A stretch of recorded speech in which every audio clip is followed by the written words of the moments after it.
Oh, okay, we are on the bottom. And Bruce, I'm afraid this is not that sedimenty. I have the bottom in my sonar, agrees with the altimeter. Well, we'll still be hopeful or not hopeful, depending on what you think works best. And Chris, I just want to remark that you said earlier, all joking aside, so I think you should put a quarter into the OER budget every time you make a joke today.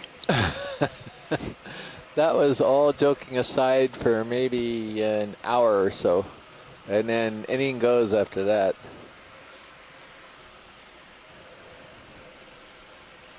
Coming down, reduce delta. Okay, that was just a joke. So I know. But my problem is that that could use up our, that could impact our cash flow at home if I was to put a quarter in every time. So no, it's not going to happen. We've got something in the distance already, a couple of sponges, I think, or corals. Wow, I think they're corals. So our bottom is 1,595 meters. ROV Bridge. We Good bridge. don't have a name for the seamount. It's never been named. I call it New Seamount 6. Let's set bail for due south for now. I don't know what else to say about it. Yeah, Roger. thanks.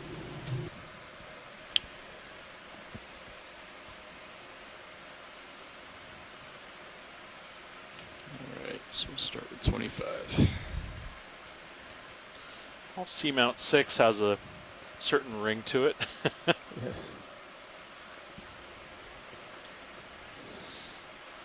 Okay, let's try that for the Z-bias. And I'm going to start coming down, Dave. I'm going to back toward you a bit and come down to the bottom. Okay, I'm at a delta of about 13. Okay. Tether looks good. It's well off to starboard.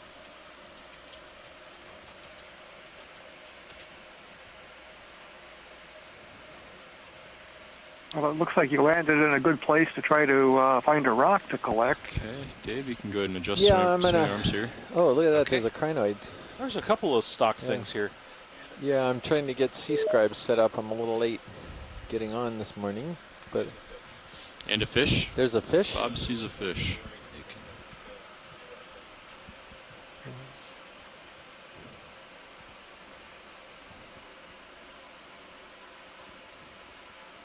Oh, there he is. You can go for zoom. Can't the fire rush shrimp? Oh, nope. But there's Oh, there he is. Okay.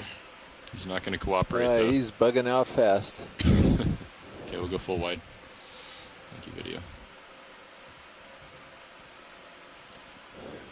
All right, Bruce, this is going to test your skill when you see that fish.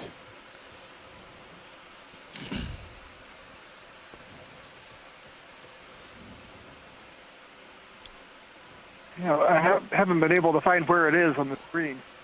It's because I think it probably came and went. All right, do you want to take a look at this, Chris? Or? Yeah, sure, please. Okay. We're still getting set up, but this will give us some time. Did you get a sense of what it was? It was very black, and it could have been that black macrurid that we've sort of been seeing flitting here and there the last few dives. Okay, well, maybe we'll see more here. Even though it's not highly sedimented, it's promising, so cross our fingers. So it looks like we have a stocked crinoid. This is an echinoderm. These are relatives of sea stars and sea urchins. This is the stocked variety, if you will, of animals called crinoids. We've also seen crinoids as what we call feather stars. You can sort of see a resemblance in that there's a cup with lots of arms protruding from it, and then those arms in turn have structures that project off of them. These are filter feeders. They pick out food from the water. This particular form of crinoid is a stocked crinoid, and these don't move as opposed to feather stars, which can actually swim. These are this body form is very old, and you can find fossils of these animals as far back as the Paleozoic. There are lots of fossils in the Midwest that many people will probably recognize. You can pick up on road cuts on the side. And those Let me come are out a little the skeletal elements that make up the stalks of these animals. That's good. Sometimes those little fossils are called Indian beads, and they're essentially the sort of tic tac like, or not the tic tac, lifesaver shaped components that make up the long stalk. You can sort of see that the stalk is made up of cylindrical elements, and there's a round circle in the middle of them. So that's what you're actually seeing as fossils, and the stalks are made up of them all the way down to the bottom. Some of these can move. Some of them are planted and can't move. They're what's called sessile. Occasionally we see parasites on them. I see a fish. Let's zoom out. Let's go see some fish. There he is. Oh, yeah. Okay, Bruce. All lights are deployed. Oh, come on. But I know what he is, and I'll bet Bruce at least can go to family. Yeah, this is the same type of fish that we saw at a distance early in the dive yesterday. It's a halosaur, deep-sea spiny eel. They're relatives of the true eels, but they have a separate dorsal fin on the back and fins on the belly. We didn't get a good look at it, but it looked like an Aldrovandia, and it was very pale with a long snout, so it resembles something that we saw in the Mariana Islands that Ken Sulak in Florida had suggested could be Aldrovandia rostrata. There is another species recorded in the Hawaiian Islands called Aldrovandia affinis, and that might be a possibility too. It's not the species of halosaur that we see most often, which are dark brown in color. That's Aldrovandia phylacra. So I tossed out a bunch of names, but it's either Aldrovandia yeah, you guys ready for a move? or Aldrovandia All right, affinis. range 30 meters, bearing Thank you, Bruce. 020 degrees, And that was speed the decimal voice 2. of Bruce Mundy, who's a 30 premier meters, fish 020, biologist speed for decimal NOAA's Inouye Regional Center on Ford Island in Honolulu. And he's also operating the Ford Island Exploration Command Center, or ECC. We've got two of those in Hawaii. We have another one at the University of Hawaii. And Les Watling has been opening that up. I'm usually there in that one, but of course I'm here, so Les has been going in there as much as he can and opening that up for some of the UH faculty. So, did we do introductions? We didn't do anything. We didn't say where we are or what we're doing or anything. So this is a live broadcast. RV bridge, move initiated. Yep, sure. Move initiated. Thanks, Rich. Yeah, did you guys see that coral when you landed? It's unclear to me now exactly how you've moved since we've landed. But it was, I'd like to if follow you looked up and in the distance, and I just want to be sure if you're not going that way, we can at least do a zoom. Come back. Did you copy that, pilot? I think it was one of the tall tridents. It should be okay.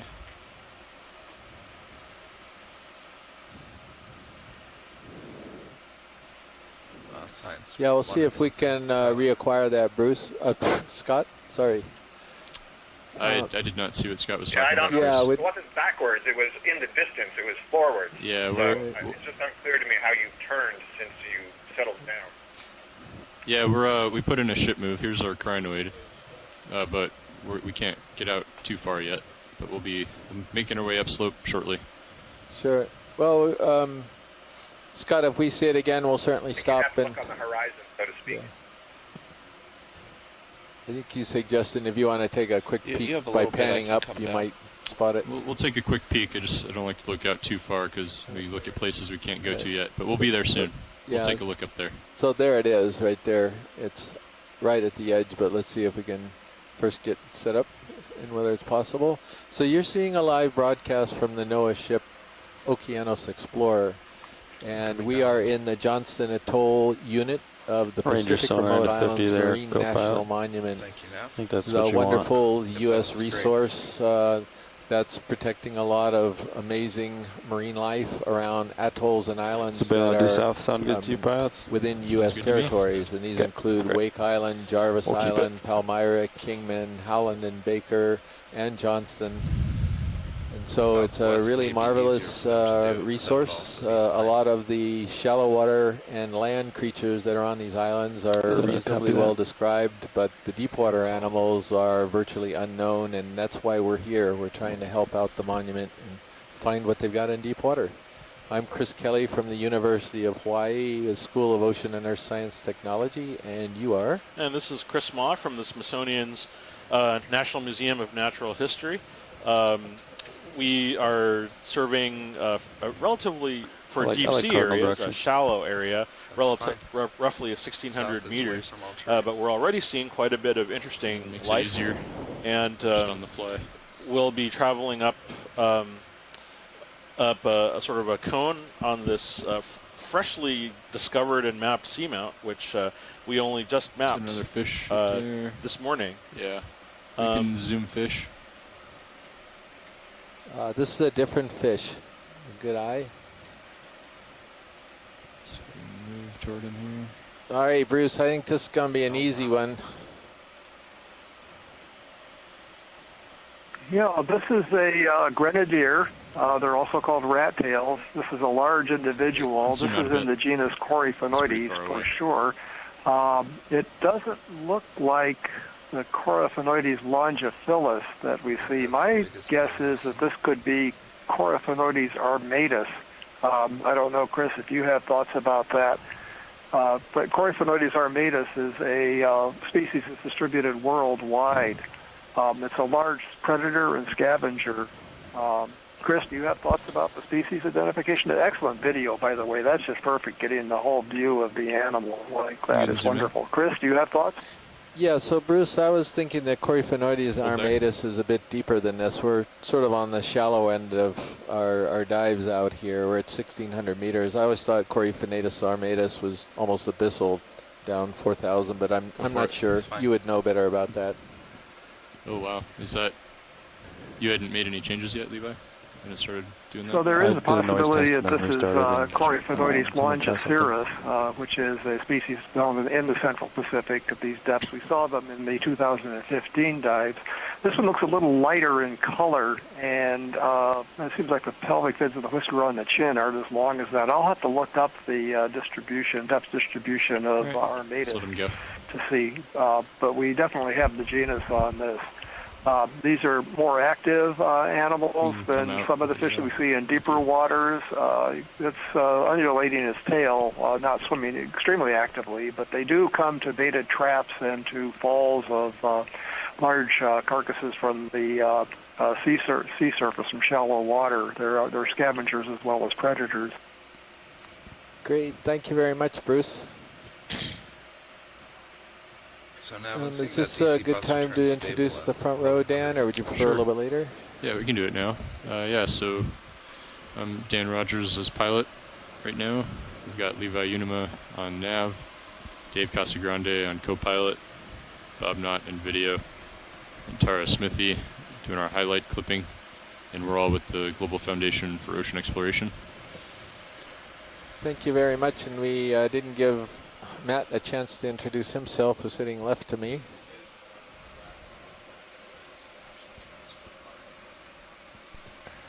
Am I on there? Hey, this is Matt Dornbeck. Can you hear me? Oh, the settings. There we go. You got it. Hey, this is Matt Dornbeck, part of the NOAA Center for National Centers for Environmental Information, and also part of NOAA's Deep Sea Coral program. So I'm out here annotating and helping lead scientists with their sample collections and everything like that. It's 19 the max. You got another one, Bruce, and I think this is... All right, I'll let you give your call on this one.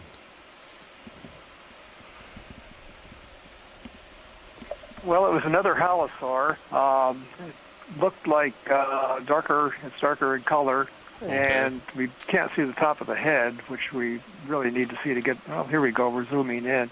The genus Aldrovandia lacks scales on the top of the head, over the eyes and down toward the snout. I'm not seeing an indication of those, and this is darker than the previous one, so this could be Aldrovandia phylacra. the most common species of Halosaur that we see on these dives. Again, Chris, I'm always open to other suggestions or corrections. Sounds good to me. Hey, Dan. Yeah. There was a small kind of Okay. sedimentary structure in a sediment pool to the left. Zoom out. Thanks.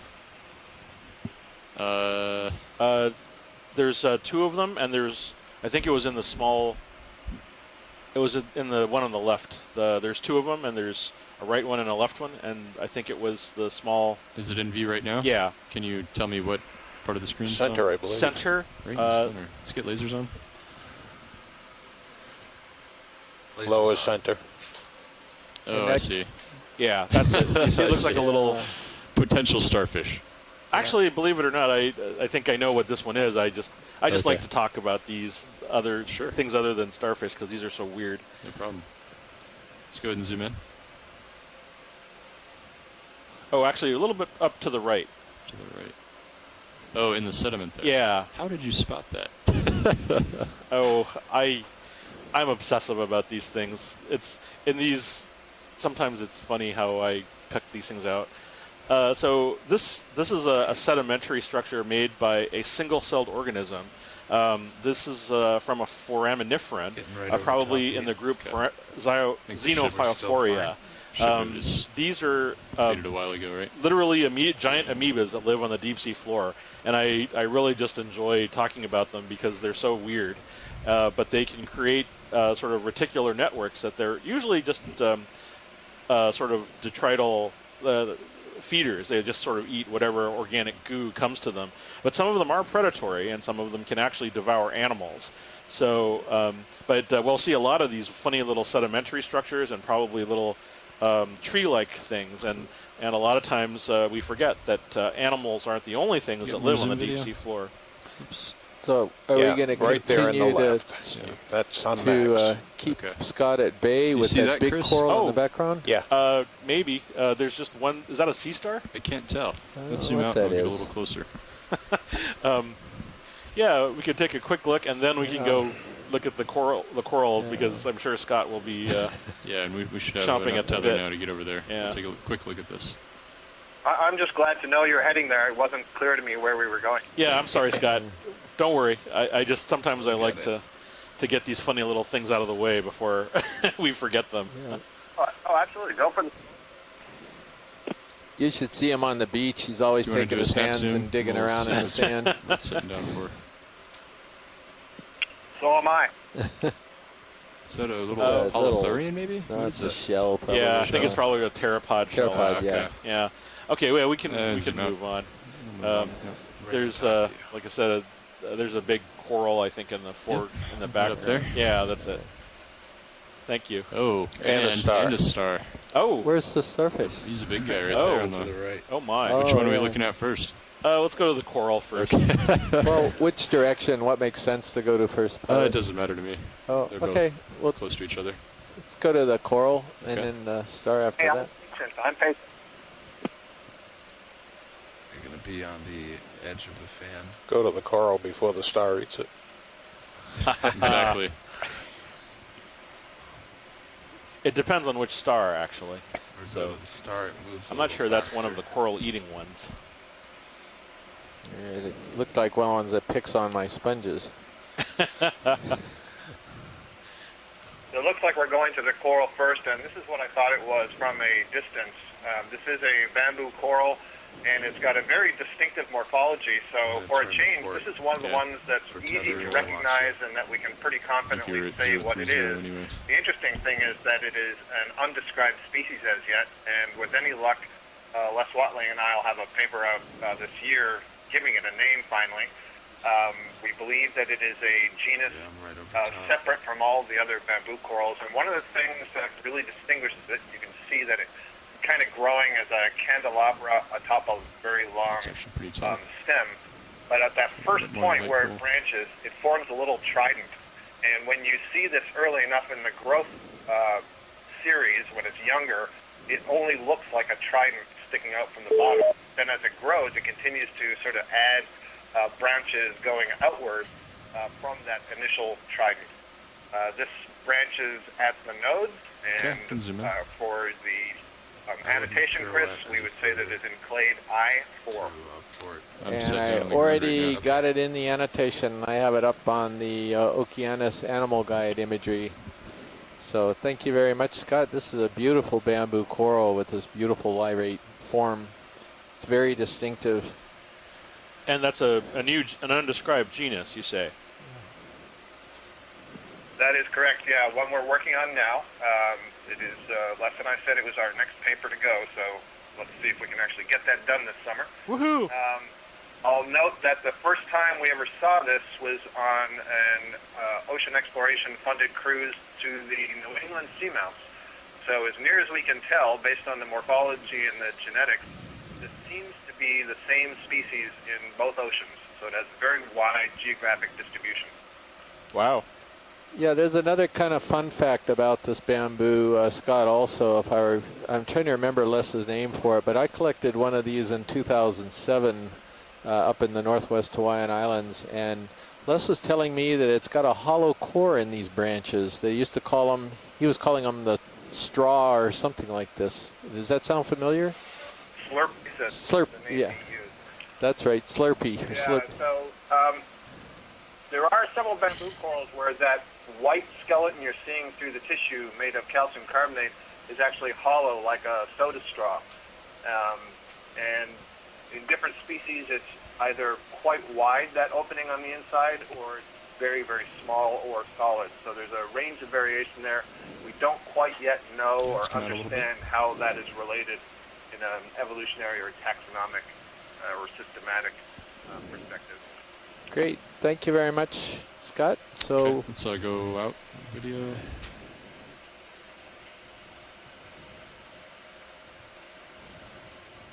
And now, onto the starfish.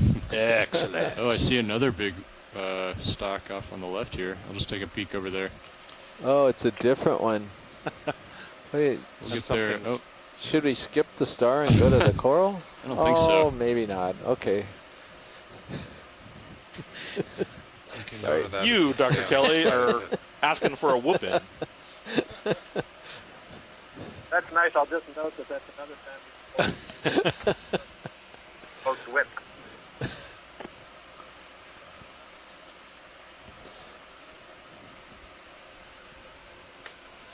yeah, quite a bit of current here. Yeah, I'm seeing it. It's going Well, this is well, interesting. Kind of coming off the forward port. Forward port. Which way? Let's see what you're facing right now. That's 322. out of the west, roughly. So out of the west. Roughly, yeah. Okay. Roughly west to east.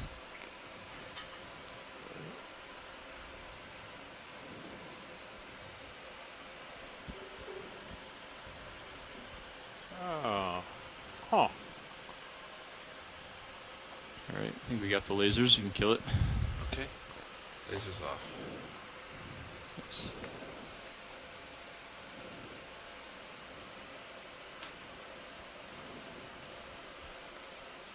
All right, video, you can go in. It's making me tingly.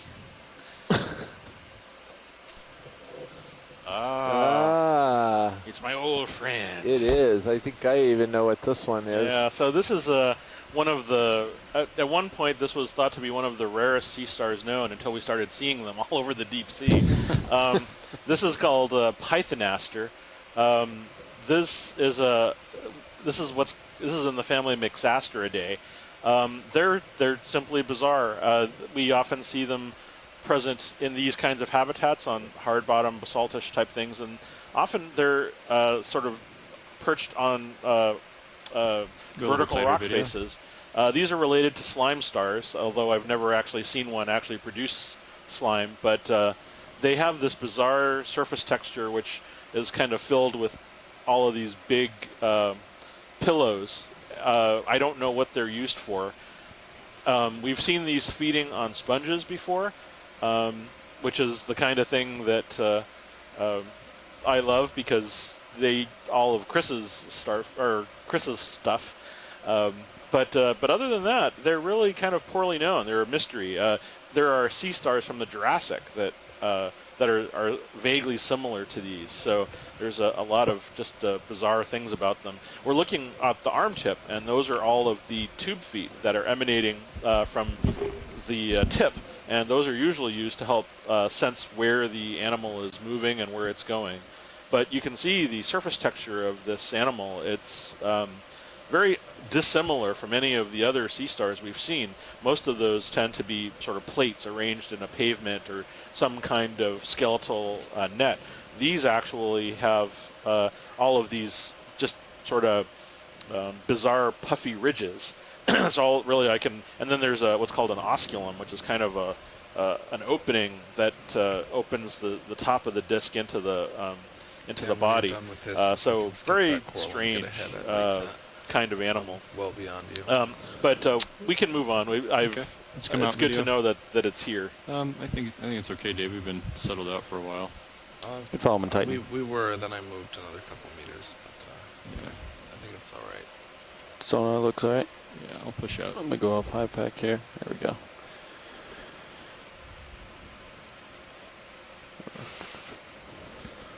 So now we're coming up on, Okay, that's I okay. think just it's stay on the side of it. a different species of bamboo. What do you think, Scott? Did the threshold.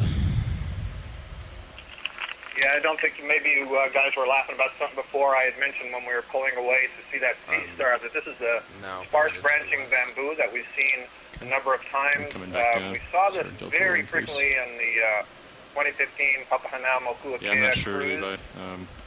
And at that time, I thought they were I don't aberrant know anything you whips, can do through unbranched menus. bamboo coral whips that had Let's do more additional one research. or two branches that may have been settling larvae, but noise we've test seen them and, so much now. I did it twice in a row. With Yeah, I even did it more twice in a branches row. than this, is that what I think Done a lot of happens noise tests. The noise is they test. grow for a very So it long did- time unbranched, At least and the then we'll noise put test out wasn't a like branch. drastically You can see different, you know. the big A minute distance later, right? It was, so makes you feel a little better about that measurement, I guess. And But I Send in believe video. that the branching occurs after it's actually gotten quite tall, so not when it gets to that nodal point. I don't know. Anyway, what earlier on it's this about cruise, diagnostic, we but I saw don't know a about colony. It was kind of like Yeah, a I very heard sparsely Andy branching Lucas bush, talking about it. which I predicted I'm not would sure. be one of Andy or these Josh much talking older, about it. so I'll be I'm very not sure interested to see How to do it. if that's the case. Although, I'm not 100% certain we Yeah, actually just have a rates the sample settings to of the obvious text sparse file or branch. I'm going something. to have to go back and see if we got one of those in 2016. So it is a bamboo coral. As we've said several times in these dives, we have a look at the distribution of the sclerites, the microskeletal elements made of calcium carbonate that are embedded in the tissue, and we look at to see where the branch points are. And this branch might be curling out towards us, so I can't tell if it's coming from a node or an internode. I suspect an internode. You can zoom out a bit, But video. it's a bit hard for me to see. And then we're seeing living on it is a very large And hold anemone there. with its pedal disc kind of wrapped around the branch of the coral, and so it's probably killed off or digested some of the polyps that are underneath there.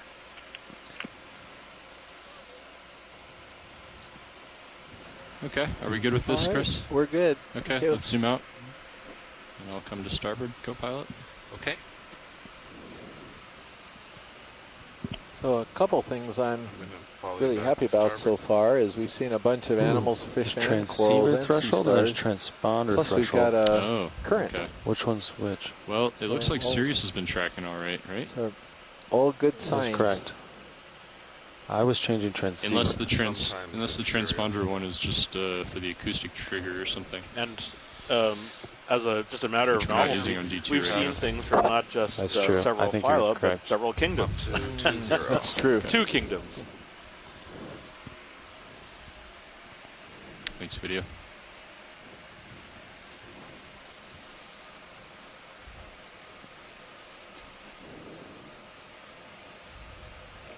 Something in suspension right side. I see it there.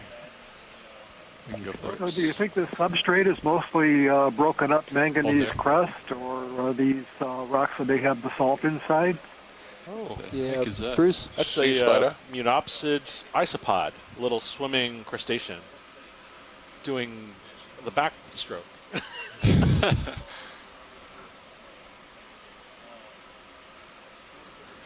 So, Go ahead. Sorry. Sorry. Go tighter. yeah, to answer your question, Bruce, there. I suspect they Ah. probably do have basalt inside of them, but because it's so flat, they could also be just solid manganese crust. So I was going to wait until we got in onto the cone itself, and then find some area with pillow lavas. And Okay. what is that? It's just an ophiuroid? Could we see that? I think it's a brittle star, but there's nothing. It's interesting. I don't know if it's. It looks like one of the ones that lives on coral, but there's no coral here. Or maybe it's an Ophiuroid. Oh, it's a Brisingid. Is it? Yeah. Let's. Oh, I think that's what yeah, it is. sure. There's a little one under the rock too. You want to zoom in? Yeah. Hold on. Yeah, funny way it's curling its arms, isn't it? Yeah, it's a strange angle. Is that a brittle star? Oh, is it? Oh, wait. Maybe it is a brittle star. I'm sorry. Oh, no. I've mistaken a brittle star for a Brisingid. My life is over. Boy, are you going to hear about it on Twitter this evening? Yeah, I know. But look at those spines. Those are really different. That's an interesting brittle star. I don't know that I've ever seen one quite. I don't know. It might be an Ophiacanthed. I'd need to see the disc. Usually, Ophiacanthids live on corals or sponges. I don't see them that often, at least during our dives, free living like this. But they certainly can be free living, so it's hard to say without getting more details off the surface. Pretty serious spines on his arms. Okay. Well, let me come around and see if I can get the disc for you real quick. And then Thank you. we'll Much take obliged. off. And we got the other one in the background. Yeah, you got the little one under the rock under there. You see Yeah, that one actually might be a separate species as well, the one under the rock. It's kind of on the back side of the rock. I'll do my best here. Do you want more lens? This is good. Ah, okay, yeah. So it isn't it's definitely an Ophiacanthid. It's one with much sharper Okay, spines. zoom in real quick. Snap zoom. Then hold there. I think, and it looks vaguely. It's a little different from the other ones. It might. Yeah. All right, let's zoom Yeah. out.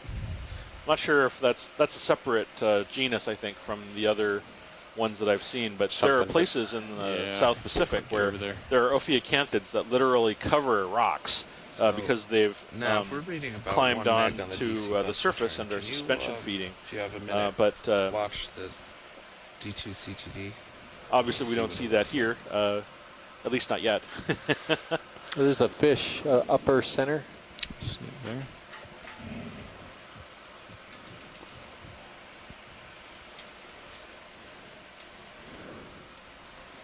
Tend to prioritize fish often on these Pretty noisy dives down because there. you certainly don't see that many. So when we see Range one, we from actually want to get a look at it. 2 to 2.4 Really? on that unit of Yeah, millimeters. so thank you. The fish also come up and swim away, so they're you kind of It all get pictures plots on of them top when of you itself can. right now, right? because So they I can move. watch. This is another watch one the of the dark numbers. halosaurs. Yeah, It would be good to 1.5, see if we can get a close-up of the head, but I know it's far away. You can My zoom in. guess is it's another Aldrovandia Hold there. polacra, one of the halosaurs. These are infaunal feeders. They are epibenthic invertebrate feeders. They feed on by polychaetes 0.1 and and small 0.2 probably. crustaceans. They probably love something like one of Oh, those there's a small big jump. individual of one of those 2.3. isopods that we just saw. Very This one's not going to be cooperative. It's not going to show us the top of its head. Anyway, these are distinguished also somewhat by the large scales along the lower part of the body that All right, contain he's lateral going off line the screen. sensors, Let's and come you out can see video. the large pores and cavities Yep. on the head Big that jumps over here contain on that vibration sensing organs. So they're probably relying much more on sensitive vibration and movement in the water to find their So prey and very also to detect predators than they are vision, even though they have large eyes. Of course, there's no sunlight at these depths. Yeah, you can come down So a couple it's nice to be in this lower gradient habitat with some sediment that has food for fish like this. When we get up into the higher gradient do a snap spikes zoom. of the seamounts and on the ridges, we'll probably see less of these. Hold there. So my guess is a halosaur, probably Aldrovandia polacra. Thank you, Bruce. Dan, you read my mind. Yeah, I figured. So this is a sea cucumber. These are the deep sea versions of the shallow water ones some of you may be familiar with that live in tide pools and tropical coral reefs. But deep sea cucumbers are a slightly different kettle of fish. They have in this particular case, I believe this is the family Synallactidae. Would you say that's the case, Chris? I am looking it up right now. But it's got a lot of tiny little tube feet, so I'm wondering whether it could be late Magonidae. Yes, zoom out. but these are also possessed of a translucent body wall, and you can see the gut right through it. They're essentially deposit feeders. They absorb all the sediment, eating the ooze and the good organic stuff that comes down from the ocean floor, and they digest that and then poop out the sort of cleaned sediments onto the ocean floor afterwards. And this actually is an important ecological component because they can change the microbial fauna. They can sort of deconsolidate and sort of clarify the sediments for other animals that burrow through the sand and whatnot. So important animals, although very unusual looking. So you folks are going to need to stand by for a moment. We're having a front row change out at the moment, that time of the morning. And so we're going to be just sort of drifting very slightly while people change seats, and we'll be back looking at animals in just a minute. While we're drifting here, Chris, I will share with you, I was just looking in my database, at least for the trident type or candelabra type bamboo corals that we were just imaging earlier, at least for the ones that we have sampled, they are all shallower than about 1,850 meters depth. So that's kind of interesting. That's consistent with the depth that we are at today, and it may suggest that that particular species doesn't get much deeper, which is why maybe we haven't been seeing it. It's a good point, Scott, because as you pointed out, we do a lot of dives that are over 2,000 meters. One of the important aspects of zonation, or of the distribution of animals in the deep sea, most people think of them as sort of shallow water species as being distributed to certain areas. So perhaps the fauna from New England is different from the fauna in the southwest part of the United States. But in the deep sea, a lot of the animal species can actually vary by depth. So different depth zones have different types of species and different types of different types of faunas of animals. And so you'll often see a changeover from the deep sea, quote unquote, the deep sea faunas. Excuse me, pilot, there's a big fish in the background. Can you see him, please? To the upper left corner. He's going off screen. I'll get him. Yeah, stand by. Sorry for the interruption, but fish are quick targets. No worries.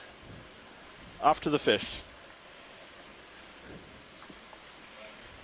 As we find the fish, I'll just say, Chris, to finish that comment, totally agree, and it's one of the values of these Okeanos exploration cruises, Okeanos Explorer exploration cruises, is it gives us an opportunity to see lots of different depths in lots of different places and either get surprised by distributions that we were not expecting to see because of depth or something else, or to confirm that, yes, indeed, these are restricted to some particular depth zone or geographic area.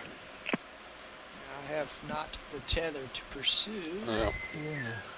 Attention all hands. Even though we can't see this really well, just from the shape of the tail, shape of the body, the rapid swimming, and the large size, this is a cutthroat eel in the genus Synapobranchus.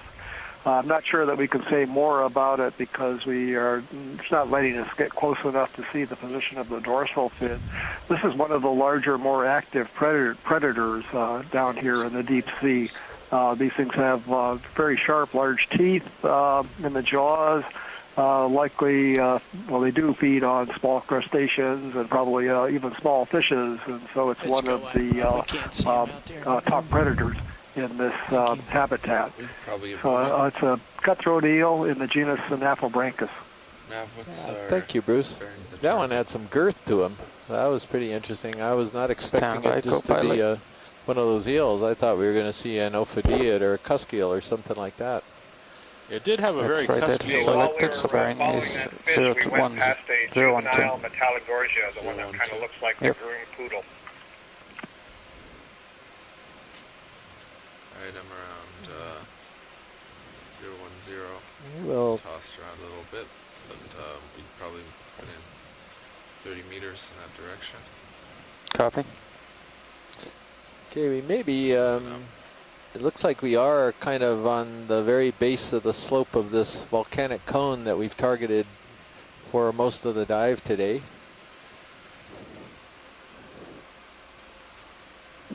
Bit surprised there aren't sediments here, or more sediments here, Chris.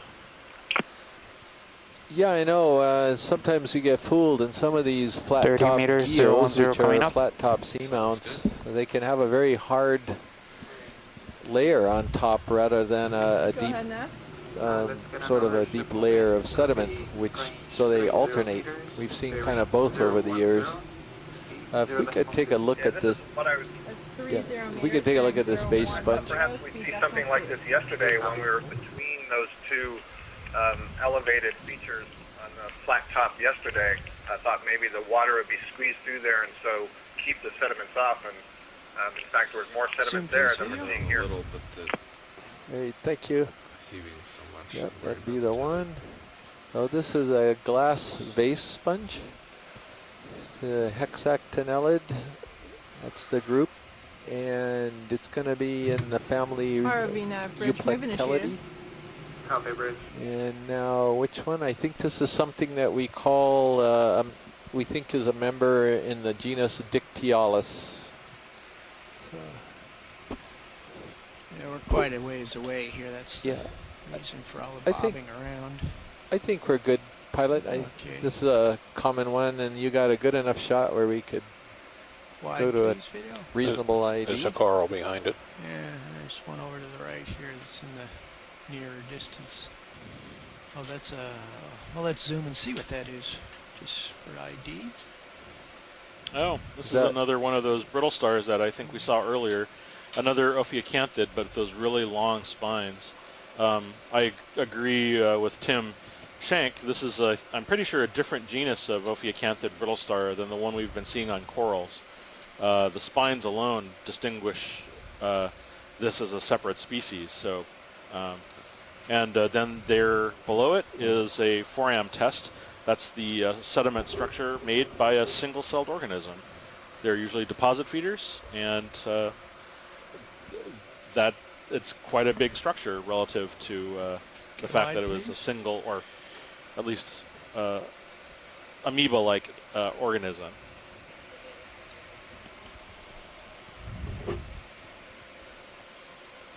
Go ahead.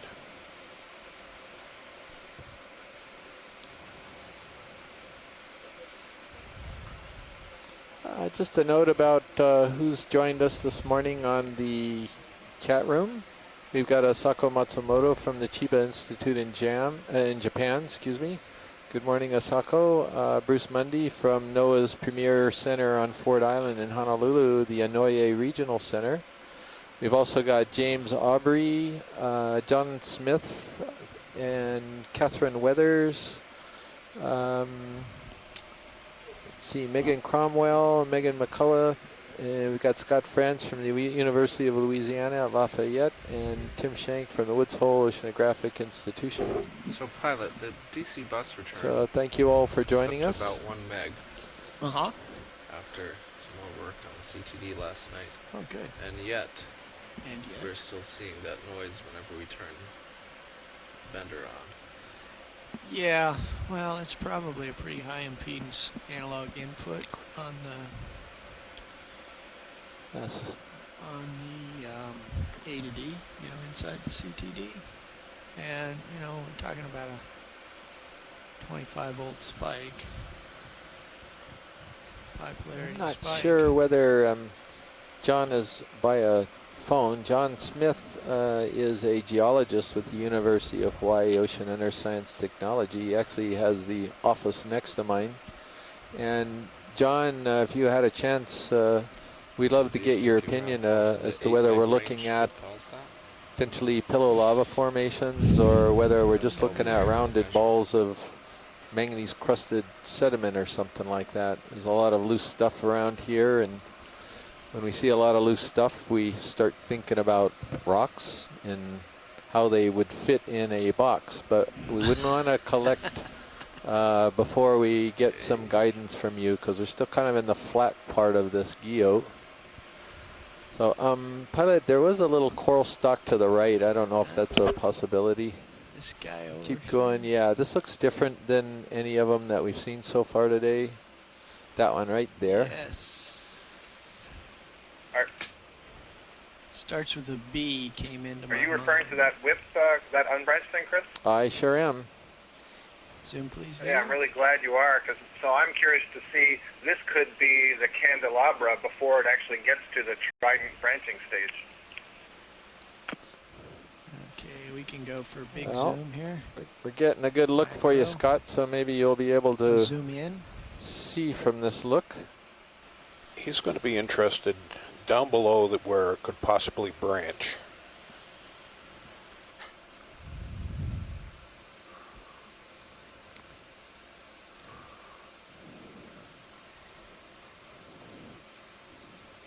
Well, it's a little bit hard to tell, but it very well could be. And one of the things that I am looking at is the relative transparency of the tissue. You can see where the tentacles are just below that. You see inside there's a kind of a pinkish tube. That's the pharynx. And it ends and basically opens up into a space Pilot? that would be called the gastrovascular cavity. Basically, it's the stomach. Hello, And then the entire polyp gets a little bit wider at the base. And so all of that is consistent with that candelabra, as are those, I only see sclerite needles between the tentacles, and I don't really see them elsewhere. That's also consistent. So this could be one of the trident candelabras at a young stage before it's begun branching. And I really like seeing this because it brings up this problem that if you are a scientist and you're using the video and trying to learn something about biodiversity and species distribution, you really have to understand what these corals look like at different parts of their life, where you can very easily overlook them or overestimate the abundance of one taxon versus another, and so on. Yeah, well, Scott, I'm glad you're happy to see this. I'm not, given that we have to annotate stuff like this, and this looks like a lot of other things. So it's a very good point that you Yeah, made. I mean, it doesn't make your life easy at all. I completely agree. One other interesting thing I'm seeing is it looks like there's a bunch of Co-pilot, very the ship small should be coming polyps, to stop maybe momentarily. newly budded ones. Okay, I think so that's you guys what called I'm in seeing one as more opposed move. to just the polyps on the I other heard side. the word rock. But this is good. Beautiful imagery, and bridge, move I'll really complete. look forward to studying this later. Copy, Another bridge. thing I'll just point out, at the very top there, you notice Looking there's for no rocks. polyp, but it does look like there's kind of a ring of almost like spines. So, you know, it's kind of the leading growth edge of this colony. They do grow from the tip. Great. Thank you very much, Scott. And I think we're fine for science, Okay, pilot. wide, please, video.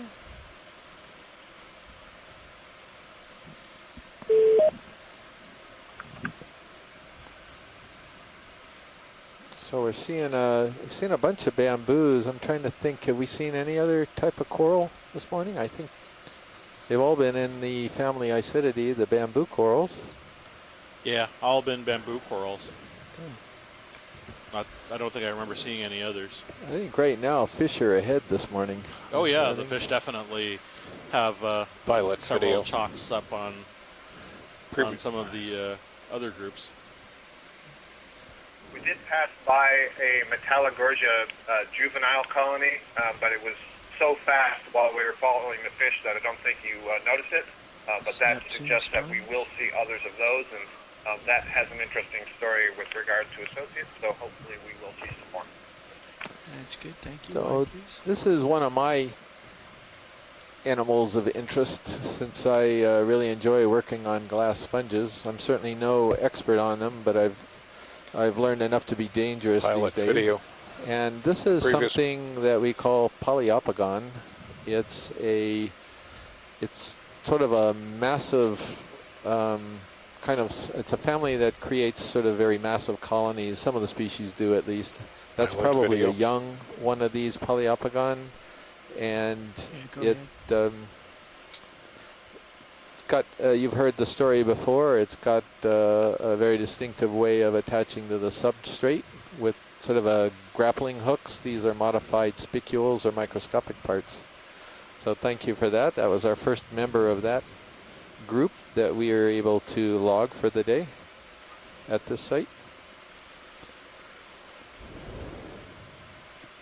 Is there something in that rock crevice there? Or is that just a I sediment? see it. Yeah. Stand It's by. like a snout or something almost.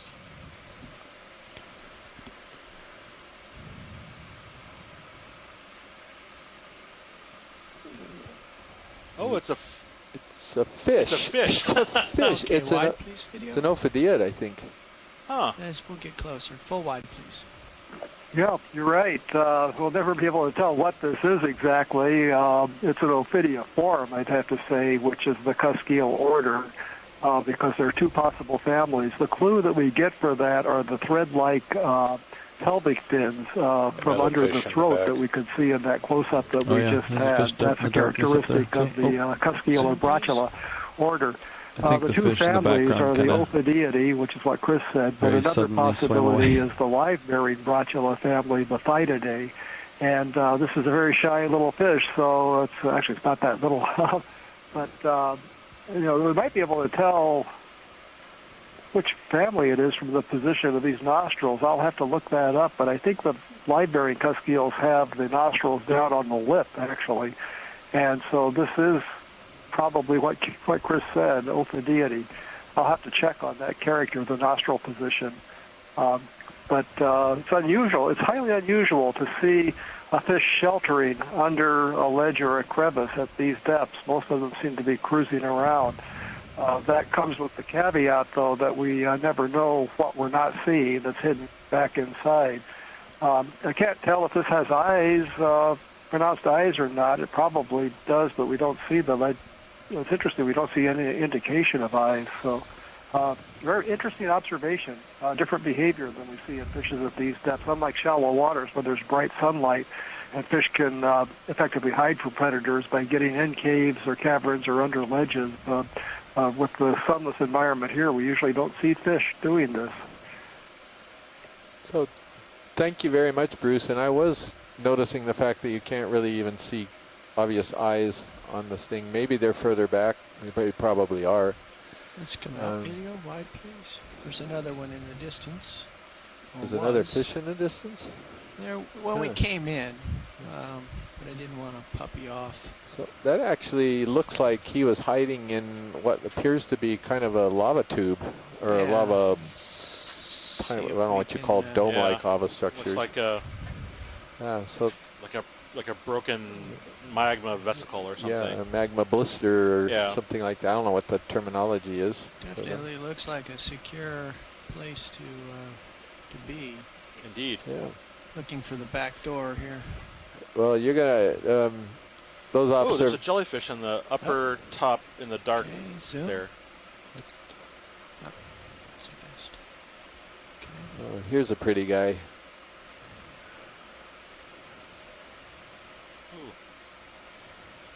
And away he goes. So hydromedusa of some kind? I think so. Yeah. We got a shrimp going by, probably a Canthophyra. Just by it looked like he was sideways. Okay, this is the fish house. This is just commenting on that fish. There's a genus that we're familiar with that kind of doesn't swim the way normal things swim.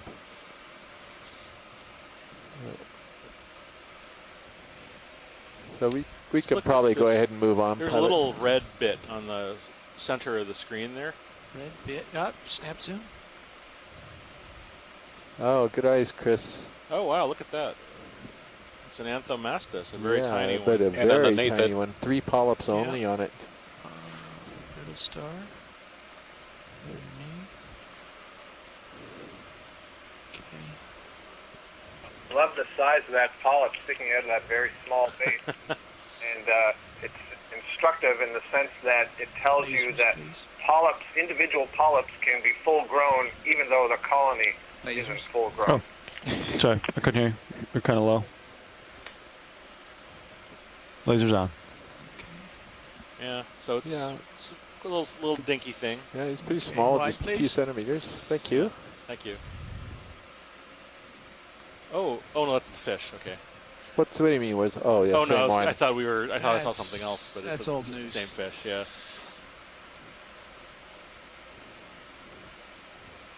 There's another fish to the left.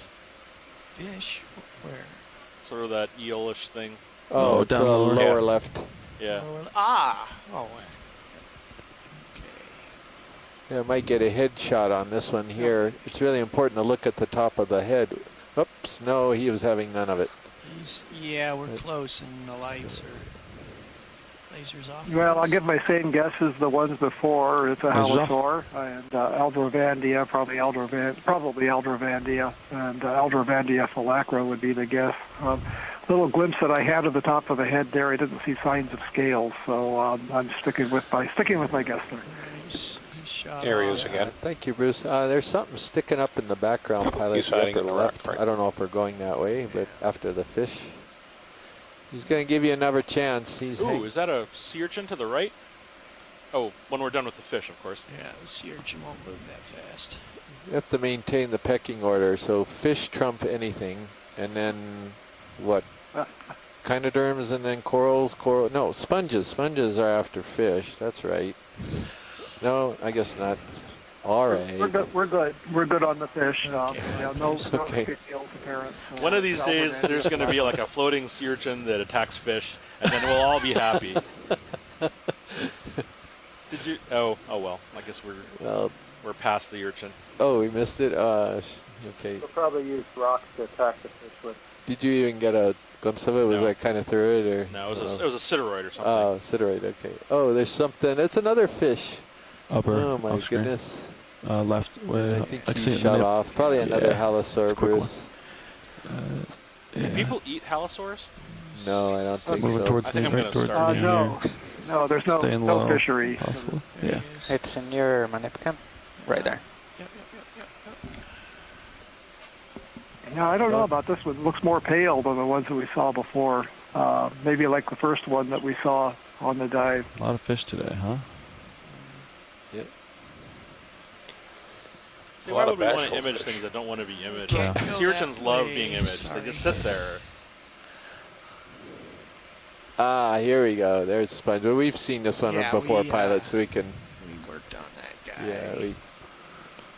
All right. Fish keep leading me back the way we came. Oh, is that right? Yeah, we were right under Sirius at the moment. Let me push out here and find some new territory. Sure. Probably ready Thank for a you. move then, I think. Yeah. Let's get 30 meters going. 010 again. Here's 015, it's fine. Yeah.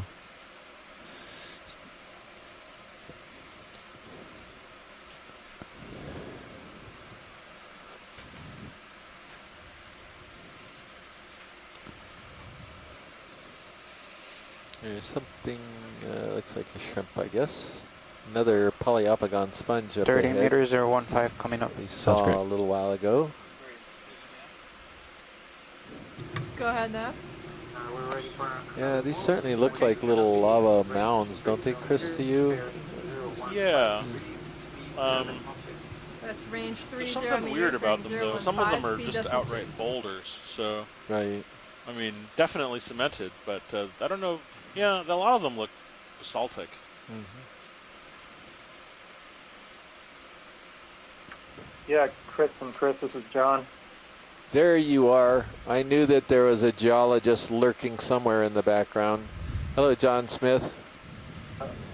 ROV bridge. I said, range hello, John 30 Smith. meters, Tell us what we're 015, looking speed at decimal here. 2 initiated. I've been watching for a while, but you guys were fascinated with the fish. So interrupt. They are fascinated with the fish. I'm tolerating them. But now you're going to rock us, right, John? I don't know. Yeah, it's a little confusing. I think like you guys are talking about the kind of the bigger outcrops, they have a morphology of lava features. But then you've got all these individual hobble-sized small boulders to little pieces that are independent of each other, which is kind of odd that you'd have so much of that. And it's all, of course, coated with manganese, so all the corners get rounded off. They almost look like, a lot of them like beach cobbles, but, that's probably the manganese talking. So it's, they're probably pretty much all the same, those those rocks, but hard to say exactly what you're going to get when you grab one. Well, John, John, is it possible that even that we're diving on this cone that's sticking out of a flat overall feature like a geo, and Chris was suggesting that it might be capped with carbonate, that what we're seeing here is some effect of that secondary volcanism and tossing down stuff from the cone that could be carbonate, or it could be pillows that are descending down that slope? Yeah, probably That'd not be a so good much one. like a whole bunch of carbonate pallets, but Good size, the at depth least, I of don't those know. features Science shallower than likes what it. we've been on recently, so 1,500 meters. That may have an effect of what we're looking at. So I think you do have some mixed mode geology here, morphology samples. Yeah, so John, I was noticing how round these rocks were, and that was there was a little bit of a concern to me, of course, on this flat terrain. We are going to just be climbing all day long till we get up in the summit, so I was thinking we would wait a little bit longer till we're absolutely sure we were into some pillow flows or some type of obvious volcanic rock area before we tried to grab a rock. But if you wanted something from here, of course, we could certainly do that.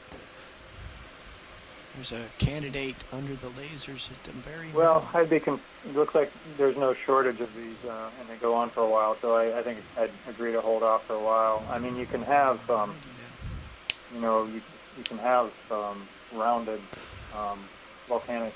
Might try to see if that starboard wing can go outboard anymore for you. Typically, Get it out of your view a little bit. Wash zone of, that they get rolled around. Starboard wing coming out. Between land and sea and the beach. There it So is. you can get nice round like river rock actually in that environment. Video snaps in. Whether or not this was in that environment, and also you've got quite a few of them, and they go a long way. That kind of indicates something different. Oh, so it looks like we have a different type of sea cucumber here. These are the types that are popularly known as sea pigs. I believe this is Amperima. This has this interesting frill around the head, and like many sea cucumbers in the deep sea, it's got a translucent body, but it also has these funny little legs, which is where the name sea pig comes from, because they kind of look like pigs of the sea, except they've got like a whole bunch of legs. But they digest organic materials off the surface. Freshly laid goo from the ocean floor. You can see that doing it right now in slow motion. The sediment comes along with it, goes into the gut. You can see that because the gut's filled with sort of delectable ocean goodness where it will accumulate. You can see the lower intestine sort of through the body wall towards the rear there, and eventually this one might even swim. They will poop all of that out, leaving a cleaned pile of sediment that will aid bioturbation and affect the deep sea floor in what is interpreted as positive ways. So thank you. We can move on. Yeah, and I just wanted to say thanks to John Smith for his comments on the geology. We really appreciate you calling in and providing the listeners with a little context of what we're looking at. Spitodiatomatid on the right. Yeah, pilot, before we leave here, lower right. That would be good. Good spot, Chris. I got the search image.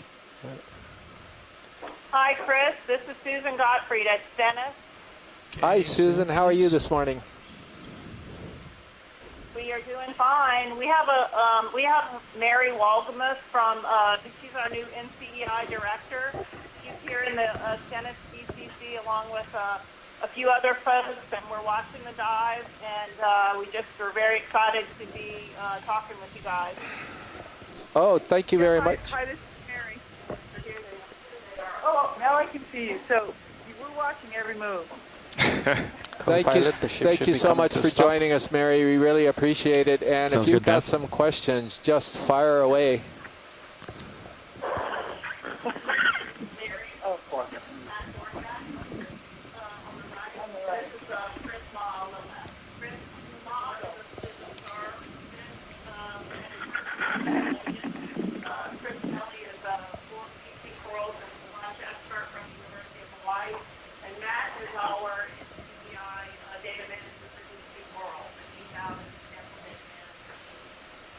And Susan, just to note, this is Kelly Elliott. I'm on the line as well, though I'm just off camera. Go ahead, Nat. So you're down below? Obviously, Right now we below have the wind right off of our the bow, jet and it on looks the like boat, it came right? down a little bit. It's reading like 16, Yeah, that's 15 to like yes. 17 knots. Or Kelly, do you want to explain a little bit of the setup on the Okeanos? Sure. So right now we are conducting a remotely operated vehicle dive. We have a two-body ROV that is capable of going down to 6,000 meters. We actually had a cable issue this cruise, though, so our current maximum depth is 4,500 meters. That's just because of the cable, though. And that two-body system works in that we first have a camera platform that sits below. It's attached by a cable to the ship. And then there's another cable that comes off of the back of that camera platform and goes down and attaches to the ROV Deep Discover. So I know you have 3 feeds up in that command center. And right now you're seeing the video feed that's coming off from the Sirius camera platform. And that is showing you the primary vehicle, Deep Discover, D2 for short. And then that other camera feed that you're seeing is the view coming off of the high definition video from Deep Discover. And Chris, can you just tell her a little bit about our dive today and what we're doing? Yes, so we are at a seamount, a flat top seamount, which are called geos, and this is located south of Johnston Atoll. So we're inside the Johnston Atoll unit of the Pacific Remote Islands Marine National Monument, and we're trying to explore some of their deep water resources that they have in the monument, which are very poorly known. This particular seamount, we have no name for you for this because Mashkor Malik and his mapping team finished mapping the seamount for the very first time several hours ago, and we were all scrambling to wake up early and get to look at the data and pick a dive site very quickly. Normally, if we have existing data, then we can engage everybody on shore and select the site as sort of a community effort, but it was not quite possible to do that here. And by the way, I'm going to stop on that so Mary can take a look at one of the most beautiful creatures that we find down here in a living fossil. And maybe, Chris, you can tell her a little bit about the animal we're about to zoom in on. Go ahead, Nat. Sure. This is a stalked crinoid. This is in the species Croisocrinus ruberimus. These are echinoderms. These are the same group of animals that sea stars are in. They filter water through the arms, and this is a very old kind of animal. There are animals like this in the fossil record all the way back to the Paleozoic, and you can find sort of the remnant pieces of these in fossils and woodcuts in the Midwest, for example. So these often are termed sort of living fossils. Animals like these were actually, some people argue, the reason why deep sea research was even started, because it was thought that the deep used to be depauperative life, and one of these was pulled up in a trawl in the 19th century or so, and people said, hey, the deep sea's filled with archaic things, let's go look for them. And so the story goes. But a very interesting group of animals with a very interesting mode of life, with a very old history. Yeah. So, Mary, do you have any other questions for us? We'd be delighted to answer anything you've got. Well, so for that life that you found, how come you don't have? Why don't you see more of them, like around there? How do they reproduce? Do you know? Oh, sure. Well, it's thought that they send out larvae. I mean, the males and the females send out gametes, and they fertilize in the water column, and so the larvae actually settle out according to different environmental cues, it's thought. And so some of them may settle out near already pre-existing adults. Others may settle out on just ideal environmental sort of conditions, nutrients or water flow or what have you. The reproduction is not very well known. We know very little about these animals on the whole, and so every one of these animals that is collected or observed even is kind of a treat for scientists who study them. So there's often a lot of interest whenever we spot some of these animals for that reason. Some of these weren't even the colors weren't even known until some of the video like this was first taken.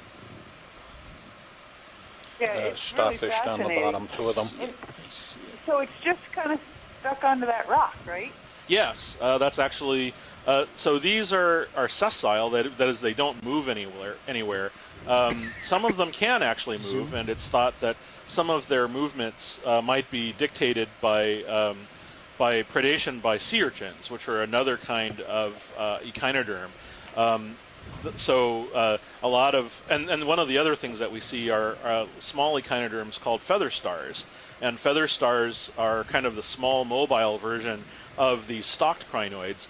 They essentially are kind of the cup and the arms, and they just kind of pop 50 off. degrees, so. And so the modern, the sort of more commonly encountered versions of these animals can actually swim and move around on their own. So it's a very interesting sort of history of life that these animals have. Yeah, it looks really healthy. So Chris, can you tell Mary a little bit about your benthic animal guide and how that has become such a big success? Yeah, I would love to, Susan.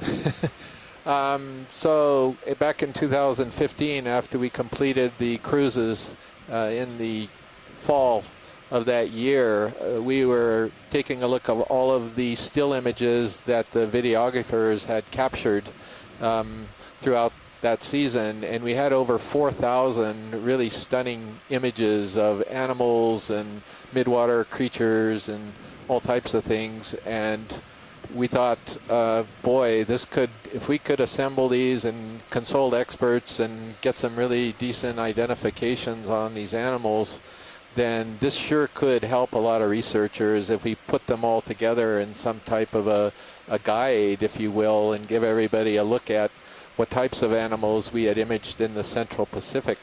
So we discussed this with the OER, and we had some meetings with Susan there at Stennis, and we all came up with a plan.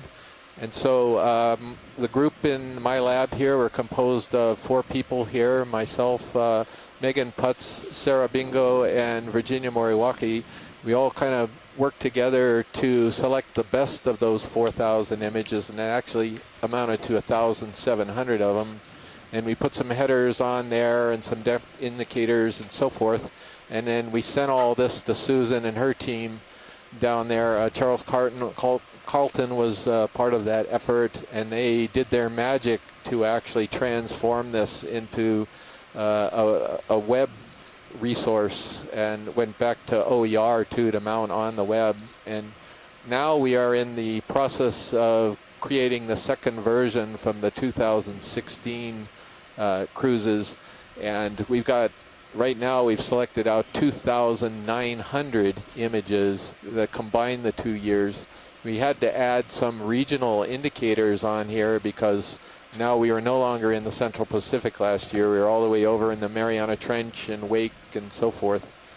So we are talking actively with Susan and her group on what the next step is, how we can improve it, how we can make it a really awesome tool for researchers around the world.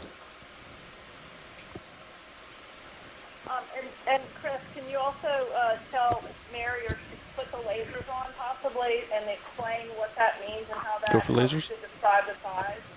Excuse me, could you repeat that, Susan? Come on. The lasers, how the lasers help determine size and Co-pilot or count to stop right now? Okay. Not a lot of time left, pilot. she can see Arvina, bridge how move big complete. it is. Yeah, so Thank you, you're Bridge. actually going to get a perfect example of how we use these lasers. So the lasers are 10 centimeters apart. They're just spots of light. They're very weak lasers. They don't hurt any of the animals, but it definitely helps us understand how big the animal is. So this sea star, and Chris can talk about this in a moment, this is big. This is a magnificent sea star that we actually haven't seen very much of on this cruise, right, Chris? Oh yes, absolutely. But because we use so many cameras and with zooms, and we essentially have some difficulty establishing absolute distances from a video, the lasers give us a scale, a 10 centimeter. In this case, it's a 10 centimeter distance, which gives us an idea of how big the objects that we're seeing on screen are. And so, in this case, this animal is at least 10 centimeters across, and that gives us a good idea of its absolute size relative to, say, looking at it under a zoom or something like that. So, Mary, I should point out that to my left is Matt Dornbeck, and Matt, maybe you could just tell Mary what you're doing. Hi, Mary. Thanks for visiting Stennis. Normally, that's where I work. And I'm out at sea with Chris and Chris to help them with the sample collection. So we usually grab a few rocks and a few biological samples every dive, and we bring those to the surface. And there's a lot of caretaking that has to go along with that. And since the Chris's are often narrating our dives, it helps to have someone else that can take care of the samples and also log all the data and metadata that goes along with that into Susan's database called SODA. And then all that information will get transported into archives and out to the public, and we'll have access for the scientists to the samples after the cruise. And so, yeah, I'm kind of out here doing that, along with annotations of the dive as we speak. So everything that we see, I'll try to annotate to the closest possible taxonomic level and have a real-time annotation of that. And I would just add that the recording of the data sets and making the data and sample information available to the science community is an absolutely critical part of our operation that Susan and the team at NCI has been critical to facilitating really since we brought the ship online in 2008. Our goal, this is a dedicated exploration ship, is to go to places with little to no information and to take that first look and to collect a foundation of baseline information and make that publicly accessible so we can enable follow-on research activities, so we can provide the data to managers so they can more effectively manage resources. For example, today we're in the Johnston Atoll unit of the Pacific Remote Islands Marine National Monument, and the data from this cruise will be used to help inform deep water management plans for this particular monument. And we actually have a record of working with the NCI team to get all of the data and information from these cruises publicly accessible within 30 to 60 days, but always by about 90 days after the completion of the expedition. And that is critical in allowing us to accomplish our overall exploration objective of characterizing an area, making that data accessible so others can use it effectively or do follow-on work. And it's not just making the data accessible, I think, via the repositories. I'm sure Susan and Megan and the team on shore will show you or go over it where appropriate. But they've also developed a couple of online portals to display data in real time during the cruise and to facilitate access to those data sets in a centralized way. So you don't have to go to different locations to find all of the data from one cruise. You can instead go to, for example, the OER Digital Atlas and find direct links to all of the data from this one cruise in a centralized way.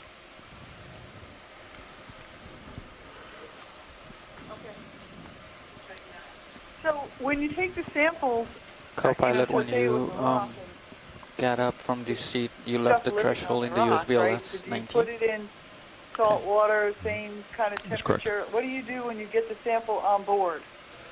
Okay, well, the D2 ROV is so well engineered. The sample boxes, when they come up on deck and they're secured and we get the signal to come down and grab the samples, the water is freezing cold for us to even get in there and grab the samples. It maintains the water temperature just in a remarkable way. We have cold water buckets. We put buckets of water in the refrigerator in the lab here to have them chilled down. So we will grab the animals from the boxes, transfer them in buckets, and then move them upstairs into the laboratory. And then at that point, for all the biologics, we already know pretty much what we collected, of course, because one of the things that Matt is doing, and also we have another person as well, Nicola Rodriguez, who's helping out a lot from the University of Hilo. But what he does is at the very moment of collection, he pushes a button and we collect environmental data, latitude, longitude, depth, collection number, what box on the ROV it was actually in, everything we need to know. And as we're bringing the samples up, Matt has already printed out the museum quality labels for each of the specimens. We bring the specimens onto a light table. We photograph every specimen with its label, and we photograph it with what we call an OGL vial, which is a special vial provided by the Ocean Genomic Legacy Program that contains special buffers. And we note the vial number, and we take a subset of that specimen, put it in the buffer, and secure it for DNA analysis. If we have a request to provide an aliquot for tissue examination, then we'll take a small piece and remove that and put it in 10% buffered formalin. But most of our specimens go into 95% ethanol after we finish photographing them. And then for the rocks, so we examine all of the rocks when they come up, and some of them, sometimes they come up with small associate animals attached to them, and sometimes they don't. And if they do, then we will pull those off. We'll first photograph them on the rock, and then we'll pull those off, and Matt will be straining to create new labels for these associates, and then we'll get all of that done, and then they will get preserved in alcohol as well, and they'll become part of the database. Ready for the move there, Nav. So that's the process at the moment of collection. 020. Copy How do that. you- 020. How do you pull it off? 30 Like meters sounds with good. your- Yeah. Copy. With your hand? Yeah, so most... So a rock comes up, there's something like that at Starfish or something, I don't know the terms, and I apologize, comes up and, well, so you're telling me there's like a little container in the ROV. It goes into that, it puts it into something. So it's got all of its, what it's used to. Right. Okay. But they're pulling it off on board, right? That's range of 30 meters, bearing 020, speed decimal 2.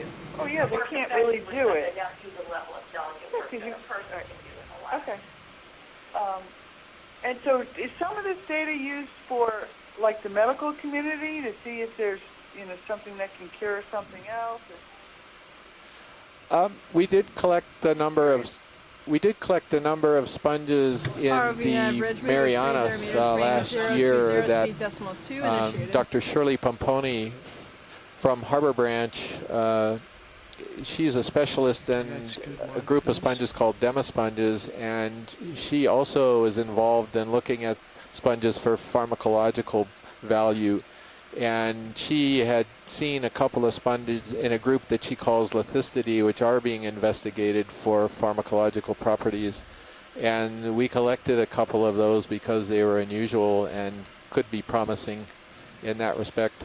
But most of the animals that we get are more for taxonomic examination, and we get a lot of new species, new undescribed species. And we also try to understand the community at every site. Unfortunately, we have a little bit of a sparse community today. We got some really cool animals, but sometimes when we get down here, Mary, the whole seafloor is just covered with stuff. So you just never know. Every site's different. That would be really cool. I was wondering if every time you do this, do you see something you hadn't seen before? Or pretty highly, yes? Absolutely. Virtually every dive, and yesterday's dive was a perfect example of that, because we actually saw a type of nudibranch, a very deep water nudibranch that was quite large, and we collected it, and none of us had ever seen this before. And Chris Ma had actually put out the word on Twitter and did some research on the internet and was able, he thinks, to identify it as a potential genus. But we also collected an unusual sea spider down here in perfect condition because he was on a coral, a very thin coral branch, and the pilot was able to just pluck the top of the coral off and get the sea spider in completely intact. And then we got something else. We got an extremely unusual animal that we can't even go to order. It's a group that's related to corals, but we don't even understand where it belongs, and we were able to get a specimen of that as well. So yes, we are definitely seeing new things virtually every single dive. That's great. Now, so like, when will your day end? It's like today, when you pull it up, or does it just keep going down there? Keeps going. It just keeps going. They launch Right. it in the morning and then pull it up about 8 to 10 hours later. Yeah. Oh, okay. So And then tomorrow morning they start again. Oh, they start doing side scans and figure out where they want to go. yeah, so Mary, basically we run 24-hour operations on this ship. There is never a moment where we're taking a break. We do things in shifts. And so Chris and I and Matt were responsible for dive summaries, dive plans, the sampling database, dealing with specimens and things like that, the rocks as well. And of course the ROV pilots, once the dive's finished, they are fully engaged in ROV maintenance and getting it ready for the next day's dive. And then our mapping team takes over the space that we're sitting in right now, and they immediately start in on mapping operations and start creating brand new seafloor imagery for us. So it's 24-hour operations here. That's good. Thanks, Wyatt. And how long are you going to be out there? We're Like, how long have you been to sea right now? Yeah, so we left, when did we leave? The 7th. That was a long time ago. 27-day cruise. A 27-day cruise, so we're out here for, I think, 2 more dives, and then we're going to head back to Honolulu. It'll be about a 2.5-day transit. Oh, great. You have one more ROV this year? Before the, September. Yeah. And then you're transiting back to the Panama Canal to work in the Gulf next year, I understand. So were we part of looking for that rescue, that plane that went down? Were we helping that? No? Okay. No, but Mary, we've helped find some wrecks. Last year in particular, we were able to find a shipwreck off of Wake Island. And this is all based on historic records coupled with our mapping crew being able to identify a target for us to dive on. And it turns out it was a Japanese ship that was sunk in World War II. And then we also found later on toward the end of one of the Marianas cruises a B-52 bomber that had gone down during World War II as well. And that was very unusual to find one of those planes. We were able to identify it also from some of the mapping data that our mapping team had created. And so we had a whole bunch of marine archaeologists on board who are very excited to document both of these. It's exciting. I thank you for taking time to talk to me and share what you're doing. It's fascinating. It's been a great visit for me.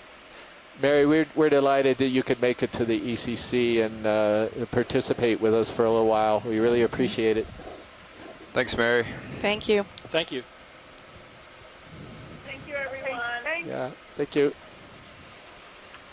Bye-bye. Bye. Bye-bye.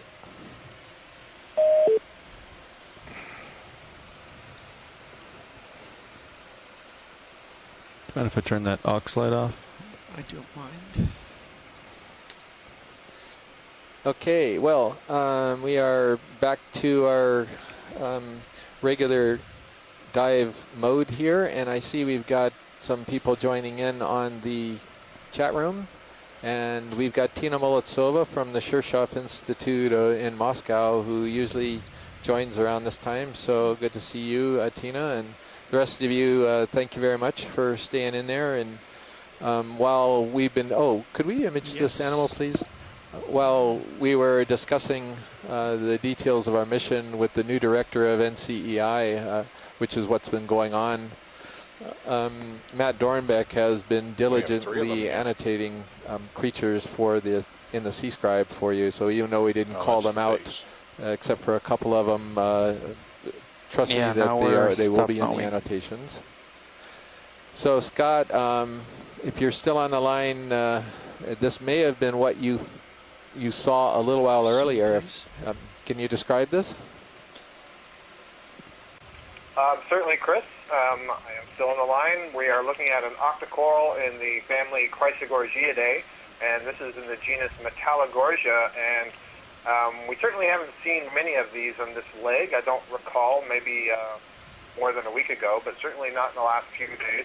Earlier in the dive, I said I saw a juvenile form of this, and the way I was able to determine that, it was a different growth series, is if you look at this one, you see there's a very long stem that can be up to a meter. It's usually about a meter tall, and then all of the branches with the polyps are concentrated at the end, whereas in the juvenile stage, there are no branches at the end, and instead there are little tufts of branches that come out from along the stem. It turns out that as this gets older, those lower branches drop off, and only the ones at the top remain. So it gives us a way of giving a relative age to the colony.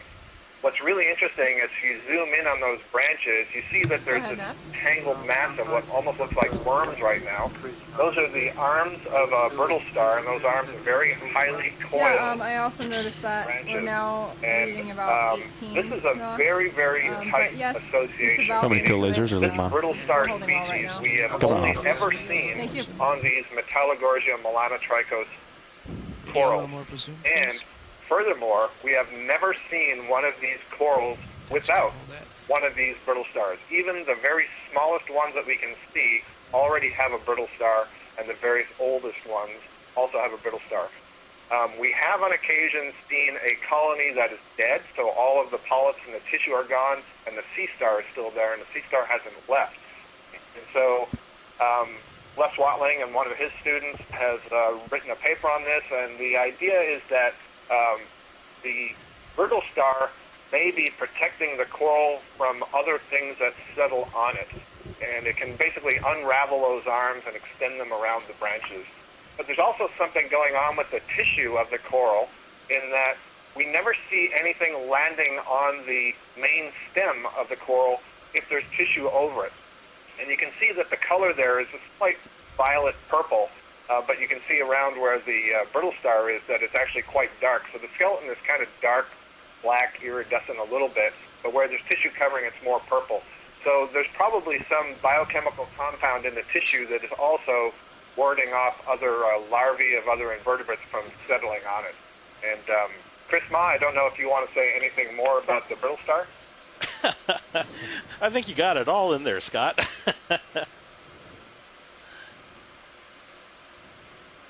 Okay, wide, please. Yeah, so thank you, Scott. I think we're good for science. That was the voice. I just want to add Go ahead. a fascinating thing that goes back to a question I heard Mary ask before. One of the real big mysteries is how the larvae of that brittle star find the Metallogorgia. As I said, we never see them anywhere else. Yeah. It's not like those brittle stars are crawling around on the rocks and just happen to encounter it and climb up. It's a very tight association from a very young age, and we think that these corals can live many decades along with those brittle stars. So there has to be some kind of chemical cue in the water that is being released from the coral that the larvae find, but you can see that, we have one colony here in the view right now, and so it's not like they're really dense. And so that must be a very, I would imagine, difficult process for a tiny larva to find the right coral when it's a lot smaller than the size we're looking at now. One of the real mysteries that we need to try to solve. Great, thank you, Scott. And that was the voice of Scott France from the University of Louisiana Lafayette, and he's joining us also with James Aubrey, who's from the University of Louisiana Lafayette as well. So thank you both for participating. Sorry. John Smith, who we were still thinking about rocks. We haven't really made any effort yet. You want us to keep going along here, or should we consider grabbing a rock? I'm kind of getting kind of itchy to get a rock. It begins near my foot and it starts coming up my leg whenever I have a rock itch. It's. I don't want to know. I don't know, John. If that doesn't stimulate you to get on the line and stop me from talking about possible rock collections, then nothing will.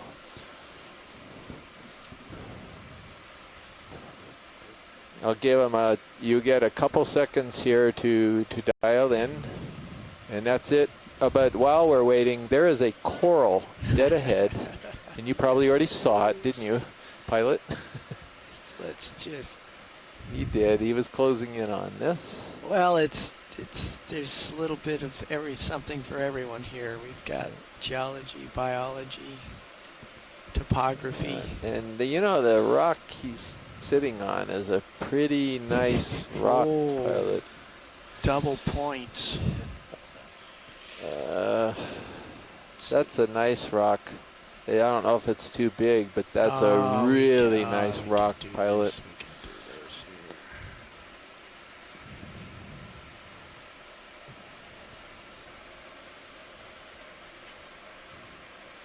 So John Smith has commented in the event log, and he said, okay, he's getting that same itch. It's up to his knee already, and he wants a rock. Now, here's the question. This rock right here with the coral on it,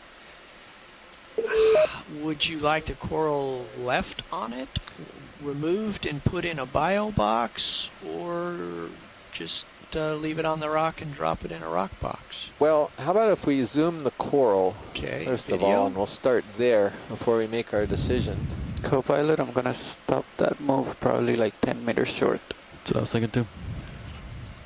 Sounds perfect. Okay.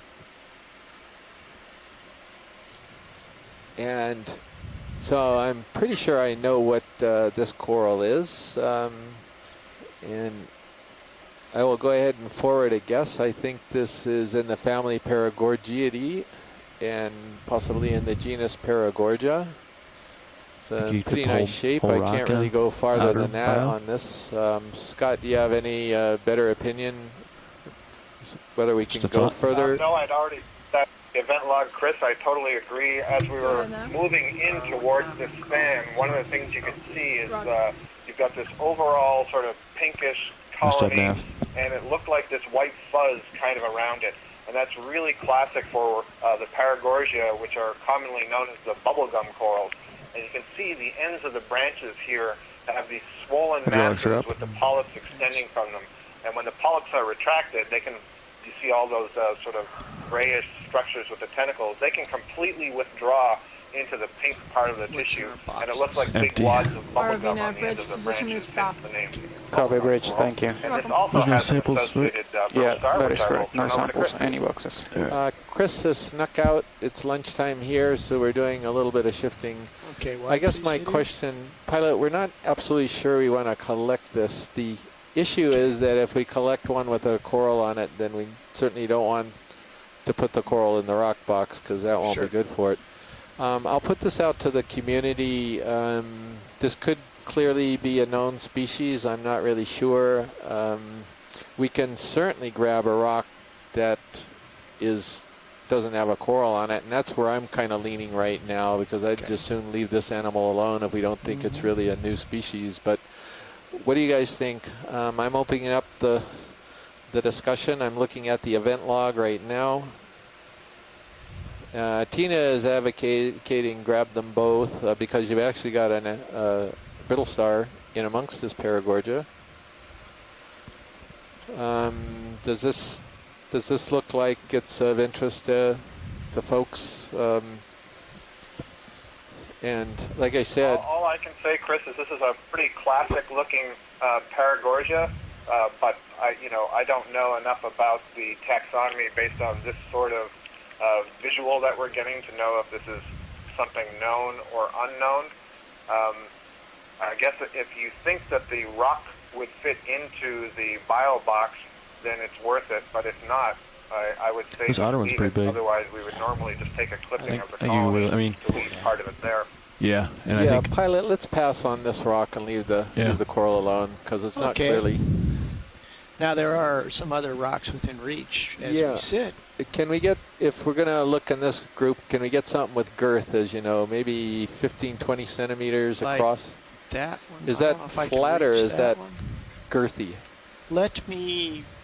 How about the one to the right, that kind of rounded, I mounded? see that, yeah, okay. Let me reach out and see what I can do here. hydraulics look good. Ready when you are. The one with the lasers on it?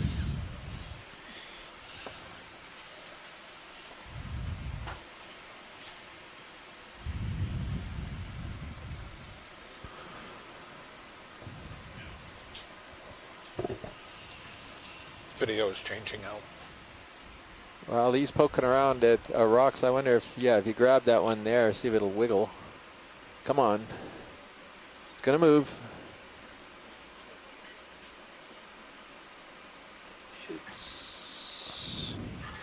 Is it glued? Here's the problem, of course, as many of you know, you can get fooled. A lot of these rocks can be glued into the substrate with this manganese crusting. Oh, nice job, Dave. That's wonderful. That's Dave Wright, the pilot. He was able to actually unstick this one, which doesn't happen that often. Not starboard. Oh, wait. I stayed too long on the index button. Okay. It's loose. It's loose. You were thinking starboard, right? Pretty big? Yeah, starboard. It'd be fine, starboard. I was just okay. Momentary. Let me know when you want me to bring it inboard. Slide it in. Yeah, it went into spatial correspondence on me, and I got into a tug of war there. This is a better grip here anyway. Oh, yeah. Not going anywhere. Okay. We can rotate your Zeus up if you'd like. Yes, please. Do the... Coming up. I don't want to sediment this coral here. I'm going to go over to the side here. Holding there.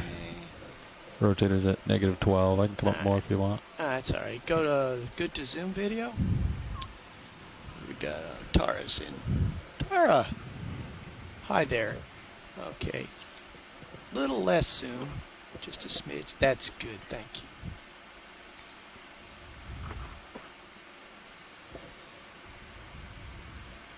Sizable geo collection there. Looks pretty clean.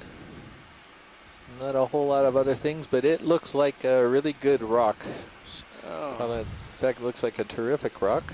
The adoration of rock. Wide, please, video. I'm going to bring your starboard wing inboard. Starboard wing in, please. Coming in. There has got to be a basalt center in the middle of that thing. Famous last words, but we certainly hope so. We are trying to get something that has basalt because basalt is absolutely crucial to sample on these seamounts so that we can get an idea of their geologic age and geochemistry. All of these rocks will be shipped to the Oregon State University repository that's run by Dr. Anthony Coppers and his staff, Mazia Chesapeake. I agree. And that will happen beautiful, a perfect fit. Eagle has landed.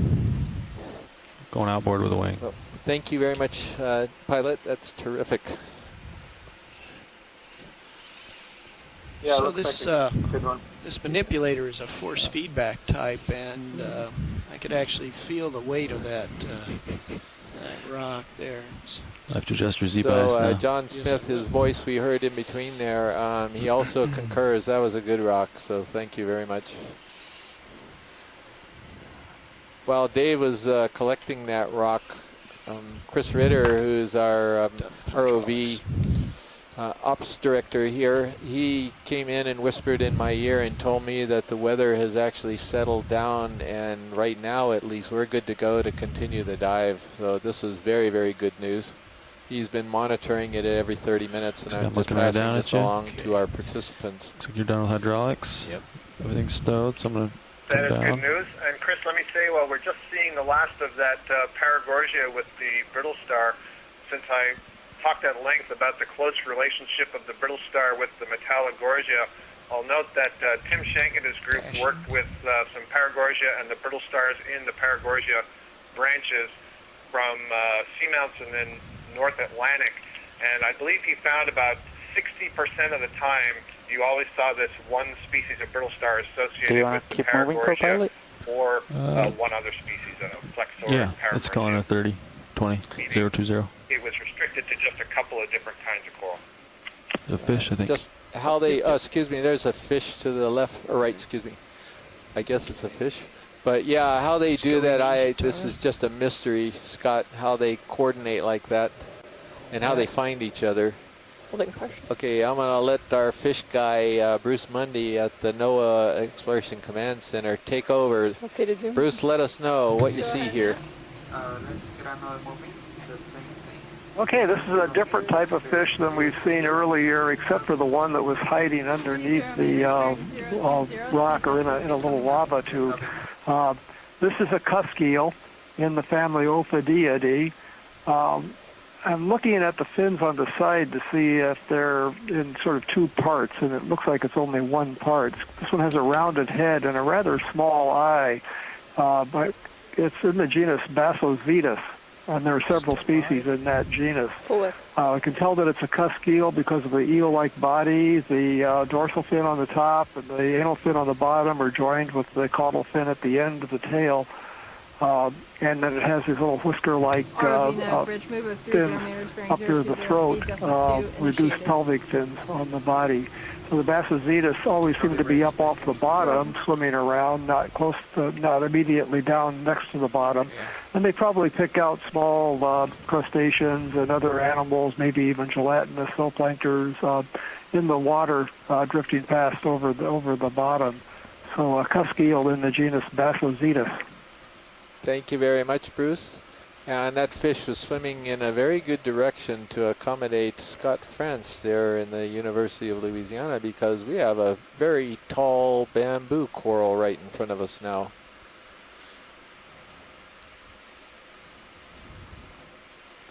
So not as tall as, what was it, yesterday or 2 days ago, but still an impressive specimen.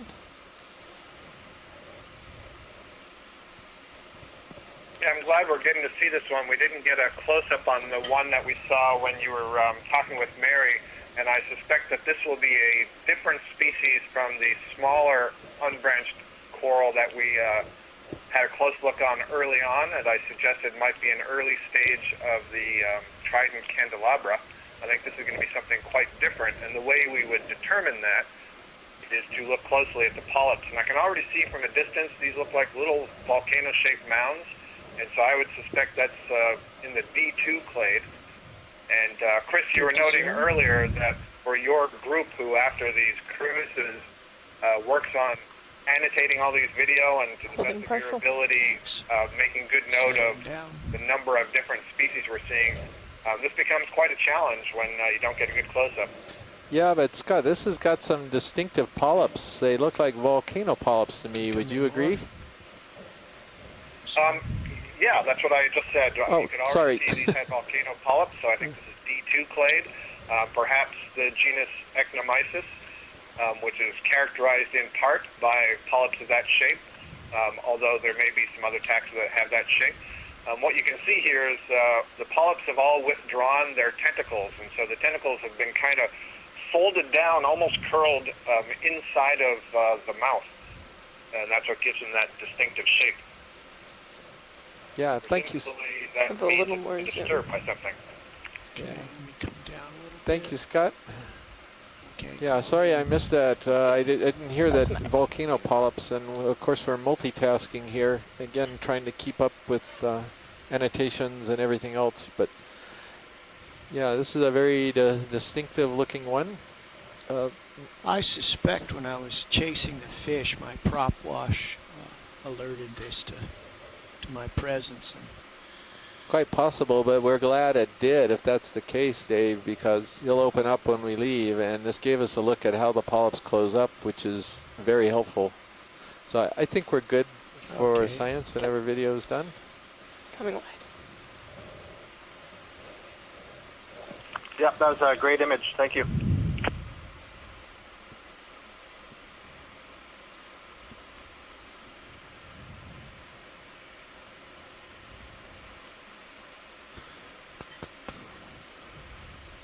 All right, pilot, you're off to my starboard. I that. did turn a little bit off of 020, so. I'm just going to pull my tether away from this before I... Yeah, good call. It's blowing to starboard right now, the tether. Get back to where I belong here. I'll have to turn is like 4 degrees. I'll be back on 020. We're about halfway through the move, looks like. Yep. Or, well, more than that. Yeah, we only have If you're probably just like joining 8 meters, us, 10 meters this left. is NOAA ship Copy that, Okeanos Nav. Explorer. Thanks. We are Sweet. on a seamount that had never been mapped until earlier this morning. Should get and we're diving steeper and on steeper as we a get small near the top. and what appears to Of course, be a still a ways from the volcanic top, though. cone on the top of a We flat are summit. 550 meters away from the top. The seamounts Okay. are called geos. This cone provides a couple of opportunities for us, which is why we decided to target it for the dive today. One is that we can get some possibly very good rocks for dating it, and secondly, we often find corals and sponges and other animals taking advantage of the topography that's rising up off of the summit. So, pilot, we're probably good on this. We've got a bunch of images of these already. Can see if we can find another incredible nudibranch or something weird like we did yesterday. Or even a weird coral. We saw a weird coral a number of dives ago that is now tucked to bed in heat seal bags, and in our cooler chest here he's been changed out and babied and everything else, and now he's Okay, we're done with that move. ready to get back to Honolulu Couple good for the heaves end in of there. the cruise, and then he'll get shipped off to the Aravina Smithsonian. Bridge, move complete. So, co-pilot, Copy, bridge. co-pilot, engage the weird filter on the sonar, please. Let's find something weird. One of these Proisocrinus ruberinus. Chris Paul or the samples? I don't know what the weird filter What's that? is. Excuse me? I was asking if you were talking about Chris Ma or the Nav's in samples. control. I don't have a mouse for this. Actually, this mouse might do it. Yeah, funny you should mention Chris, because he just I know. arrived. And I'm going to switch with him and go to lunch and let him respond to that. I was talking about the fact that we tuck stuff to bed, and I was talking about samples, but he was wondering whether I could have been talking to you too, about you too, because he hadn't heard your voice for a while. Hi, Scott. How are you? Hi, Chris. I just heard the other Chris just say that somebody was looking forward to getting back to Honolulu and being shipped off to the Smithsonian, so I thought maybe he was talking about you. He must have talked about samples, surely. Yes, certainly we're at the Smithsonian, which is the depository for specimens collected on this expedition. We're looking forward to having them and making them available to the scientific community. Also, don't call me Shirley. Nice reference. Nice one. Where did it go? It's hiding. It's hiding right there. So, we're back, and having been inspired by our galley's fine pastry and dessert chefs, Okay, wide, please. I'm now looking for cookie stars. Hopefully a Forward. goniastrid will turn up.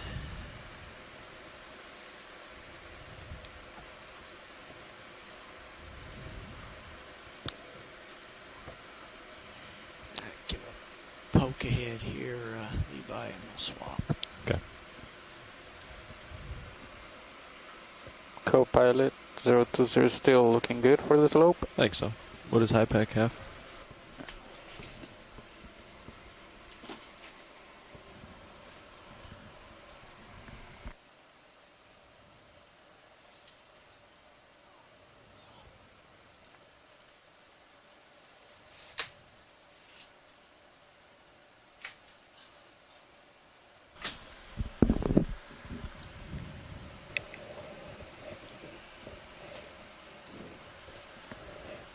So HiPAC agrees with that. It's about 010 on HiPAC. So if you want, we can keep moving. Co-pilot. Okay. Carry on. Yeah. Copy. Video, let's snap. Sure thing. Center. Not sure what this little guy is. Oh, good eye.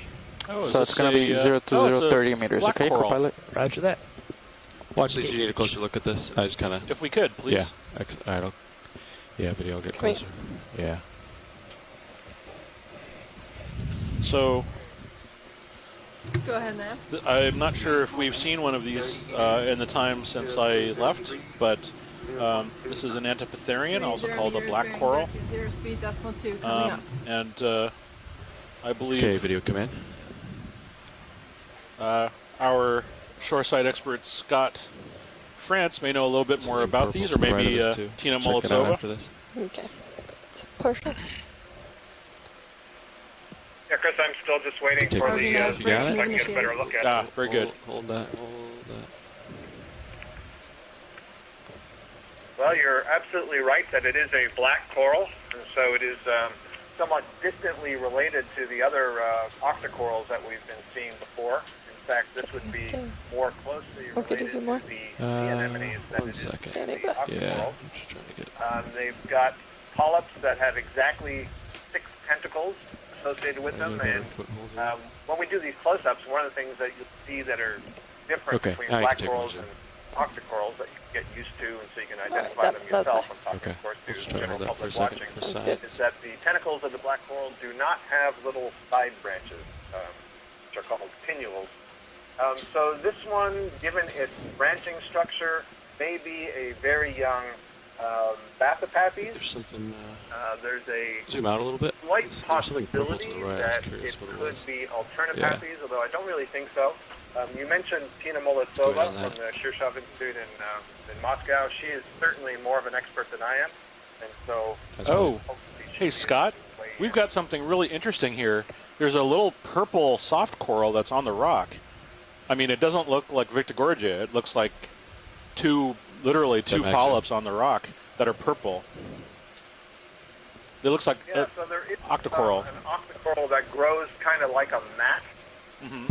I assume that's max zoom video. It's a small subject. Yeah, it's a little guy. It's either overgrowing corals or rock or sponges, and it's called Trachyphila, or I don't remember the other genus name. I think it's been transferred one to the other. I'll have to check that out. Is that stoloniferous? Possible.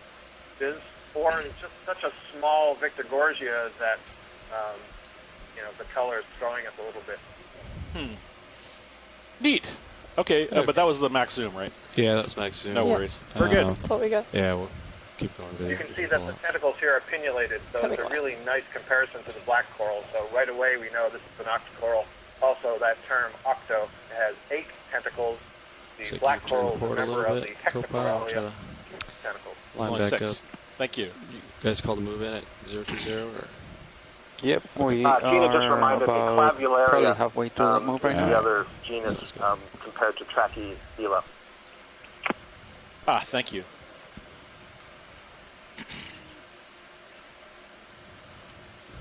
See something on this rock. Thank you. Video that's snap on. Is it possible? I see. Urchin, maybe? Is it an urchin? Yeah. Ooh, I love urchins. Ah, partial. We saw one of these earlier. It might be a little different, actually. Interesting. But yeah, we can zoom in if we get a moment. Zoom. Oh yeah. So this is, I believe. That's curious. It seems to be a relatively small aspidodiadematid urchin.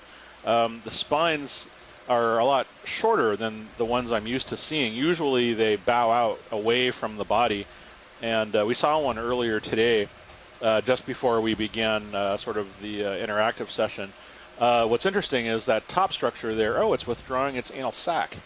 That top structure there is what's referred to as an anal sac.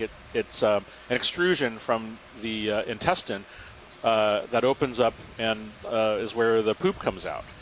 So they eat. The mouth is actually on the bottom, and the intestine goes up through the central sort of body, and then it's extruded out through the top. And we actually saw one with fecal pellets in the sac in the earlier one that we saw. But it looks like it's withdrawn. Perhaps they do so when they're finished, or when they're. This is in the Aspidodiadematidae. As I had mentioned earlier, usually they're crawling around with really extended spines. So it looks like but this one also has tube feet in play. So Okay, video interesting. clear. Yeah, we can move on. Thank you. Got the ship moving, so I gotta kind of keep moving here.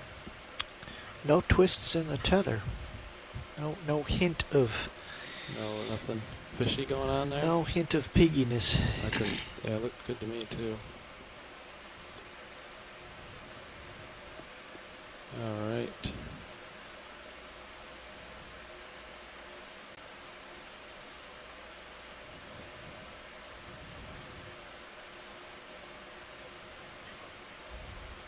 Okay, co-pilot, we're approaching the end of that move. Let's go ahead and put in another one. We need to get up the hill, I think. I agree. Keep things moving here. I'm sure Levi can keep up, even though he keeps finding So, interesting pilot, stuff. did you guys just switch out? We did. We did. It's typical that we'll split the watch, and the scheduled pilot will start the watch, and then halfway through the pilot and co-pilot will switch positions and get a different style sometimes of piloting. Hey, video frame it up. I think we've seen this one before, so Yeah. let's do it quick. This is Sure thing. Umbellula. This is a deep sea sea pen. You'll see the different polyps, each one with 8 feeding arms. There's a connected pharynx that leads away from the mouth at the center of each polyp. And this is all part of a colony, which is rooted down there. You can sort of just out of sight, but rooted with kind of a large bulb that anchors it in the sediment. Video come out. There's a sponge in the foreground, actually. I just want to make sure I saw this. Come back in. I think this is also similar to one we've seen. Yeah, it's a sponge of some kind, but similar to Polyopagon, a glass sponge. You can see the roots or the attachment points on the bottom. But I have a bit more. I'll leave that for the other Chris to worry about. I think we've seen this before video, Okay, so Roger. I saw something. I have to keep moving. Coming away. And I saw something, so Go ahead now. right up here.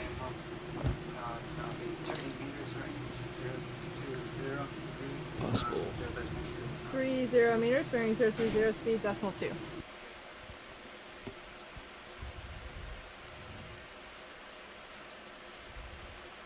So we've got 2 subjects here, maybe. Maybe a dead stock. We'll see.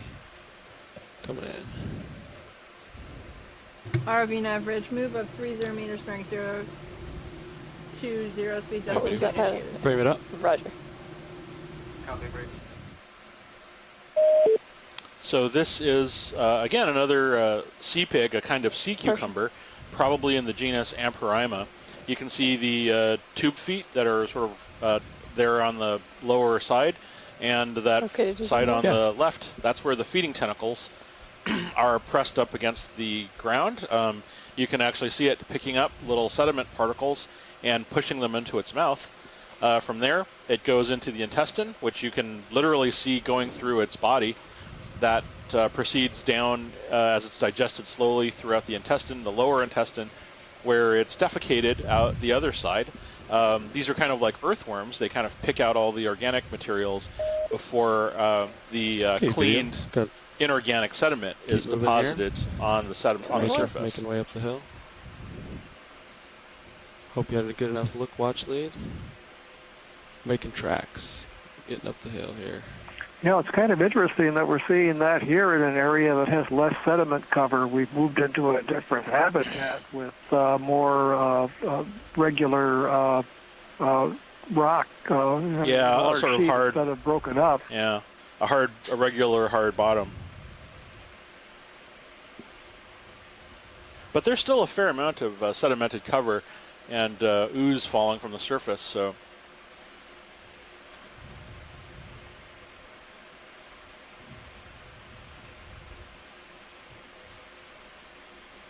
We have a crinoid. Yeah, it seems like it's less favorable fish habitat now because of the lack of sediment that would be a home for some of the small invertebrates that the fish would forage on. And the last fish that we saw was one that forages more on the water rather than along the bottom.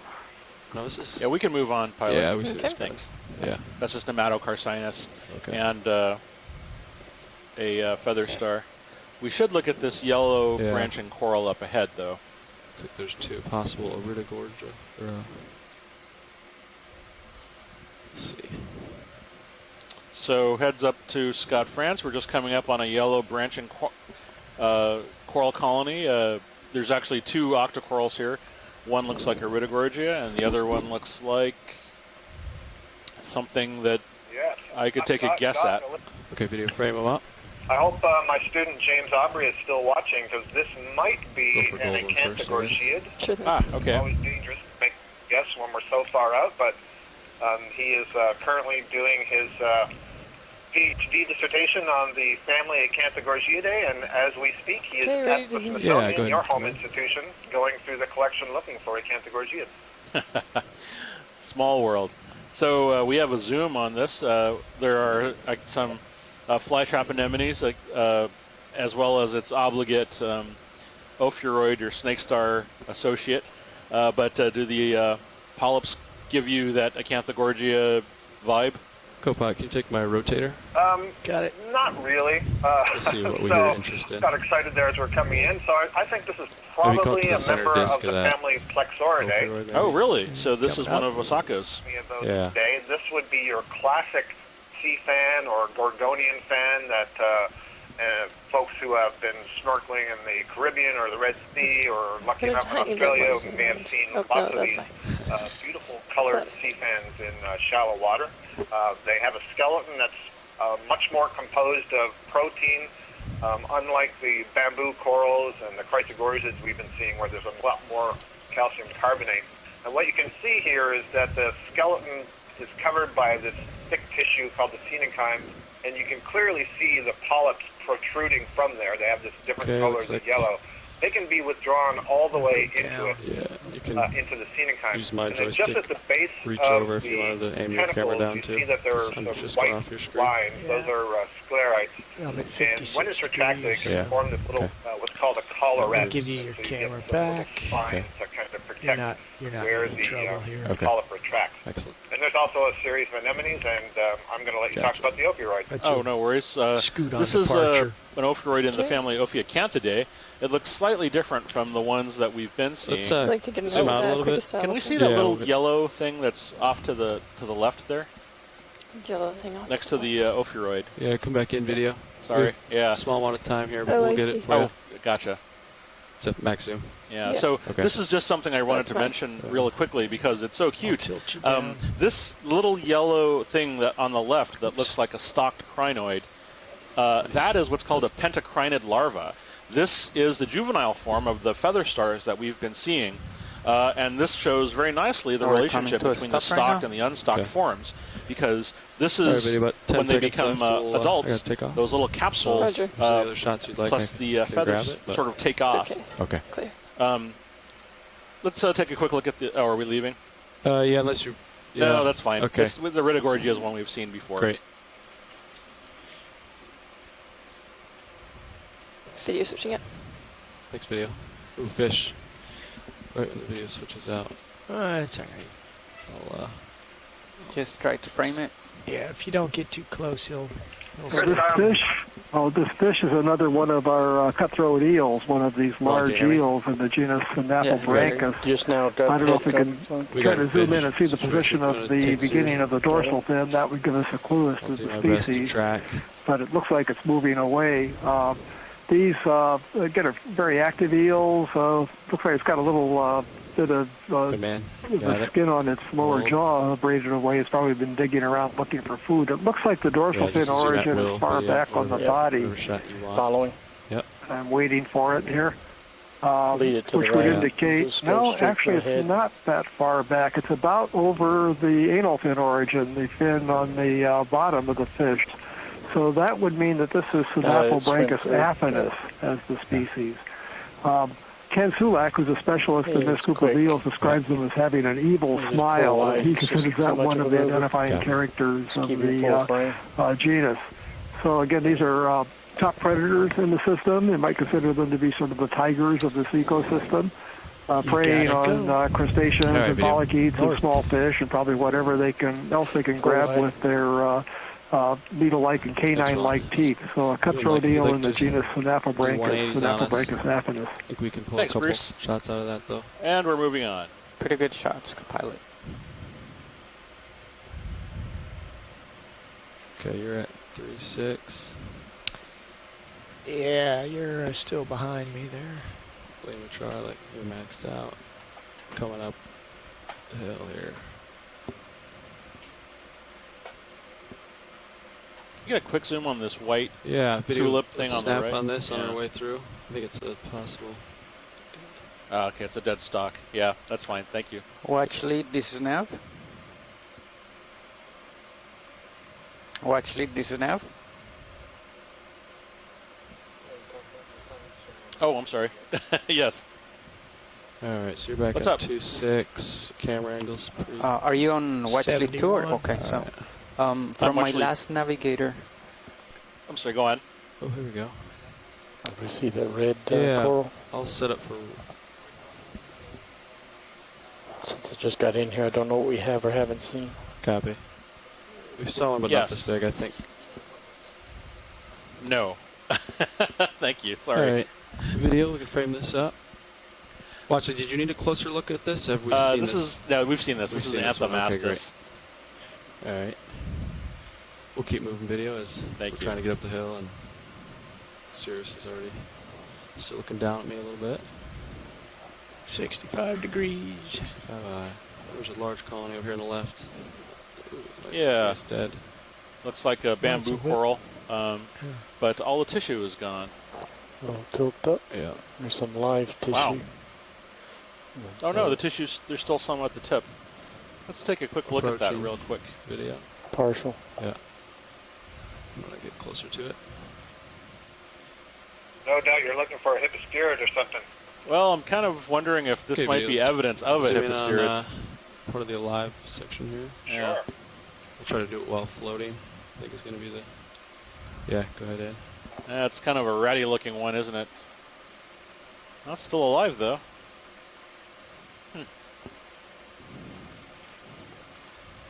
Does this look familiar, Scott? I'm still waiting for the zoom. Gotcha. Something yellow wrapped around. I don't know if there's a nudibranch, but what I'm looking at, I see something yellow-orange. Looks like it's wrapped around the base of one of the polyps. Trying to figure out where the current's doing video. Sorry. A couple of. I think I see what you're seeing, but it's it's just a stain. Can we zoom in? There's a little yellow-red thing on around one of those polyps. Try to go for the dark red zone here. Yeah. Go video. Yep. Got a small window. Little tilt up. I'll just rise. Yeah.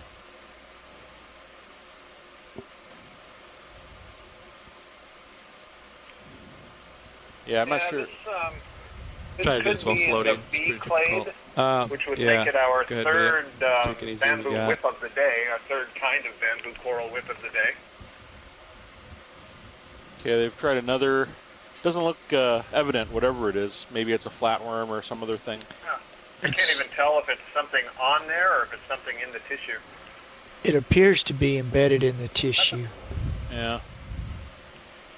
Yeah, I think you're right, Roland. We can move on. Well, this one is growing for a long time. It may be on its last legs, but Okay, video. it's a Real very clear. long, Sorry, I wasn't tall still colony, shot. which suggests that it's been growing here figure for out where the some current's doing. decades. Yeah. Pretty cool looking colony though, huh? Oh yeah. From this angle. Or maybe there's a natural end Alright. to these things. We'll let it go. Hard to say. That one's very long if it was all You straight. quoted airplane before. I will say, I'm not dead yet. Okay, and looks like we have another nice branching colony over to the left here. Fuzzy on the right. I don't know if it's just fish. a rock. Let's grab fish. Oh, the small fish. Snap. Okay. I'll do my best here. Bruce, we got one for you. Good luck. Take zoom if you got it.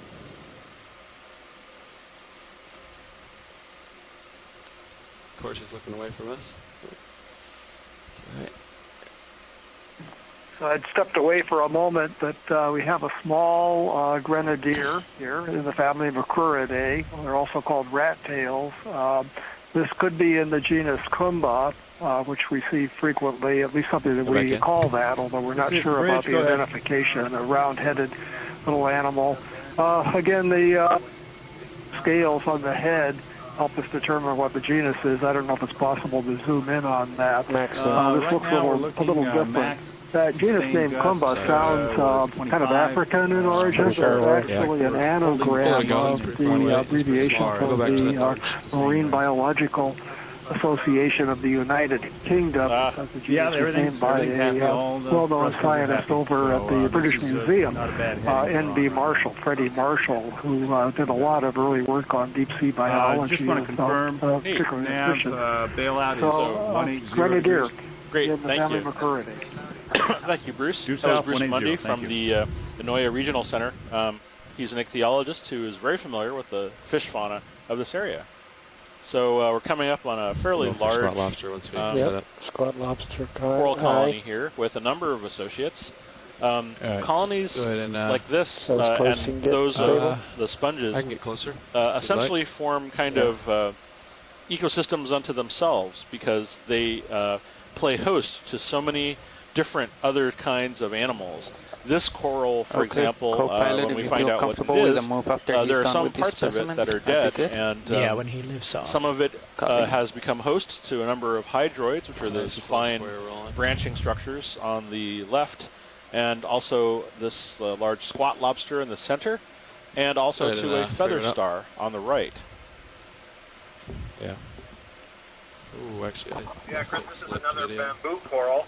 This is the first we've seen today of this particular species, but we have been seeing this somewhat regularly on this leg.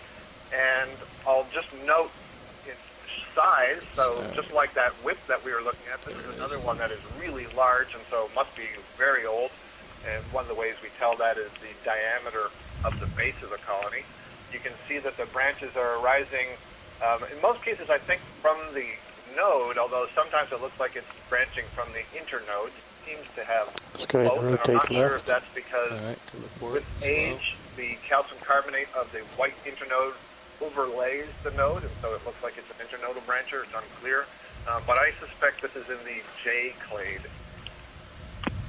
Very good. Thank you. Yeah. Thank you, Scott. I'm Maybe back zoom from out lunch. a bit video, and we'll see if there's any other associates they're interested in. Got some.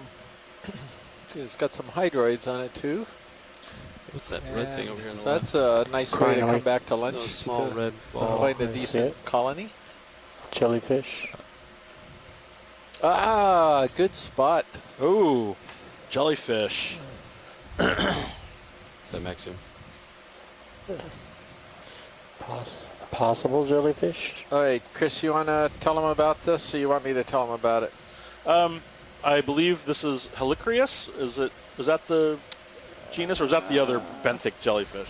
That's, I think, maybe we're calling this Aegina. Aegina, that's right. I'm sorry. Yes. So why don't you, since I got the name wrong, why don't you continue? Well, I think Scott knows more about these guys than I do, but I'll go ahead and throw this out.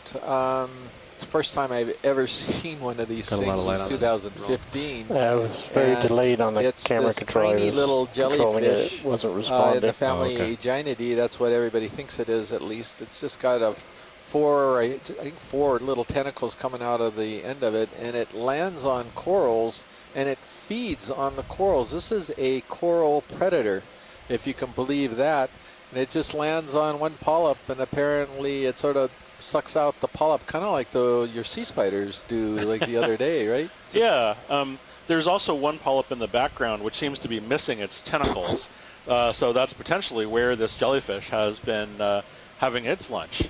I think I saw that one just retract or fold over the tentacles, so it may be that, sensing danger nearby. But yeah, Chris, we saw these 4 or 5 times in 2015. It was the first time I've ever seen it, but we kept regularly seeing these small jellyfish associated with the polyps. All these with the mouth over the polyps, so there was that idea that maybe they're feeding on the polyps. But this one, I can't tell that the mouth is actually oriented towards the coral polyp. I'm not exactly sure what I'm seeing there. Yeah, maybe what goes around comes around, if that's the expression. The polyp's feeding on it for a change. I might have caught it. I don't know. All right, watch these. Is there anything else you wanted to see? Can on we this? zoom down on the bottom? Yeah. I'm just curious to see if there's any Come little back in. juvenile crinoids down there. To the right, perhaps. Huh? No, well, on an earlier coral we were looking at, it had a little pentacrinid larva, a little juvenile crinoid, like a little stalked crinoid, living down near the base. And it made me think that maybe, they settle out there and then they can pop their little Nav bridge. feather star aspect and they just climb up onto yes, the Nav, adults. So, no, I don't see it. Was ramping up a That's little good. bit. I'd Thank like you. to come 5 degrees to starboard. I think we're. Thank you. Looks like they're going to make a heading change. Very slight. Okay. 5 degrees. I'm looking at 75 degrees here. Copilot, permission to zoom on Sirius? Yes, permission granted. I'll keep some light on for just a second. Tilting down.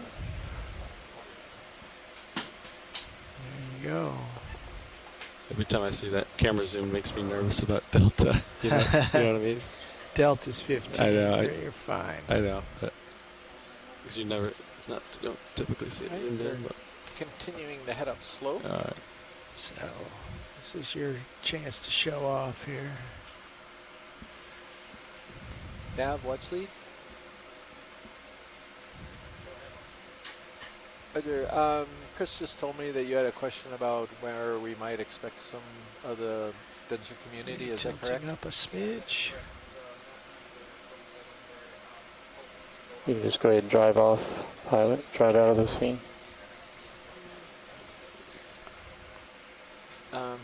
I was kind of hoping to see them now, but could you zoom out and let's take a look at the contour map a little bit, please? Sirius is full wide. All right, thanks, Roland. Well, I think we got a shot if we can get up into those tighter and tighter contours and a little Once steeper that terrain. heading change is complete, let's maybe call it that a move. would maybe that would get us into something. I'm pretty I surprised. came left to look at you. Ooh, video, so let's snap far on on fish. this hard terrain. Possibly the same one we saw.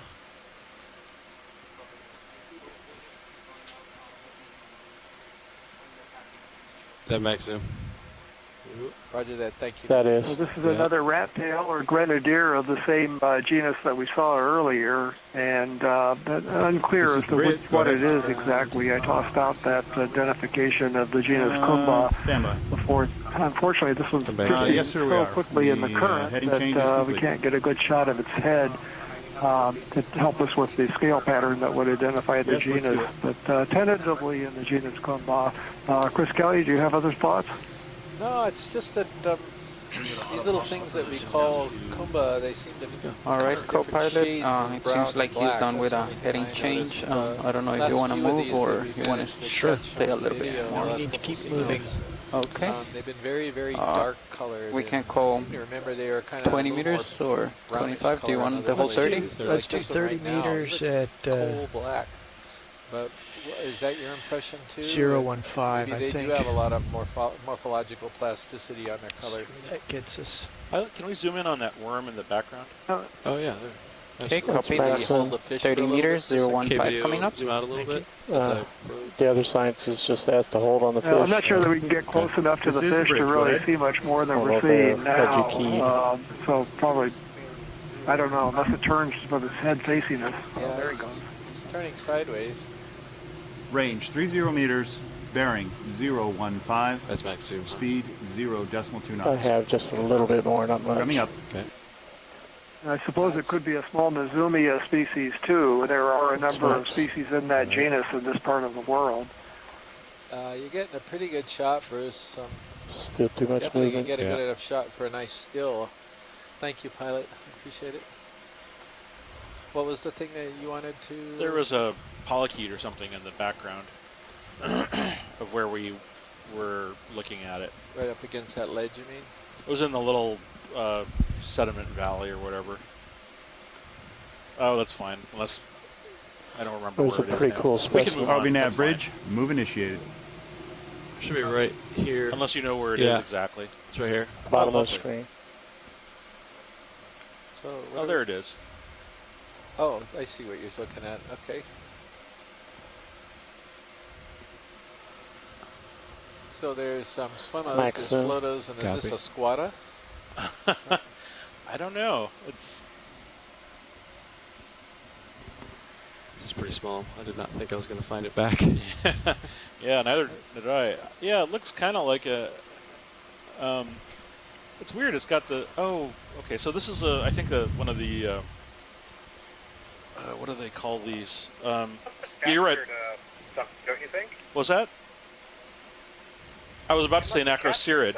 Because it looks like a combination of errant polychaete and a tube-dwelling polychaete, and I wonder if it's the polychaete that captured a jellyfish or something. This is max zoom, right? Yeah, I could try to get closer, but I'm worried I'm going to lose track of it. No, that's fine. Okay. I'm wondering if it might be an acrocerid, but... You just pop in front of that one rock. I suppose. We haven't seen any swimming polychaetes today, so... Yeah, we'll let it go. You're full life. Have we seen this sponge today? Watch this. Yeah, but there's something in it. Yeah. So why don't we go ahead and snap in on this?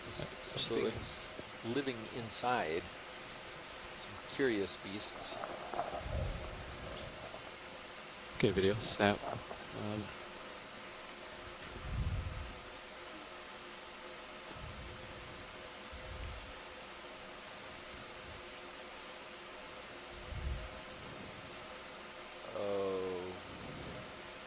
Okay. Barnacles, I'd say. Barnacles?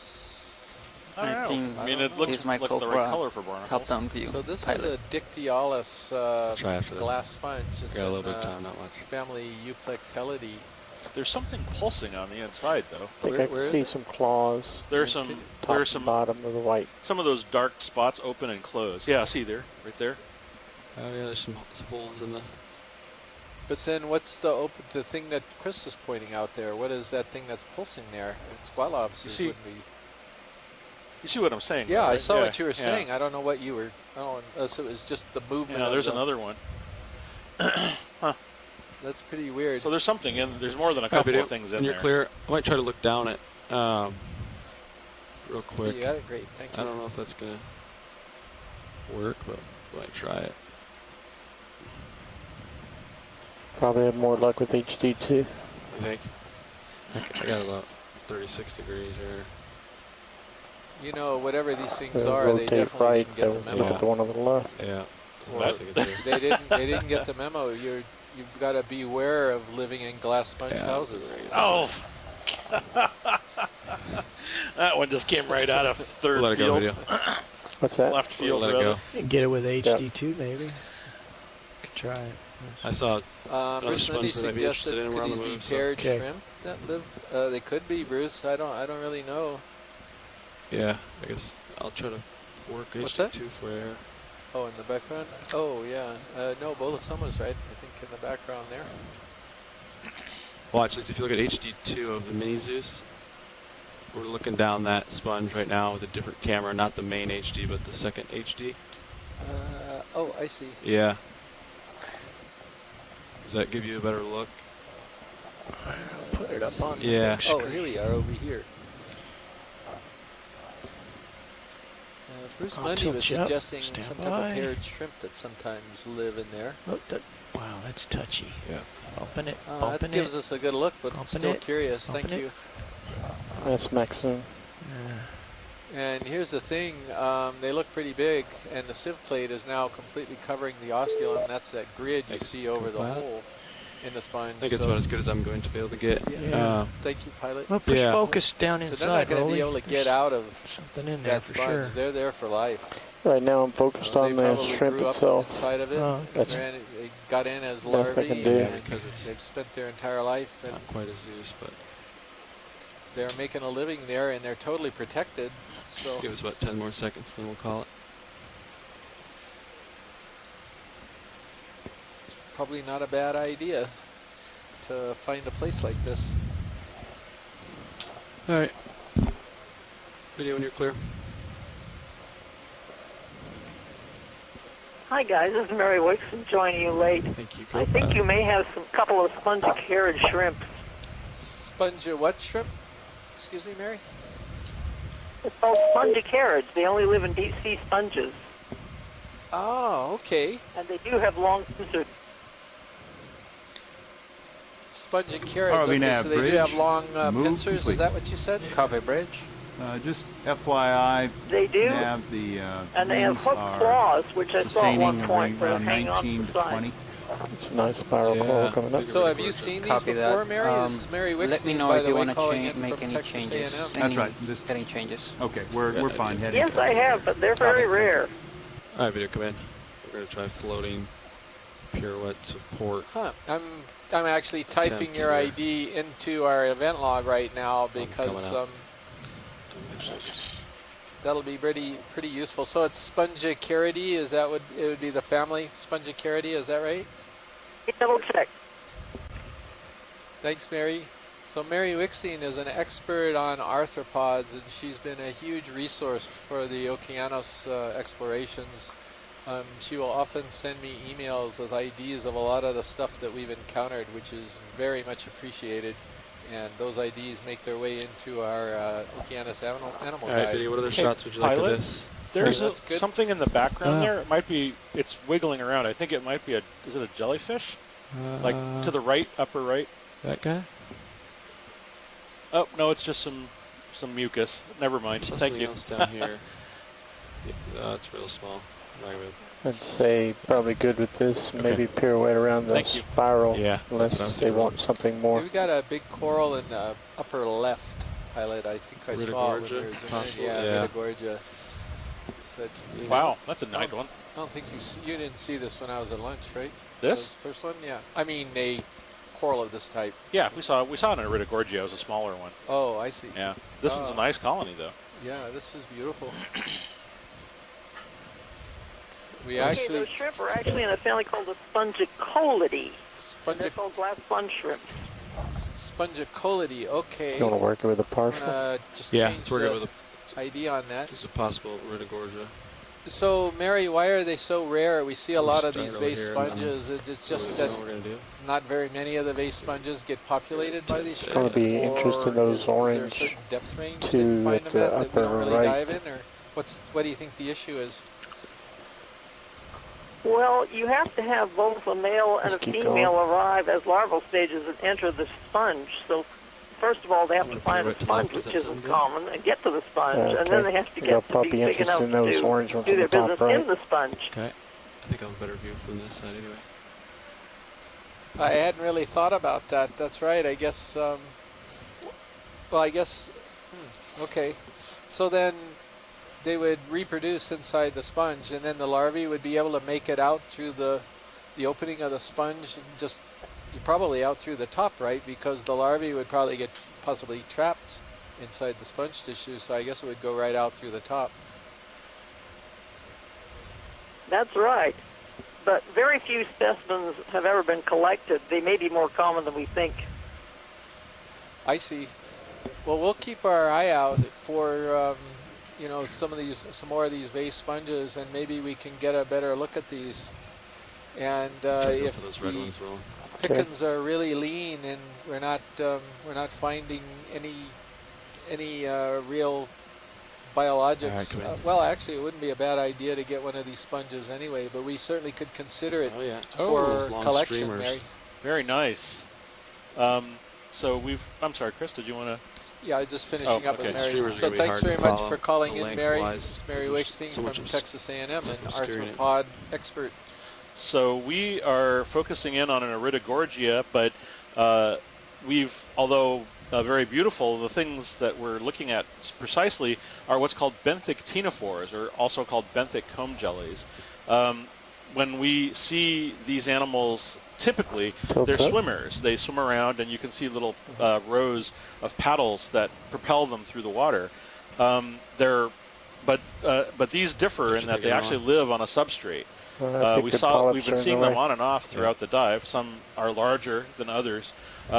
This particular group has long tentacles that they extend into the water column. You can see them kind of as the water current is blowing past them. And they use these as sort of fishing lines to capture whatever food it is that they're eating.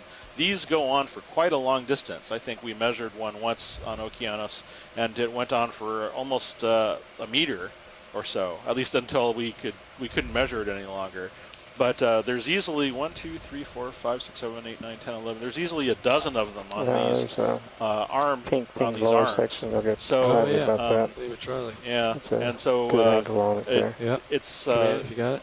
interesting. And it looks like we also have some other commensals. We have a snail, or it looks like a snail living, or maybe possibly a hermit crab. It's blowing away. Maybe. Let's see. What is it? Or one of those apicophora? No, what is No, that? it's definitely a shell, but well, there's two things going on here. You're gonna have to swing There's around. definitely an apicophoran in the front. Yeah. Well. Okay. But there's a shell of something with a shell in the back. So I think we're a good pilot. Thank you very much for that. Yeah. That was a neat little that was kind colony of, of stuff. Beautiful shots, pilot. Thanks, Nav. Yeah. Let's push on if you don't mind video, and then see if we can get up to a little steeper terrain. See if we can get a little. Co-pilot, can we richer center up ground. HD2, tilt it up a little bit?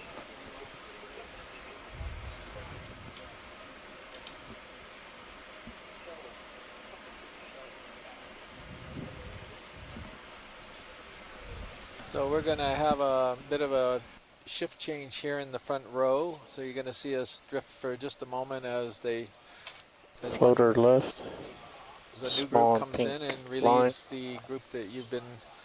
Coming to the bottom of the screen. That have been operating the ROV right up until now, so they can go and get some lunch. And we'll take the opportunity to remind everybody that this is a live broadcast from the NOAA ship Okeanos Explorer. We are now in a wonderful location in the Johnston Atoll. Never fails. I should look and see exactly when 12 o'clock is, and I don't do that. But anyway, we are in the Johnston Atoll unit of the Pacific Remote Islands Marine National Monument. Just went off right screen. And we are on a seamount that was previously unmapped and pretty much unknown until a few hours ago, and we're exploring it for the first time. It's south of Johnston Atoll, the island itself. Could we pan over to the right, pilot, when you are settled? Thanks. Yeah, copy that. Thanks, Josh. And the title of our Hey, pilot, how do you have me? here is Laulimo Kamoana. Copy that. I have you loud and clear too. Referring to partnerships in the sea, because these efforts... Just adjusting my Z-bias here. These Okeanos cruise efforts, Hey, video? if you will, involve a considerable number of people in order to make them happen from a variety of different institutions. We have onshore scientists from all over the place. We have GFOE, Global Foundation for Ocean Engineering, Exploration, University of Hawaii, Sandy is a round rock to the lower left. NCEI. What are we looking for? There was a little red thing that was on one of the rocks. It was a little to the right and further down. It's now centered where the lasers would be. It's now left. Or is it relative to lasers? The red thing? Left of lasers. Oh, that's it. Yeah, that's it right there. That circle with the... Thanks, Josh. No problem. I missed that. Yeah, that was Roland directing me. Oh, Roland. Very good. Yeah. Thank you, Roland. Anytime. All right, pilot. Light bar is deployed all the way. Come on in. Uppers.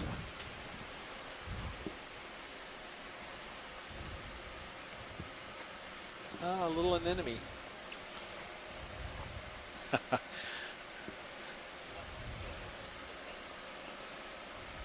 We often see sea anemones in the deep, but of different species, but they're extremely hard to identify because you actually need to conduct histology to determine what type of animal they are. But I'm always looking at these undersides because there's jellyfish that live under them, and they're not commonly seen. So always looking for something interesting and unusual. We can move on. Thank you. Okay, come on out, video. Got a really good view of manganese crust. Okay, pilot, so we're going to continue moving up slope roughly north to make our end waypoint. We need to average 0.07 knots. On land. This is something that occurs Copy that in now. the deep sea. all these Quite a minerals bit of current now. precipitate out of seawater Yeah. and coat all the rocky surfaces. 3 for hours, millions 40 of years. minutes remaining. And that's Not what's entirely accurate. covering all of the rocks here.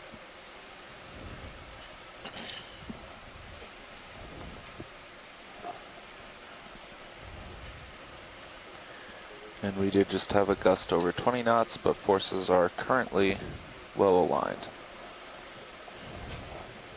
Copy Pilot, that. any chance you could identify the haircuts up there?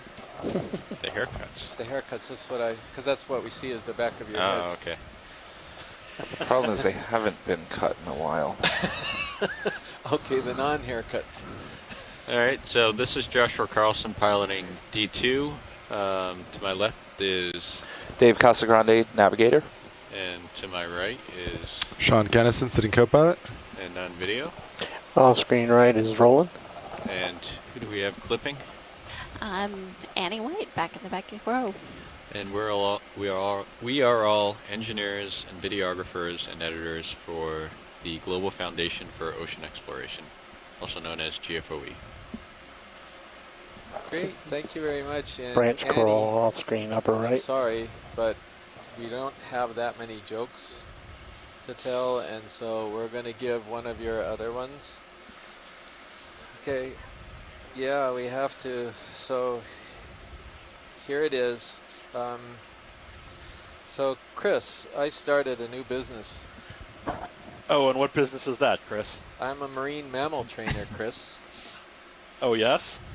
So did you want to know how well it's going? Yes, I do. Well, it gives me a porpoise. Oh, jeez. Thanks to Annie White for that joke. We appreciate it, and that was our joke for the day.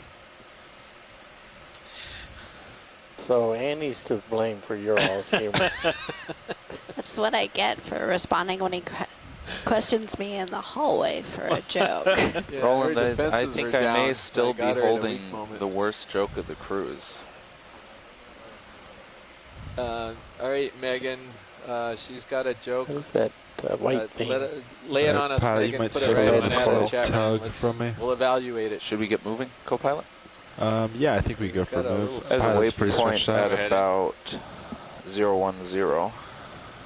Or 020 would be fine too. Aha! So I can this is rotate a to different 10. I sponge think we it's don't often see. anything in that general if direction. I you think could is zoom in fine. right underneath Looks it, you'll see upslope. something really cool. If you like sponges, that is.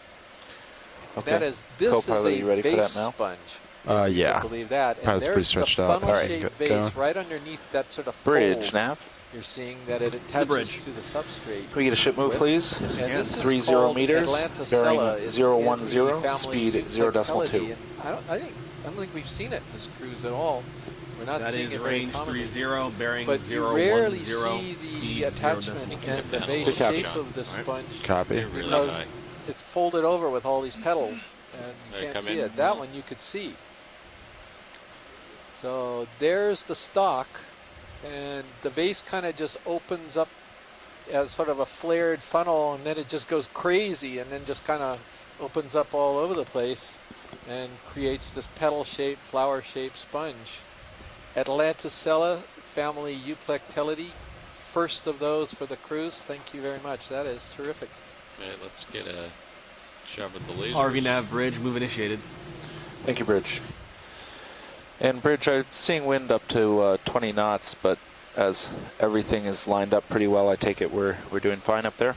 That's correct, Nav. We're kind of chasing the wind a little bit. So from our chat she's room been sustaining ashore, low Megan 20s McCullough now. Max gust so far has been 25. hits us with a devastating invertebrate Thank you, Bridge. zoology All joke. right, thank you.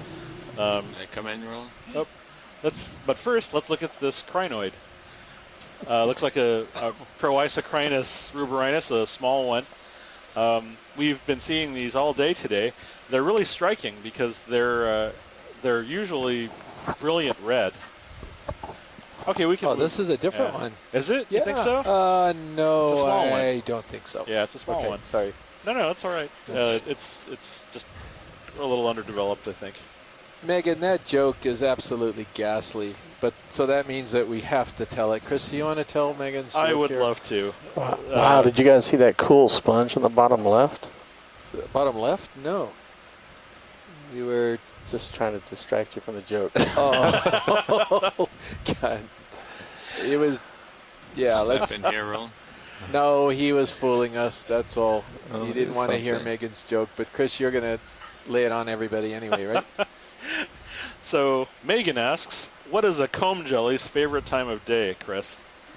I don't know, Chris. What is it? 10:04.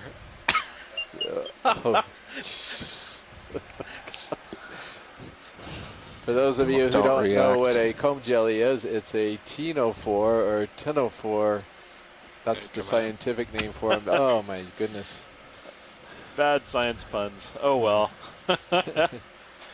Okay, that was a barnacle that you just saw in the family. Well, it's a scalpellet, I guess, a stocked barnacle. So, Sean, when we're going up steep slope, Swimming jelly just above and to the right of that white dot. Maybe a holothurian. I don't know what you're talking about, Roland. Left edge of screen. Just went behind the rock, right below the lasers.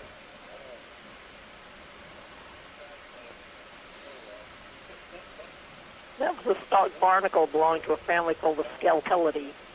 So, as I was saying, Sean. That's Mary Wickstein from Texas A&M. Thank you, Mary. We appreciate it. On steep terrain, when I'm like We're going way to go out, ahead and log that right now. the delta isn't as important. Yeah, no, I was more worried about tether. It's not sinking below Here's me. another There's one a of these decent amount of purple, heave. So that's about as low as I want to get right now. No, I got you. But yeah, now I understand. For next time, yeah. All right, come on in, Roland. We saw one of these earlier in a very diminished form. There was only 2 polyps. But a purple Octa Coral is always a wondrous sight. Also an enemy or something under the rock. So did you? Purple Octa Coral. It's right in front of you, Scott. That was a joke about the giant blue coral next to it. Scott, can you tell us what this is? I would say that this is Victor Gorgia, which is a member of the, we'll call it the suborder Sclerexonia, although that suborder isn't formally recognized anymore, but that means it's closely related to the Paragorgia bamboo coral, bubblegum coral that we saw earlier. It has to do with its skeletal makeup. So it is another Octa Coral, beautiful purple color. We don't see too many purple Octa Corals down here in the deep sea. There's a few other species known. But this is something that we pretty regularly see once we get up above, I'd say, 1,700, 1,600 meters or so in depth here in the Central Pacific. Yeah, thank you, Scott. Full screen. Coming out.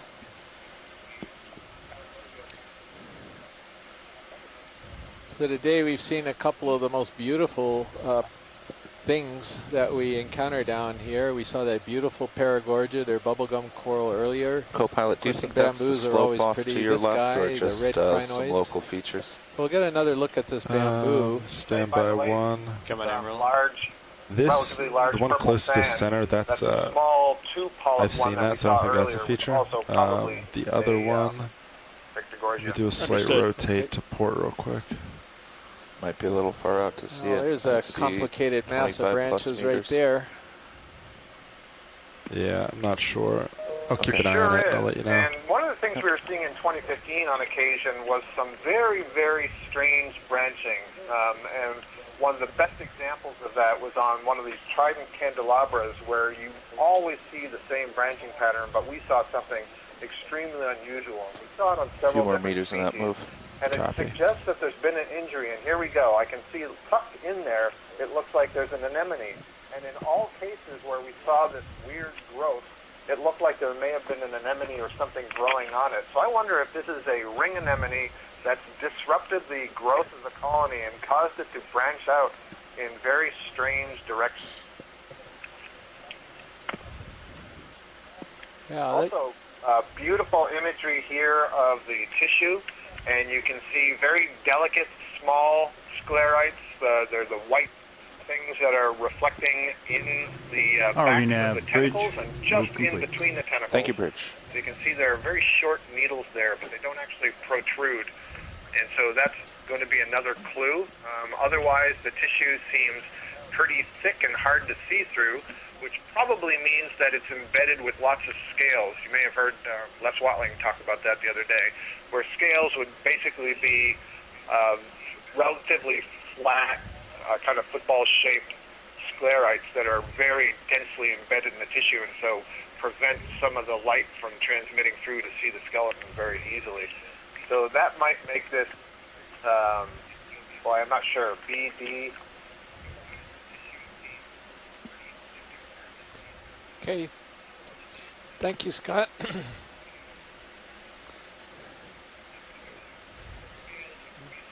Typing away here to get that into our annotation log.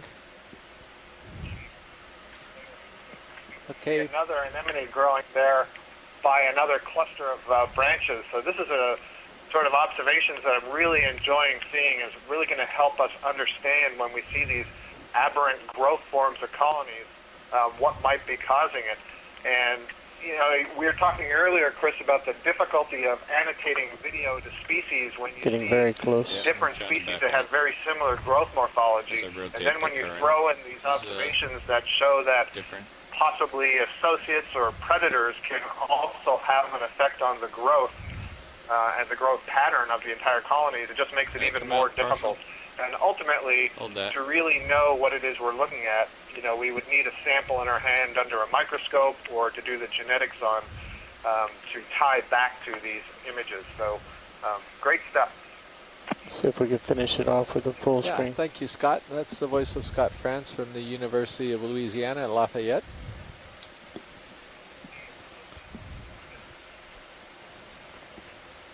So we have been joined by Nicola Rodriguez. She's taken Matt Dornbeck's place next to me, who's going to help with the annotations. You got it. Lasers are off. So the unfortunate thing is that Nicola has made sure that there is no chance of us seeing a vampire squid in the Vampiroteuthis today. Why is that? Because she ate a lot of kimchi for lunch. That's why. So there's no chance anymore of that. So, and she's here in the control room, so that's it. Anyway, that's probably a good thing you're sitting next to her then.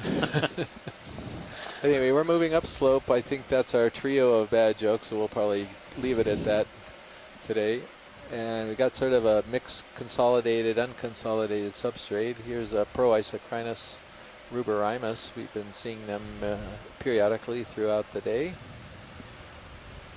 And we could probably pass on this pilot. We've got a bunch of footage on that already. Yeah, roger that.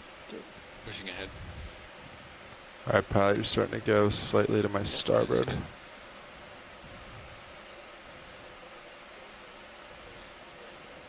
Another one there's another one up there. It's actually turning out to be one of the more dominant sessile faunas at this site. Noticed it. It can be very numerous when it does occur. Is that a fan-shaped coral there in the distance? It is. Well, there's a couple things coming up actually.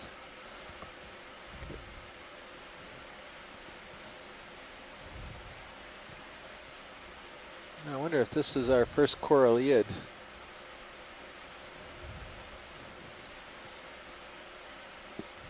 Yeah, this fan-shaped one here is a first record for the day.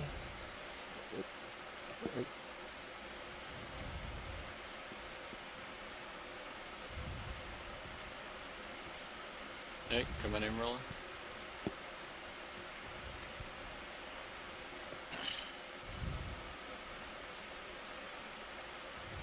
All right, go ahead. It'll tilt down to the heart of the ophoroid. Yep, it's definitely a coralliid, and it's hemicorallium. You can see one of the polyps closed where you can actually see sort of these columnar scales, I've forgotten what they're called, that are in the calyces, which is distinctive of the genus hemicorallium versus a different genus in that family, Pluricorallium, which doesn't have nearly as elongate. I wish I could remember their type of sclerites, but I can't remember what their specific name is. And twisted amongst the coral is one of these brittle stars, Chris. Can I throw out a question to you guys? I noticed when these associate brittle stars are on there that the corals don't seem to react to the brittle star touching the polyps, where I see any other creature that comes by it, it tries to capture them. Is that correct? Yeah, I think so. I mean, the associates, at least these snake stars, are fairly intimately connected with them. They stay with them even after death. It wouldn't surprise me at all if they've just somehow managed to become sort of acclimated or friendly. That's too human a word, but that the relationship is somehow beneficial to both, and so the corals don't need to defend themselves against them. Even that little tiny brittle star, there's a little white brittle star that is not a euryalid like these others, but even that seems to be sort of below the threshold of contempt by the coral. So it's hard to say which of the commensals have that kind of relationship. Copy that. Lasers are I off. think it's an interesting observation that Roland makes there, and it's possible that you could look at the corals where the polyps are extended and not being affected by the associate, meaning they're not withdrawing, and then from there perhaps infer that this is a close association, and so they have developed that relationship where, as Chris said, they may be acclimated to the associate, whereas when you see something clambering over the coral and all of the polyps are withdrawing, that would suggest it's not a very close association, or even that it's a predatory association.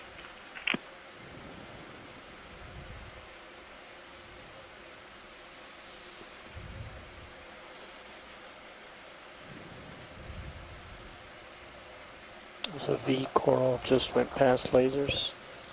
Well, we've got an unbranched bamboo here Possible coming up on black. the left. Can take a peek at All right, this. pilot, I'd be about 7.5 See with my if it's camera. something that we've already. You should be stopping imaged about today. your co-pilot. All right, come on in. Copy that. Go ahead.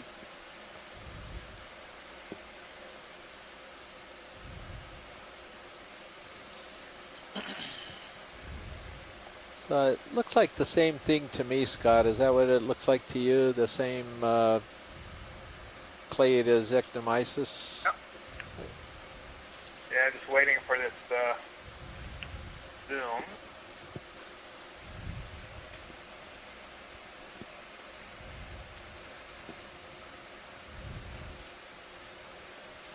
Yeah, I'm certainly not seeing prominent Getting very needles, close. and because of the angle, this is an angle that's somewhat different from the last one we saw, so it's a little bit harder to see the reflections of the sclerites.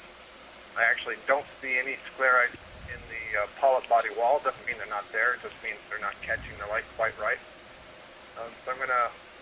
Oh, there we go. So I see on that one. Yeah, it looks like it's a lot of scales. I'll bet this is another B. I agree. Okay, thank you. I think we're good, pilot. Nick, come on up. Yeah, pilot, I'd be at 8.5, but I don't think I'm swinging anymore. Coming up to potential. Yep. You know where it is? Still a lot of round, bouldery kind of rocks as we go up slope.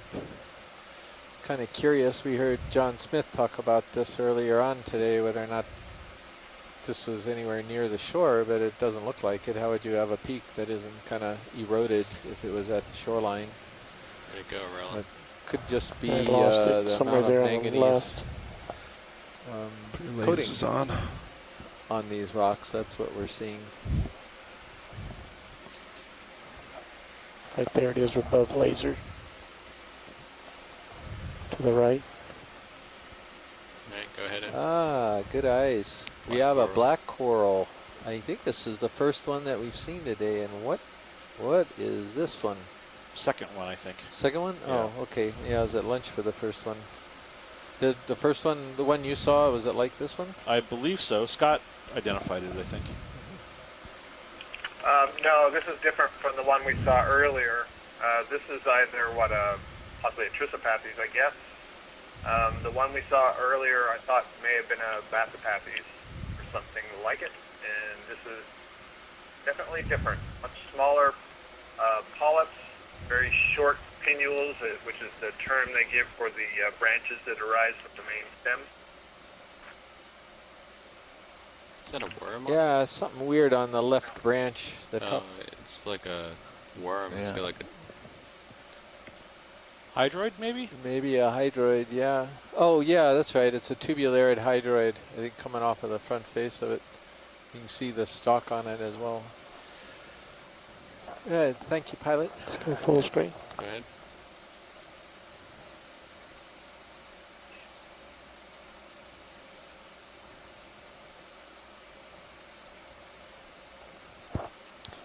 Video's clear. Okay. Pulling out.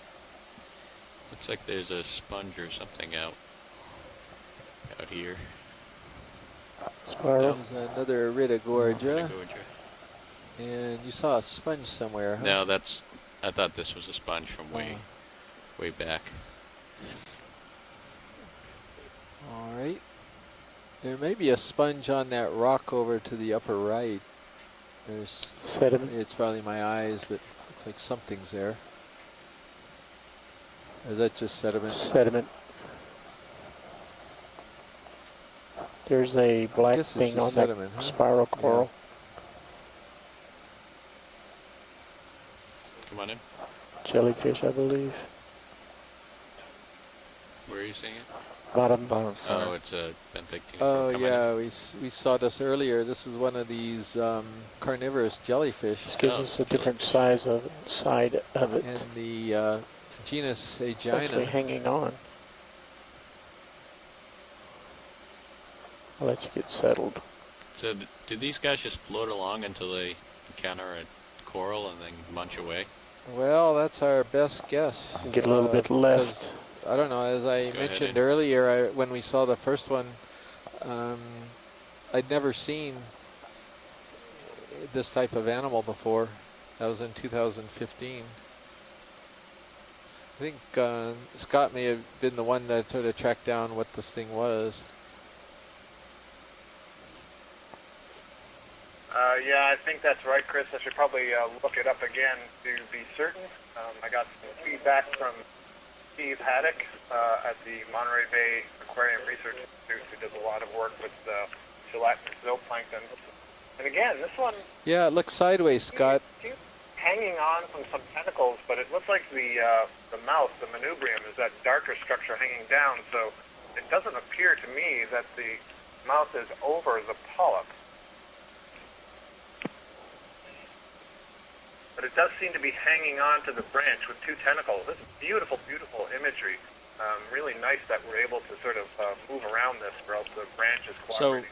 So, Scott, it looks like we get various angles. That's great. It looks like there's an adjacent branch that has missing tissue. You can see it right there. Yeah, that's a lot for that to eat. I'm not sure he could have eaten that much. We're talking about a jellyfish hanging onto a coral to begin with, so just saying, just might be taking little pot shots at it. Well, it could have been like a... Maybe once it, it squeezes the bell, the umbrella of the jellyfish to swim, so maybe it hangs on to one branch and swims over and can nibble on the other one. Let's do all kinds of speculation while we're looking at this. So what do you think local up is? Wow, that's a lot of rubbly substrate up there. I would say anywhere from due north to 25 degrees, yeah. Looking at D2 sonar, it's looking like north. We're going to get one a little higher up. Copy that. Yeah, I'm at 10 right now. We've So gotten one already in the bottom. rotating north is What we're lacking is biologics.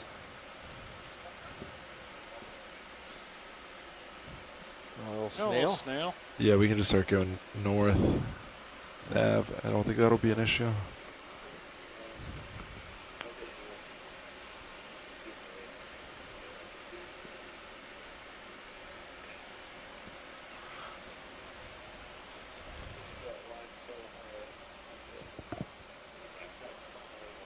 Sort of looked like he's lost a portion of his shell. No, it's just sticking out.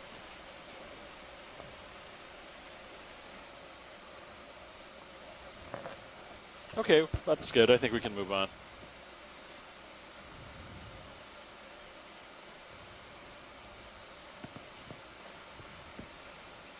And we're continually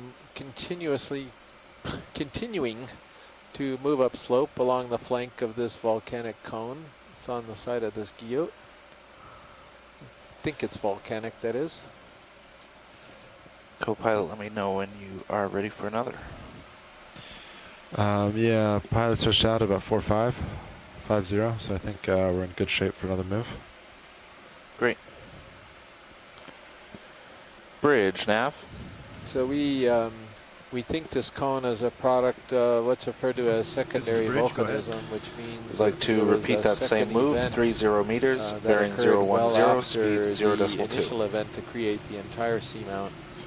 Range 30 meters, bearing 010, That's apparently speed how 0.2. you can sometimes get these small cones forming on the top of old carbonate drowned reef terraces. And if that's the case for this one, it happened a really long time ago, probably not that far in time from the original seamount construction. It obviously had to sink down below the surface, below where a reef could form before the second eruption. But this is a lot of manganese crust, so many millions of years ago, this cone was formed. ROV nav bridge, move initiated. Thank you, Bridge.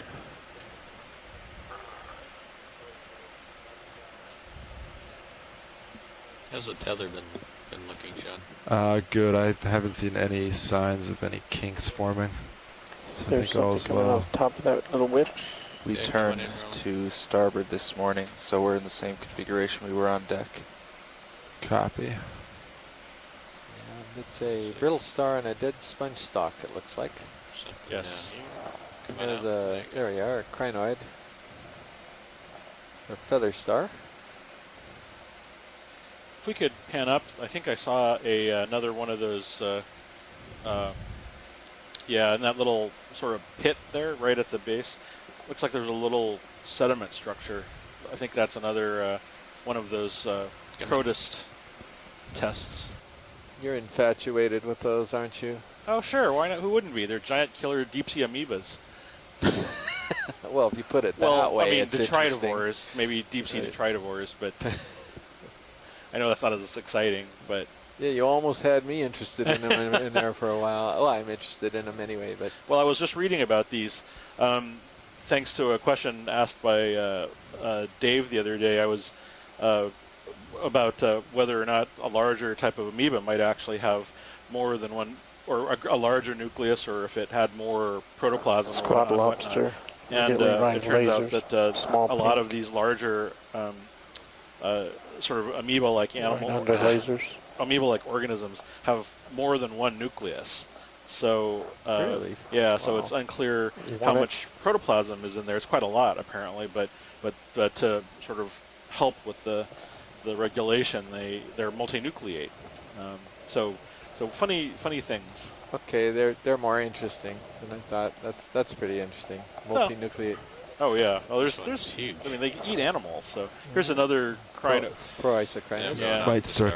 Yeah, you might feel a tug too. Chris, I would say that in that respect of having a multinucleate cell, they're similar to the glass sponges, which are also syncytial. Essentially one giant cell draped over a glass skeleton that has multiple nuclei.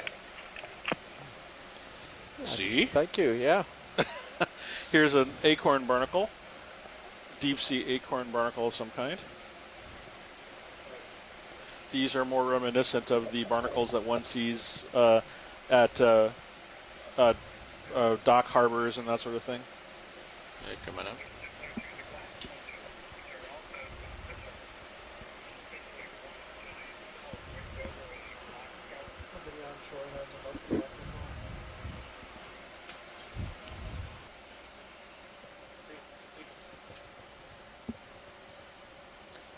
So, pilot, how's the current flow right now? Is it pretty quiet, or is there any current detectable? Yeah, there's definitely current. It's going to the northeast, maybe? East-northeast. So it's blowing me... yeah, it looks like it's blowing me, yeah, east-northeast in that general direction. So again, that brings up or begs the question, what is wrong with this place? You have hard substrate all over the place. You've got good current flow. You've got elevated terrain off the top of this guyot, so very little sedimentation. I don't know. In comparison to that incredible... There's on the lower right, there was a rock pen.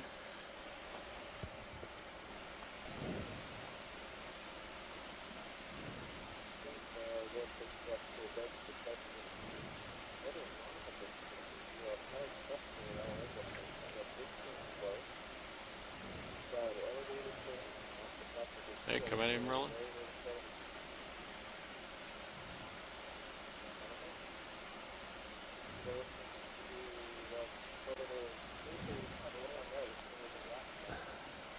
So, Pilot? Go ahead. Let me just throw this out, but I wonder if there's some interest by the group in collecting one of these. It looked like it was in a pretty good position.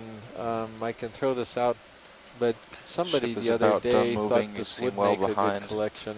I think we'll be okay here. I don't think we need to move back if you want. Does anyone think that this rock pen would be of copy that. interest? All bio boxes are available.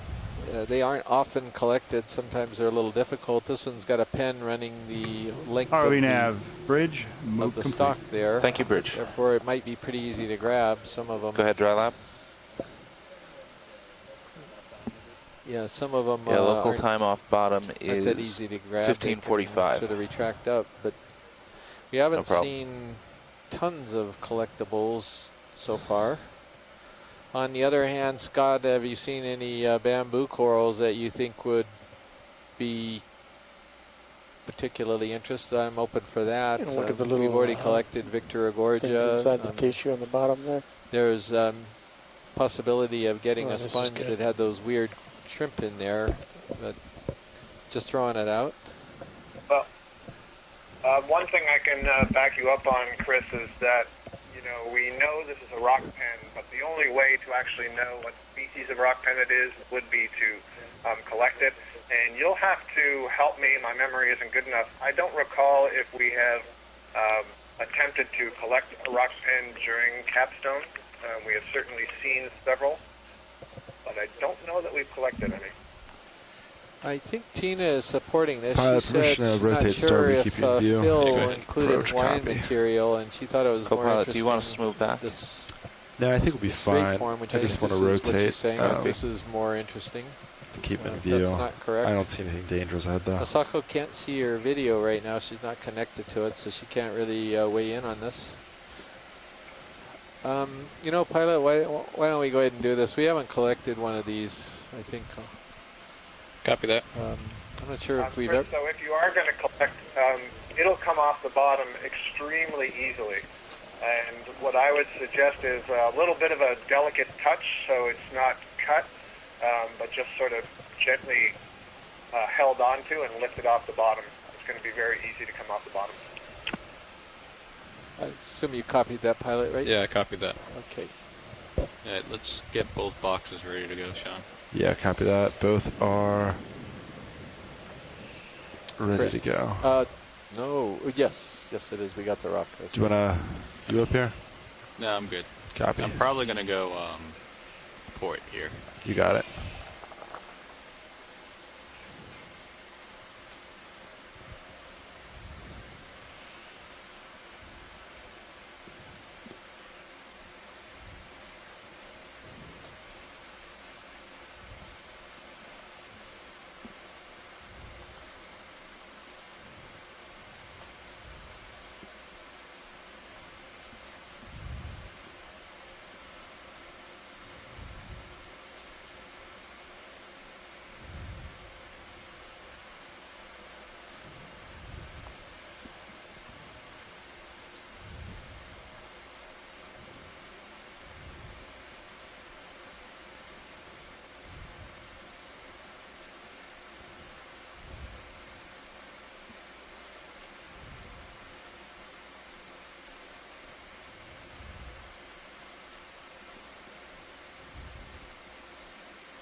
off.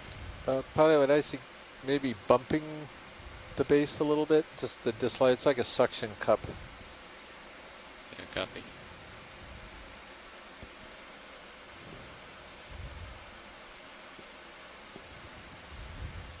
You doing okay, co-pilot? Yeah, co-pilot's happy. Great.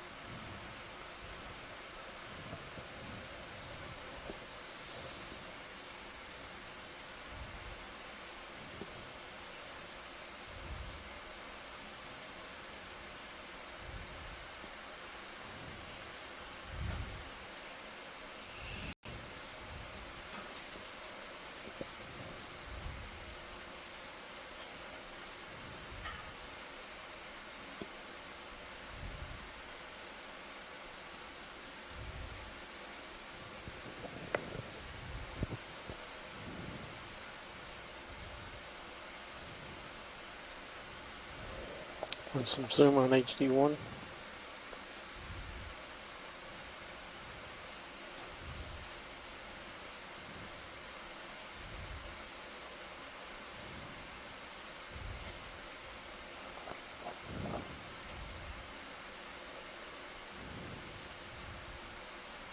Doesn't want to come up.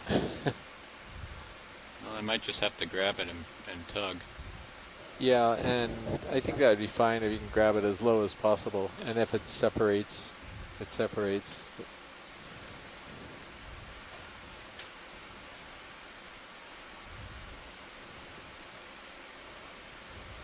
You've got it. It's off. There, I think it came up. Oh, very good.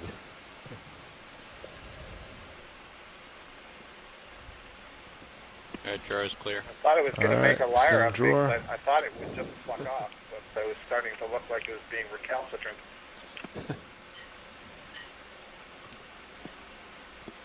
So I just want to say it's nice that we were able to pluck it off with the peduncle, because in some of these species, the sclerites are only known from that peduncle. There are no sclerites actually in the polyps itself. Oh, I didn't know that, Scott, so thank you.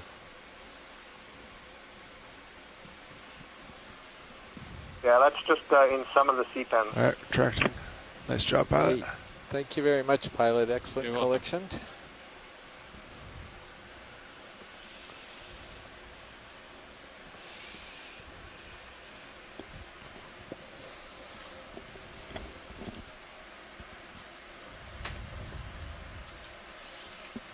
Alright. Oh, happy. All right, sailing valve packs. Spew off. No, pilot, I did have to rotate a good bit to keep you in view to starboard. Alright, I'll come your way. Copy. Nice job, Sean. Thank you. Oh, you did the hard part.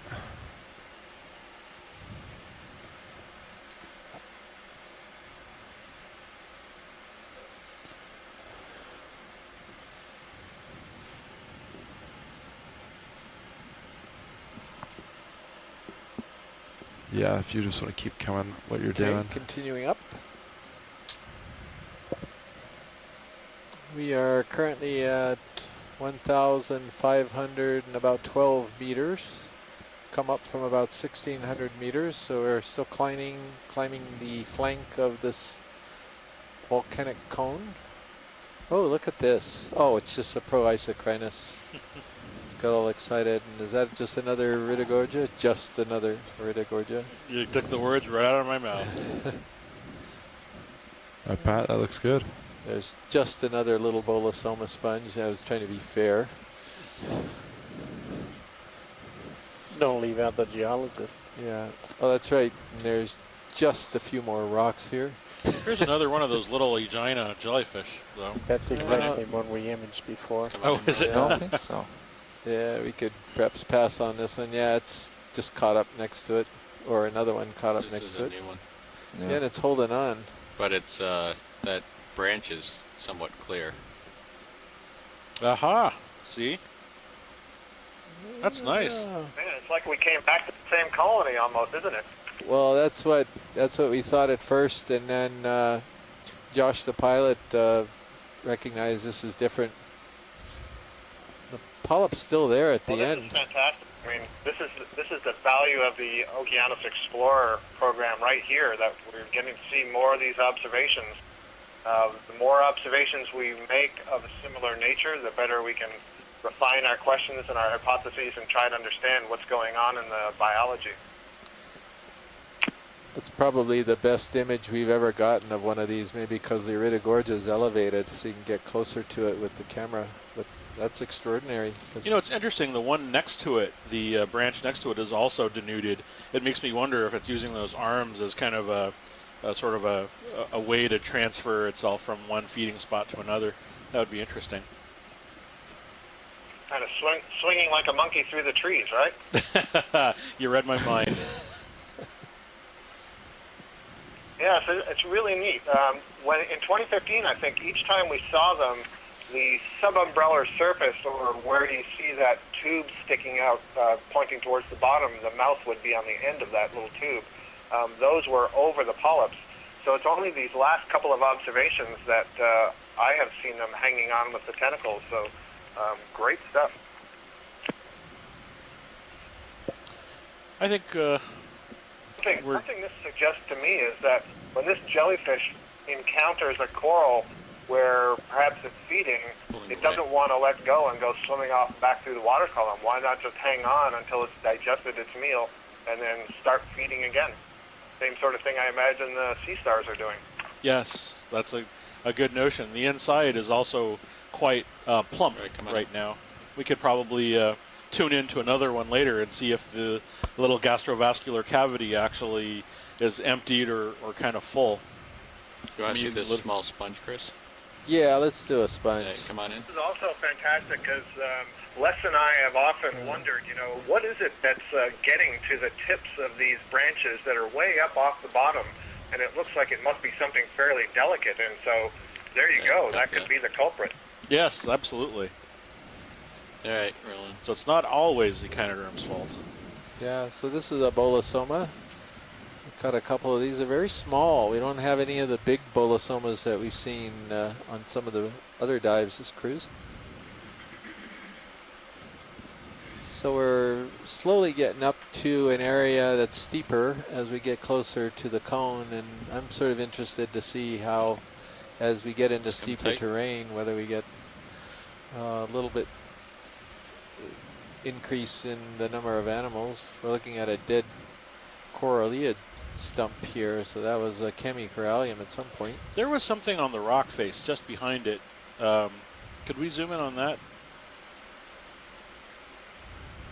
Come back in, Roland. Where are we looking? So above the lasers, 3 rocks up, and there was like a white, yeah, like I think it's one of those anemones again. Yeah, yeah. So just pan down just a bit. Taking that thing? The one to the left, actually. There's like a little, is it a worm? Some kind of scale. Oh, yeah. Could be a scale worm. Okay, might have been one of those same worms we saw earlier today. Huh. Interesting. Yeah, okay, we can move on. At least it was a thing this time. Wow. It's a big broken vesicle of magma. I think this is another Metallogorgia pilot, but let's go ahead and take a look at it. Oh, okay. There's a bamboo first. Oh, is this what you? Oh, no, I was talking about the one to the upper left. I didn't see this.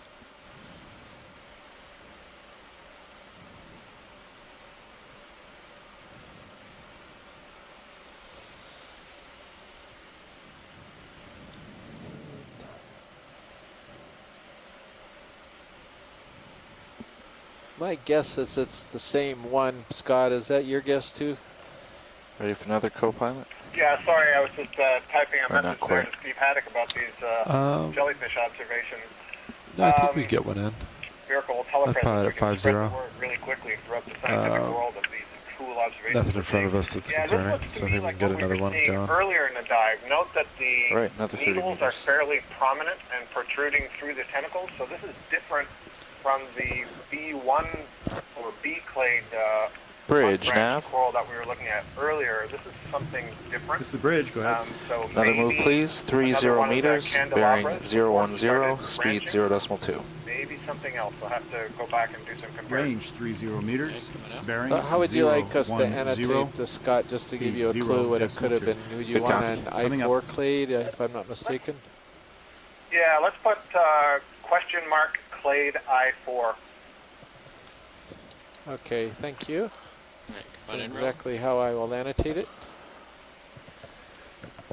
So, Les Watling, I could swear I heard your voice. And after we do the Metallogorgia, there's a shrimp below it that is the first of that species for the dive. But let's get the Metallogorgia first. Les, you want to tell us about this one if you're on right now?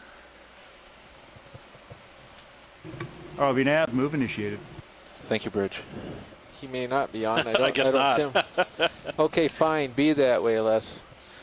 Okay, so this is in the family Chrysogorgidae, and it's Metallogorgia, perhaps Metallogorgia melanotrichos.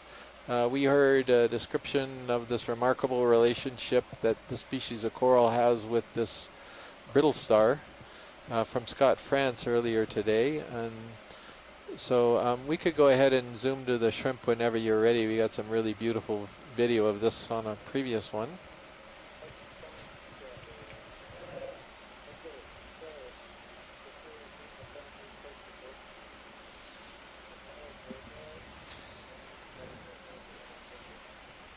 Now, I think I know what this is, but Mary Wickstein, if you're still watching and near a phone, I wonder if you could tell everybody what we're seeing. And if not, I will. Having a time play here, but that's a front view of the genus Heterocarpus. You've seen them on many of the dives. They're big enough to eat, and they're actually trapped commercially in some parts of the South Pacific. The problem is getting the trap down there and paying to get your boat out to where you get the traps. They're not cheap. So, Mary, would you even go to Heterocarpus laevigatus, or are there enough of the Heterocarpus species out in this area that you'd want us to leave it just as species? I think you're close. It's tough to tell because the keys start with some fine details that are difficult to see, but if it isn't that, it's something awfully closely related to it. Yeah, thank you very much, Mary. I appreciate it. It's calling from Texas A&M. Okay, ready for I wide? think we're good pilot when video's ready. Oh, excuse me, right behind there. Well, we got some umbellula, right? Yeah. We did? Okay. Just a snap zoom on it then. That's the C-Pan umbellula.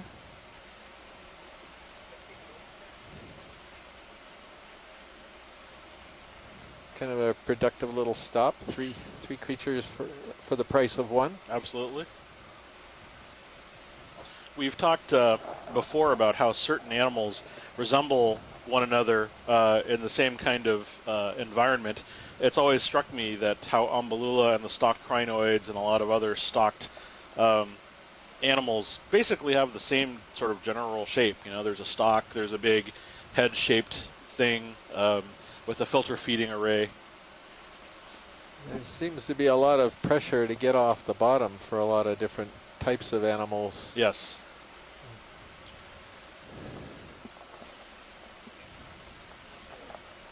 Alright, looks coming out.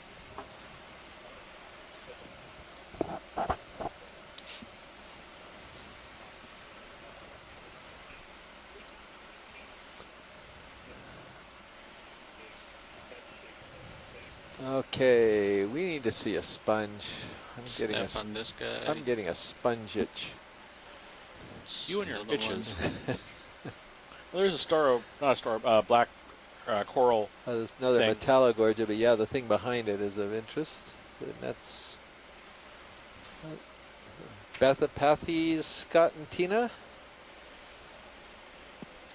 Yeah, it looks like Bathopathes to me, and I'm not sure, but at the base of that Metallogorgia, there may have been a sea star, or I just didn't get a good look, and it was in a Ophiuroid, but it was at the base of the holdfast. Let's come out. Let's look at the base. Oh, this Bathypathes looks like it has 2 polychaete worms in the center. Those sort of brown things, sorry, you've already moved. I got the 7-second delay. But that's something that team is often looking for and is pretty common on the Bathypathes. I'll leave you to the sea star. Well, maybe we could just do brittle it. star, I think. Yeah, brittle star, but there's a sponge over to the left. Yeah, finally. Uh-huh. Okay. Note that on the base of this Metallogorgia, you see there was no tissue. It was black. I'm really sorry. I've got the delay, so I keep describing it after we leave. I'll leave you to the sponge.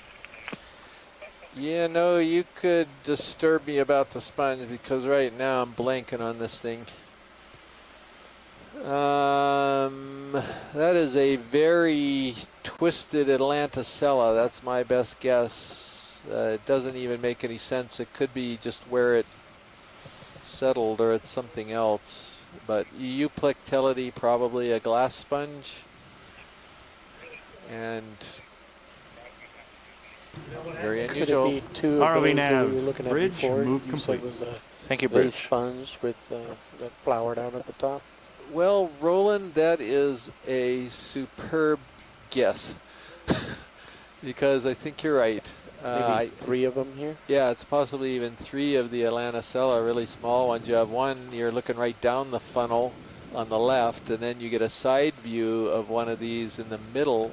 I'm not sure what's going on. Maybe it's something else altogether over in the lower right, but I think those 2, left and middle, are definitely Atlanticella. That's very, very astute.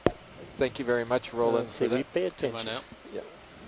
We listen to you guys and learn along with you. It isn't just a matter of paying attention, Roland. It's interpretation as well. That was excellent.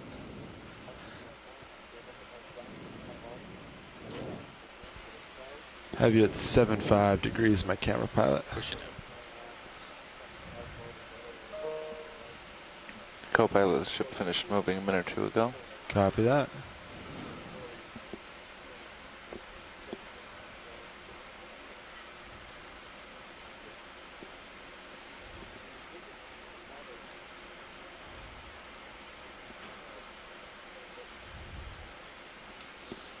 Well, the train is slowly getting steeper. And corals are not getting denser. Got a floating jelly. It's inside the lens. Side too fast. Yellow top right. Yep. Let's snap this real quick. Just nothing on it. Okay, coming up. Okay. Dead stock. Pilot, I'm feeling itchy for a rock. There's kind of a nice angular one. Do you think that is too big? We might I have to don't push see the lasers ship back yet. if you want to rock. There they are. Would that be? Would that fit in? So I'd be at 7.5 basket right or now. not? Well, Probably another couple meters to go. Yeah. not in the greatest position to grab one. Oh, okay, we can wait. If you don't mind waiting. No, not at all. It just Okay. caught my eye. That's all. It was one of the few that wasn't completely rounded. Yeah, roger that. Yeah, if you're good, pilot, I have you There's a at rock 8-0 now. coral at the top of the screen. The top of the screen.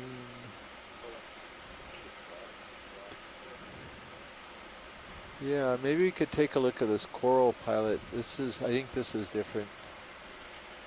And this could be one of Sako Matsumoto's beasts. We did actually see a plexaurid earlier. Did you? Well, I ROV miss a nav, lot bridge, at lunch, move don't I? complete. Thank you, Bridge. Was it this one, like a yellow one Yeah, like this? I It think was. so. Oh, Yeah, okay. because Scott went through it in detail. Oh, okay. Well, then we could pass. I don't know. Is this a plexaurid though? Sure At looks least look like at the it to disc me. of the Ophiroid. Yeah, I think this might be the one that we saw earlier, Chris. Chris. So you're saying it wasn't a particularly startling spot, was it, Chris? Okay. A startling spot? Startling, yeah. I mean, I spotted that coral, but I guess you're thinking. Oh, okay. Sorry, yeah. Okay. It's a nice rotation. Alrighty. Excellent. See, I'm just letting the current do that, Sean. Very little actual thrust. Oh yeah, it's nice. Well, this Just let me take could it. be similar to what we collected a few days ago. Have you Did done this anyone before? mention how black this colony First time. turned in the ethanol? Come on out. That's, I did not. yeah. I did make a note in the event log that Pilots, I'm playing with tracking a little bit. It'll be coming on and off. is in the soft Copy. part of the tissue of that polyp. It's not in the sclerites, and so my prediction was that if you did sample this and put it in ethanol, it would bleach the pigment and turn the ethanol black. Good point, Scott. All right, Chris, if you see a rock up here, Yeah, you're in a better spot now.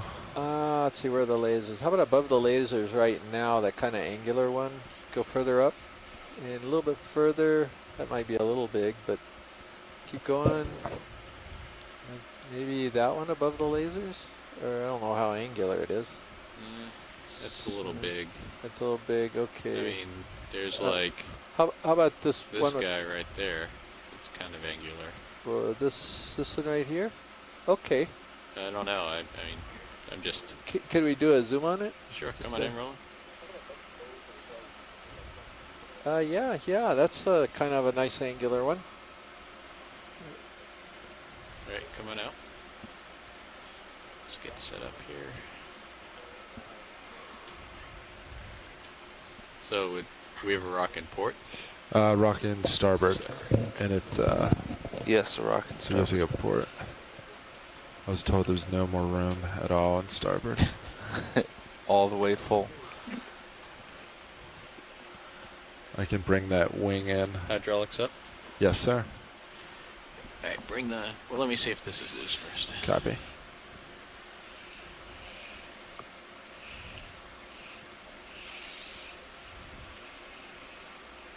It is. Oh, that's a nice one. I like that. Ready rock. for wing? Yep.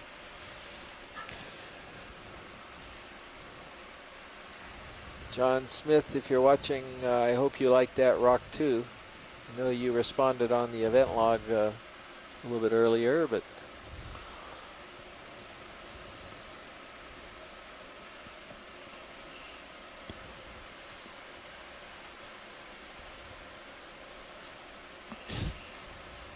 Grab a soft squishy. I can't open the box. I'm the opposite. Great at the box, can't do anything else. Do you want me to put I don't know a if you camera heard angle up? that. Yeah. It's actually that C-pen that's doing that. There's a little bit of goo from the C-pen on the claws.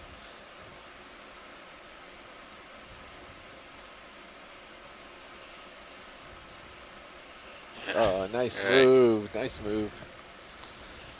It's all in the wrist. Yep, that is... It is. Absolutely. There are 3 joints in that wrist, and that's most of your maneuverability. John Smith. Yeah, that's the one, John. That's what we were going for. You want to tilt up on my camera, yes. and then we'll take a look at this. Tilting All right, up. come on in, Roland. Do you want me to put lasers on it, or do you want? Yeah, we can put lasers on it. Lasers. All right, come on in. That's a nice rock.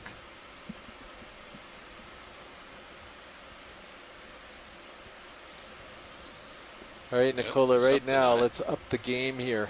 How much does this weigh? Oh, wait, there's something on the Sea-star? bottom here. That's Sea an anemone, yeah. Oh, and a hydroid. Or something off to the right. Okay, so we've got a little tubularid hydroid maybe and a sea anemone. You'll have to see if it comes up with those. I would have thought that was a starfish. How much does this rock weigh? We have a guess the weight of the rock before we actually weigh it every night in the lab. And right now it is 6 for Matt and 5 for you and I, right? Yes. Okay. Come pull wide. Well, Chris, are pilots allowed to play that game? Because we can actually kind of feel what it weighs. I think you could.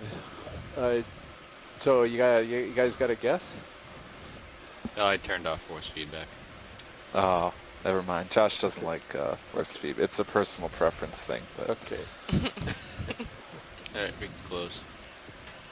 Thank Port you very wing much, coming pilots. out. We've got our rocks for the day.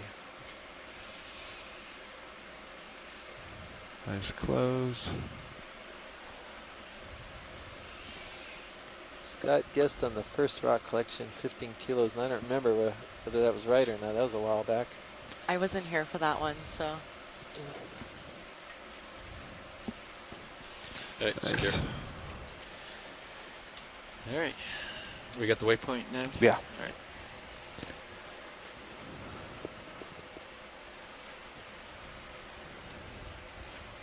All right, onwards and upwards.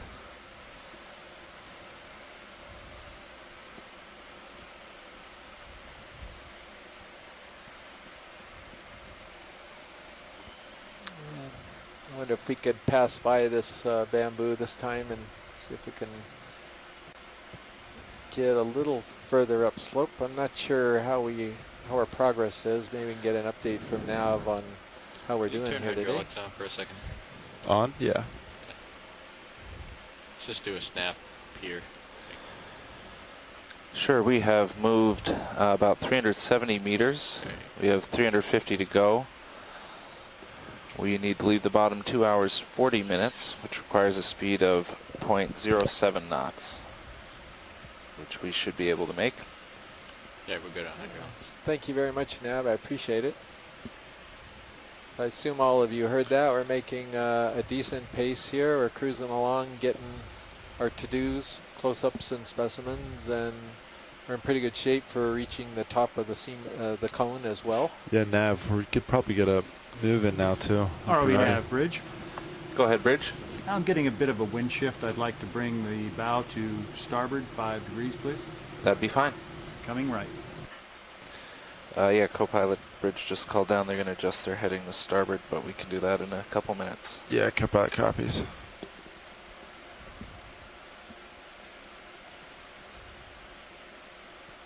I wonder what it was that changed from the area we were in to what's happening now. The surface looks similar, but there were just more animals.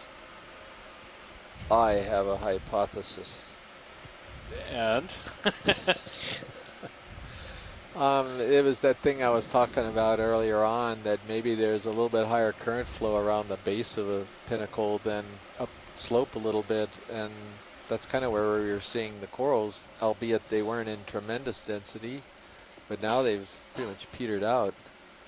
So maybe so there's no current up here? or not as much Hey, acceleration. come on in.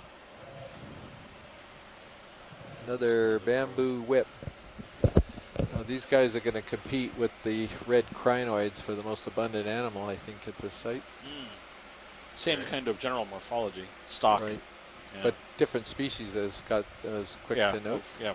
And there's another plexaurid up there, another yellow one we've seen a couple times already.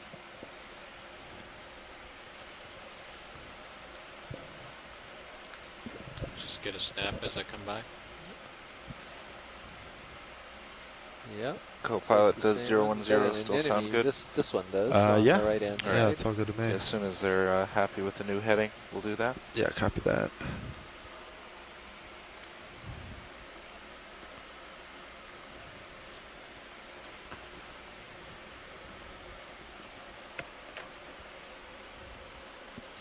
Okay. ROV nav, heading move complete. Thank you, Bridge. Are you ready for a ship move?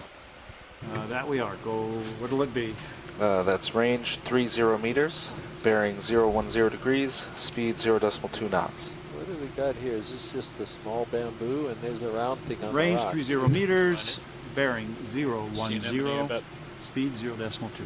Yeah. Copy. Yeah. Coming up. The coral is a coralliid, I think, too, but maybe a different type. Come in tight.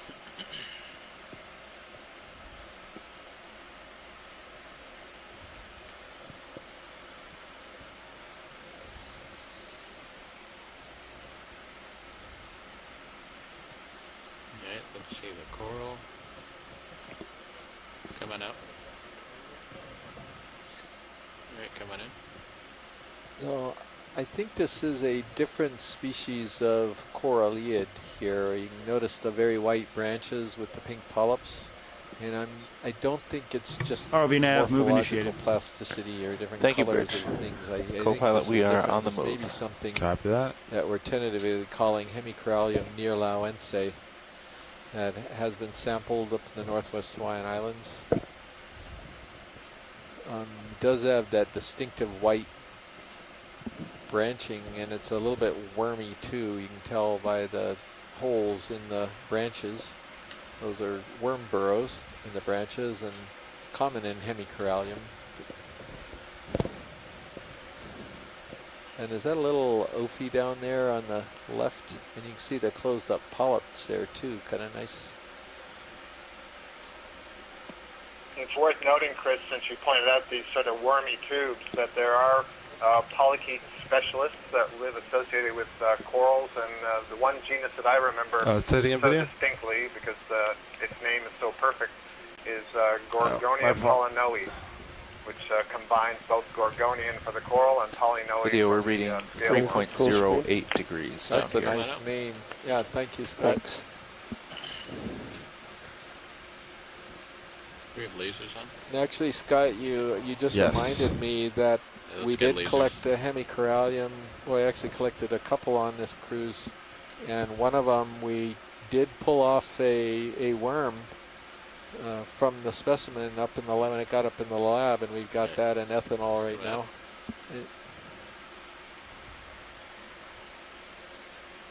Let's get the small one in the back too. Just snap in.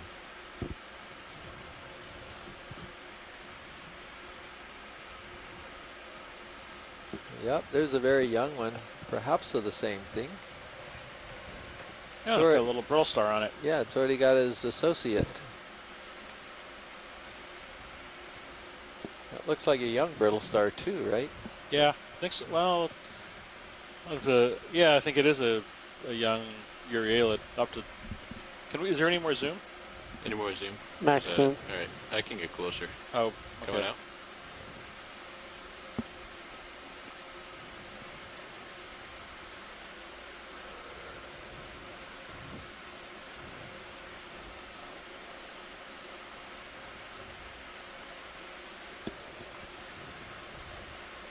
Really far out. I can't get any light on Sirius.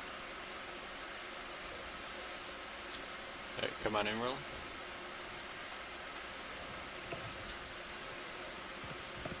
All right, go ahead.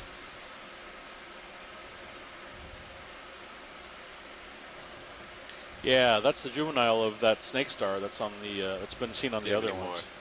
It's max zoom. Yeah. Cool. That's, I think, just what I needed. Thank you. Right, just come out.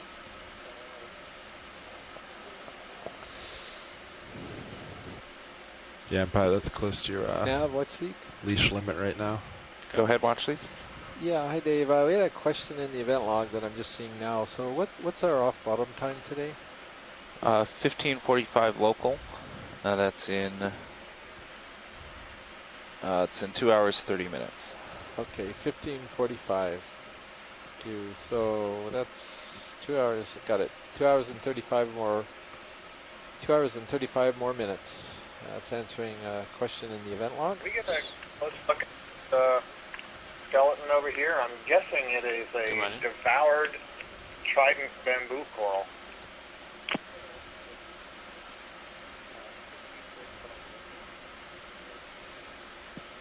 And I'm saying devoured because it shouldn't have those branches if it wasn't fully grown. Yeah, indeed. So this is an old one that's mostly broken up. No bamboo coral tissue remaining on it, perhaps some hydroid growth on it. Yeah, that looks like hydroid growth. The fragments that are, or the strands that are on it.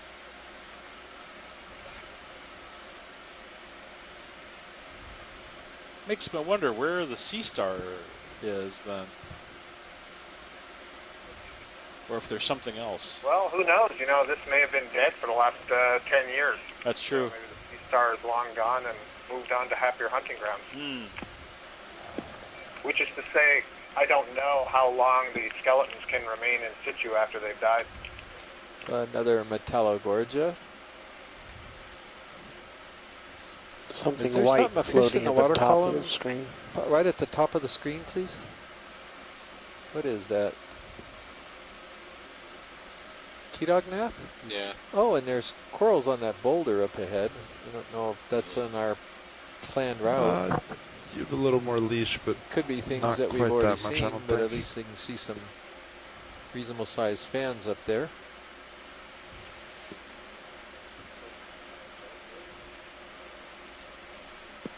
I can't resist pointing out that the consistency of one brittle star with one metallogorgia continues for each metallogorgia we see.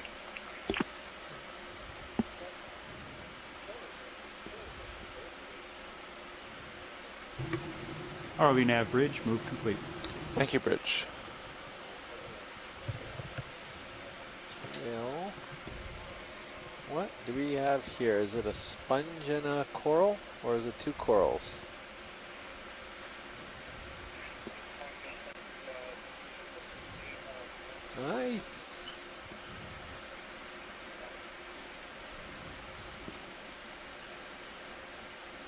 Holding breath. Please, if we could look at that sponge. Is it two corals? Come on in, Ron. Oh, it's probably a metallogorgia again. There we are. No, it's different. Chrysogorgia. Okay. Is that the first? Did you see any of these at lunch? I don't remember, honestly. Okay. Yeah, I do not believe we've seen any chrysogorgia today. All right, a newbie. That's good. You guys want to talk about their associates again? Well, the first thing I'll say is, so this is in this. Sorry, Chris, do you want to take it? No, that's fine. You probably know more about the squat lobsters anyway. I was actually going to say something about the coral, meaning that we've been looking at these metallogorgia. They're in the same family, Chrysogorgiidae, as the one you're looking here. This is the genus Chrysogorgia. And that genus level naming difference tells you that there's some fundamentally different morphology. And on this particular one, you can see there's branches all the way from the top to the bottom. And this does have at least a pair of associates in there, these squat lobsters, Chirostylidae. The name Chirostylid refers to the very long arms, translates as a spear arm. And we often see these sorts of crab or crab-like animals, squat lobsters, in these Chrysogorgia colonies, and it may be that a specific species of squat lobster likes to live in a specific species of Chrysogorgia. I'm having a close look at this coral because you can see that some parts of the branch seem even more golden than others, and I'm wondering if there's something else going on there, or if that's just a trick of the light. It might just be a trick of the light. I don't know, Scott. I was wondering if you were going to mention this. It almost looks like it's saddlebags or something, but I can't really tell. Or maybe that's wrong. It belongs to a genus called Eurotychus that characteristically lives with your Chrysogorgias. However, the species of this group are totally a taxonomic mess. Nobody knows for sure whether this is an already described species or whether it's an undescribed one. All I can tell you is that that particular morph has shown up in just about all of the pictures we've seen where there's been a squat lobster associated with the Chrysogorgia, so it seems to be an obligate association. But what the crab is, we're just going to have to stay tuned. Mary, do we know when we see a pair here, are we assuming that one is a male and one is a female, or are they both females hiding out in there brooding their eggs? We think they're male and female, but the trouble is that the specimens we have are disassociated, so we don't know if they came from the same coral. That is a problem. Mary, you might be happy to know that we've got some other squat lobsters on this cruise, and we may have one of these as well. I just can't remember, but we have definitely collected a number that were associated with some of the corals we collected. And I'm just itching to see them. Your laser's back on. All right. Anything else here, Chris? I think we're good. Thank you very much.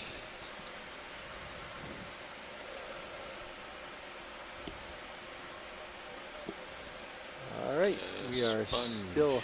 Oh, yeah, we could take a snap zoom on the sponge. I don't think it's one of the ones that had the critters in it that Mary was interested in, but let's take a look at this.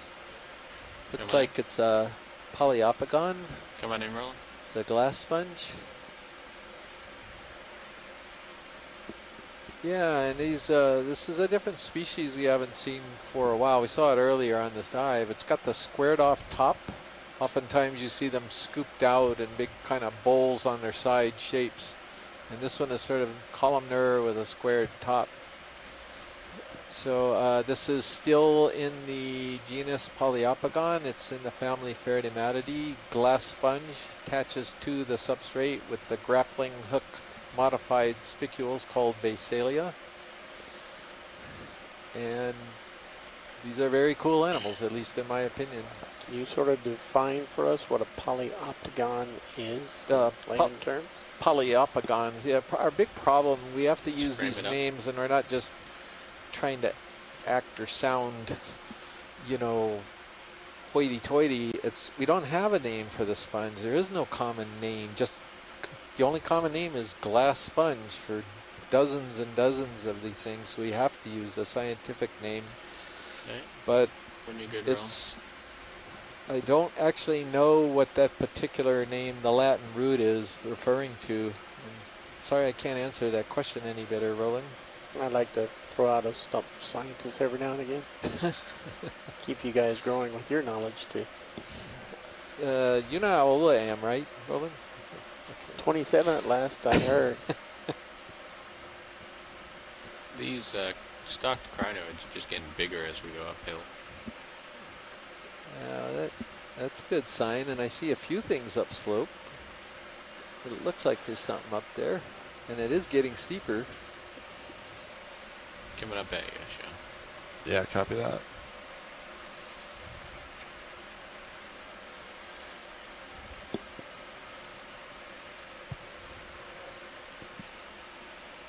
Looks a something white white thing on the there. seafloor. That's just Another base, I a think. base. Well, let's snap on it, just make sure. Yeah, that's what it is. Or a very well disguised sea star. You know, that would be a good camouflage, wouldn't it, Pilot? If you look like a stump. Okay, coming up. You might have a problem shooing away all the hydrozoans and foraminifera and things. Want to settle on you, but Snap this guy as we come back. Chris, I was just Is that having a a look big in my snail on the dictionary bottom of word roots below here, this? and I see that pogo in Greek means beard. So I wonder if Polyopagon means many beards, referring to the many spicules That's that attach different. it to the base.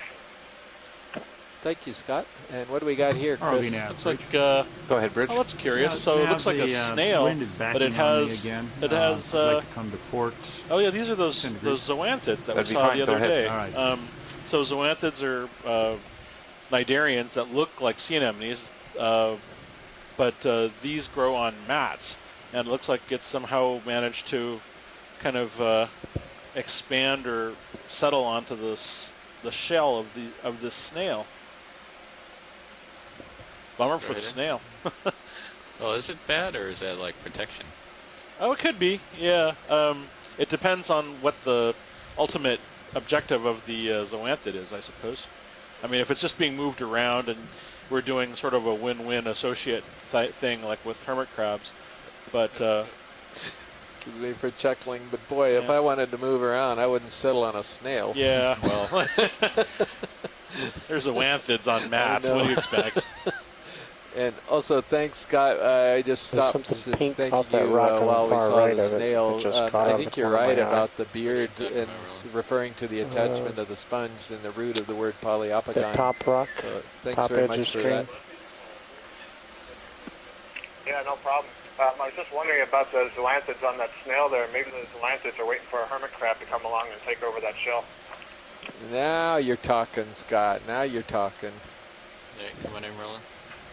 It's like planning for retirement or something. They're long-range planning. So this is an anthomastus or an anthomastus-like animal. Could be pseudanthomastus. Got a worm crawling on him. Tina, I don't know if you're awake. They're in Moscow. She's with the Shirshov Excellent. Institute. Oh, looks like there's a worm on it too. There's something a little on it. polychaete or something. Yeah.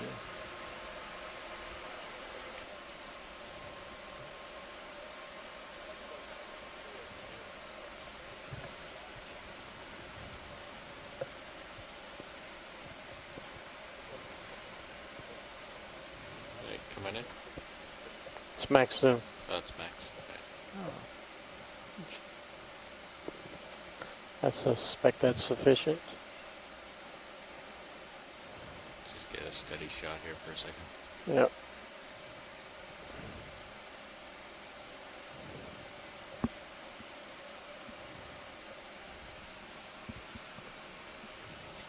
All right, when you're good rolling.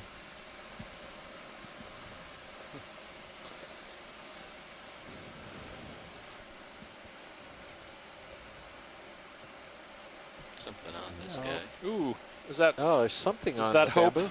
There's hope. Is that hope I see on the horizon? No, negative, Chris, negative. Oh, look at that. Dum dum dum. Gonna spin to the opposite side. And take his stomach yes. is extruded around it. Okay. So this is a sea star. Looks like Circeaster pullus, and it's sort of eating its way to the top. They often will begin at the bottom and crawl up, devouring the tissues on these bamboo corals. We just noted the other day a similar sea star in a different genus, Hippisteria, which had done something similar, but instead of devouring everything in its path, it had only devoured the polyps inside sort of these specific capsules that were on the coral. But in this case, it looks like it's just taking a nice beeline up to the top.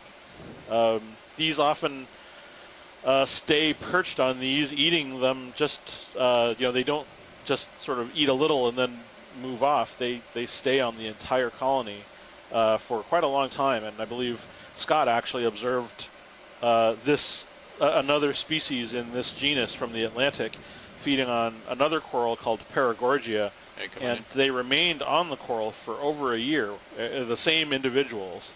So and sea stars don't need to move quickly. So it probably, for all we know, if that coral was still essentially alive, then the sea stars have probably been eating them since then.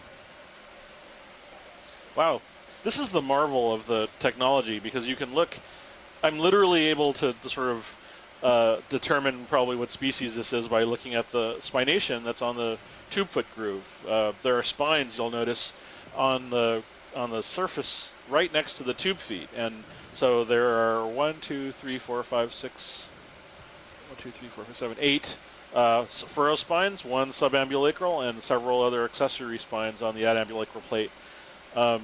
This one, by the way, is named for deep sea biologist Craig Young. And at the time, I didn't know that they were coral eaters, so sorry. But anyway, and thank you, my little Circeaster starfish, for giving me something to enjoy today. Okay, you want to just slow pan up the stock just a little bit. There's good.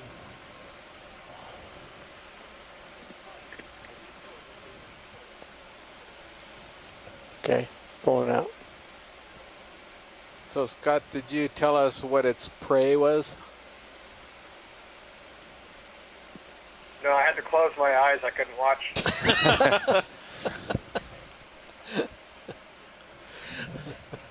Yeah, I was trying to get a good look at the sclerites. It seemed like we would have a lot of time to do that, but my video froze at the wrong time. Dope. Get a really good look.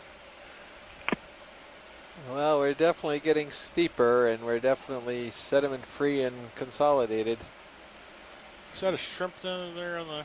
There's that red bit. Go ahead and roll. There. Let's take a quick. Yeah, Nematocarcinus. Nematocarcinus. Yeah. When you sit down, maybe Mary can give us a description. Yeah, that's an old friend. We can move on. Right, come on out.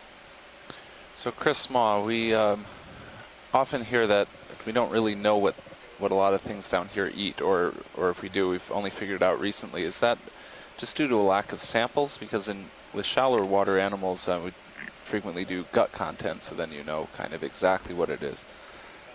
That's true. A lot of times, deep sea species have a slightly different diet, or one can't assume that they have the same kind of diet. So, but that said, we have actually looked at gut contents of deep sea animals as well. I think the problem is trying to make the direct correlation between feeding and what happens to be in the gut. Because, for example, brittle stars live on the surface of the deep sea floor, and they've opened up their guts and they found, for example, fish scales and fragments of things, and they just thought that those were detritivores and that they just sort of pushed fish stuff into their mouth. And then a few years ago, they saw them actually capturing lanternfish, myctophids, and so forth. So, it was kind of misleading, and that can happen the other way around as well, where things that were thought to be predatory might actually turn out to just be detritivores. Yeah, come on in, Roland. That is a fairly sorry bolosoma. It's a very young one, though. So not really Co-pilot, sorry. as soon as we're Is that a hermit done with crab this on it? heading I change, think so. let's get going again. Yeah, copy that. Yep, I think hermit crab. good. Yeah, Look at unless you that. want to change it, I but don't know if we 10 get still a looks good good. enough look That's for Mary to still take the a bearing to stab my at it. waypoint, but whatever's local uphill is fine. Yeah, 10's great. Let's keep it then. Sorry, Bart, I had too much talking That's to my ear. about 10 centimeters tall. Yeah, that's RV a pretty nav, the small heading bolosoma, change is but it's complete. not horribly Thank you, small. Bridge. Are you ready for a move? Yes, sir, we are. There's another big Let's crinoid do in the range background. 30 meters, bearing One of these 010 days degrees, I'm going to have speed to 0.2 follow knots. up on Go ahead, Roland. that observation that they were getting Range bigger. 30 meters, That might be bearing interesting. 010, speed 0.2. Good copy. Hey. Most of the hermit crab at this depth belong to a family called the Polyopagon, but that fellow is way too small for me to identify. Well, you're getting a good look, And you're Matt. right about Matt Carson. Yeah, They're always Mary. recognizable by those long legs, but to identify the species, you have to count those tiny teeth on the rostrum, and you just can't see that. Oh, We'll okay. get right So on even top this of it. view isn't going to help you. Okay. Oh, the hermit crab? Yeah. Yeah, we just got to zoom in on it just now. Didn't know if that would help out or not.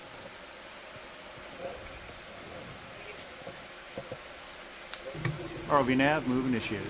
They're going to try to sit down here another time, Mary, and see if they can get you as tight a view as possible. All right, Roland. Go ahead.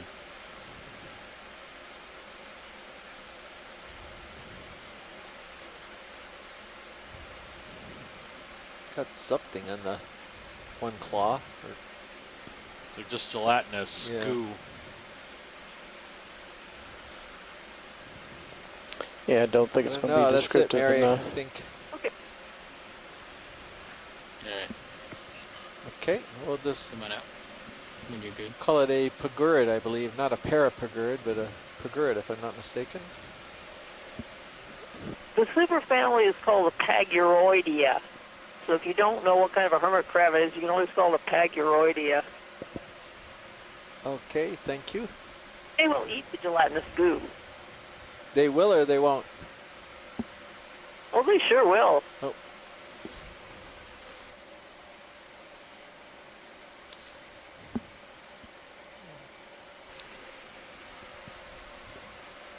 Oh, one of your cukes. Come on in, Roland. I always love these. Yeah, so sea cucumber in the family Synallactidae, I think. Transparent body wall, or translucent body wall, I should say. The mouth is directed, I think it's the one on the left-hand side, and essentially you see a lot of the sediment adjacent to it. There's lots of delightful edible goo in that sediment, and that's what the sea cucumber is eating. It basically sort of there's a bunch of feeding arms right around the mouth. That's sort of where the, again, the left side of the animal is directed, and it's just sort of tossing all of that sediment and goo into its intestine, into its mouth, and all of that you can see clearly through the body wall, and it digests and pulls out all the nutrients, and after a while it just kind of poops out all of the cleaned sediment, so it's analogous to an earthworm, and this serves an important function in the sort of the cycling of the bottom nutrients, as well as clean, sort of aerates the sediment, makes it available, and more processes it for sort of burrowing animals to move around in. So important, if not a little unusual.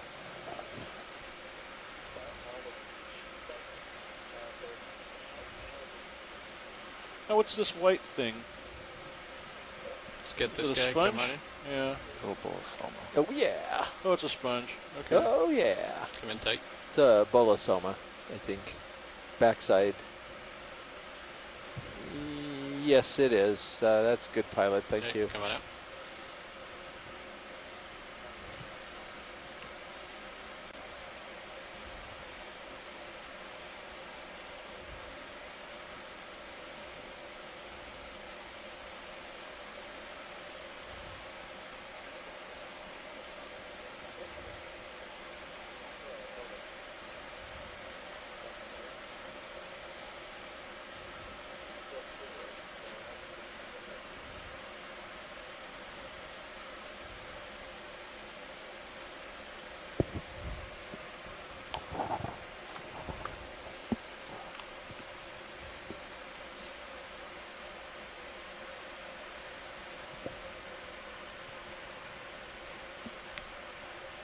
So just an FYI, Chris, I think the current has decreased.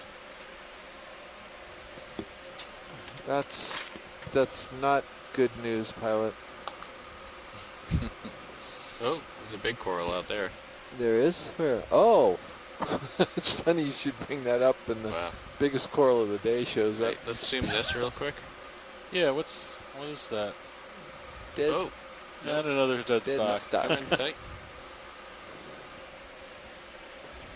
Oh, just stuck. Alright, coming up.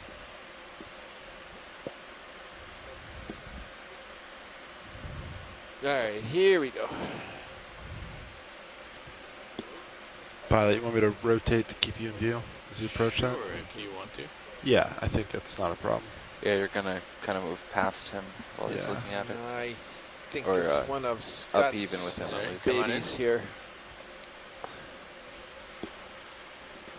It sure is. Yeah, this looks like it may be the second colony we've seen today of one of these ROV nav bridge move fan-like complete. Jason type bamboo corals. You can see that it is branching from the nodes. The tissue is very white. It's reflective, which suggests that there's a lot of scales embedded in the tissue. This, I'm pretty sure, belongs to, or as near as we can tell based on the genetics, we don't know what species it is, but it's probably in this genus that was recently described, I think in 2012 by Phil Alderslade down in Australia and Tasmania, and Kathy McFadden from Harvey Mudd College in Southern California. Yeah, thank you, Scott.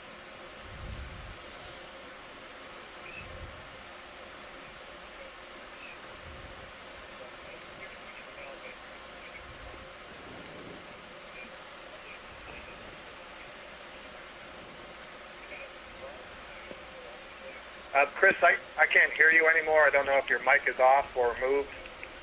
You mean me or Kelly? I can hear Chris Maud just fine. I can't hear Chris Kelly. I was formulating my next joke, so I'm glad you distracted me from it. So, yeah, I was being quiet. Oh, look at this. What do we got on the... Oh, it's just Ophies, huh? I think it's that same large Ophiocanthid. Very handsome animals, I must say. Well, yeah, it is. That pink Wow, look center. at them Wow, all. there's a whole bunch of them. Huh. Yeah, and they're always on the ground. They're never... I mean, this particular one, I think, if it's the same one. These are smaller. Well, these are different from... This observation, Chris, it I think highlights that there are certain species that become associates of corals and sponges, and there are other species that don't. There's a clear difference in the biology of these different species of ophiuroid and all these other associates. All these animals are looking for very specific habitats, which shows the importance when we find these corals and sponges growing on the seamounts, because they have an enhancing effect on the diversity. Yeah, these look sort of like Ophioplenthaka. Maybe they just jumped, but earlier today we certainly did see a different genus of Ophiocanthid that didn't have anything to do with corals at all.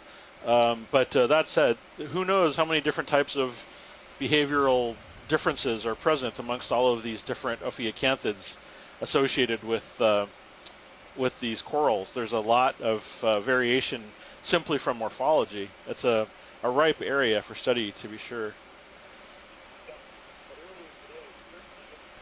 Are you clear? Well, shall we go ahead and... I'm happy. So you brought the flag, didn't you? The what? Well, when we get to the summit, we're going to plant a flag, aren't we? Oh. I thought you had the flag. You said you had the flag this morning when we woke up. But Yeah, we have the flag stored sure. To the left of the temp probe this morning. Okay, all right, good. Yeah, probably all Thank sorts you. of rotate. I gave it to Aquaman. He's going to meet us there. We can do like some of the islanders and the stack of rocks on top of the mountain. There we go. I like that. We could. What Oh, is what's that? Oh, it's a stock crinoid. Oh, all right. I know. Sorry. It looked like he was moving I like know. an octopus. I Look at thought these- it was something coming towards us. These guys are laughing at us. Well, I think it was because we said it at exactly the same time. You guys are very harmonious. Yeah. All right, Pilot, I'm That back. looks like an Back to interesting center. source to the People will bottom start left of that thinking rock. about us for one another now. Did you see that one? What are you talking about? Went off screen bottom. What was it? Sponge, matte stuff. It should be coming into view right about now, right there. Good. Go ahead. Possibly a dead sponge stock down there.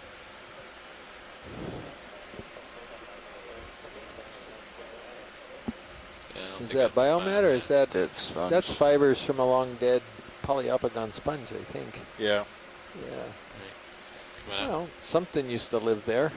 We've been going a little now it's slow a the past vacant, hour. A lot rundown of that house is for vagrant brittle ship heading stars. changes. That's what it but is. Try to make some progress when you can.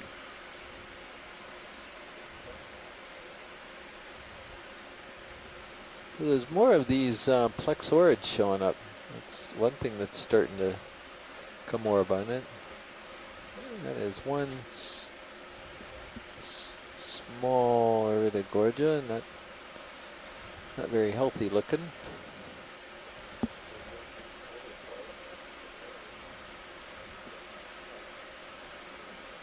More stocked crinoids. There's More a stocked crinoids. It's always a good sign. I think there's Ready a for move, little co-pilot? current here, Pilot, isn't there? I thought I saw Yeah, part Pilot's of it. out for Yeah, I my think there's camera. a little bit. We're It's good. nowhere near what it was. Come Still on, 010. Sounds good to me. Yeah. Great. Oh, that's Hey. interesting.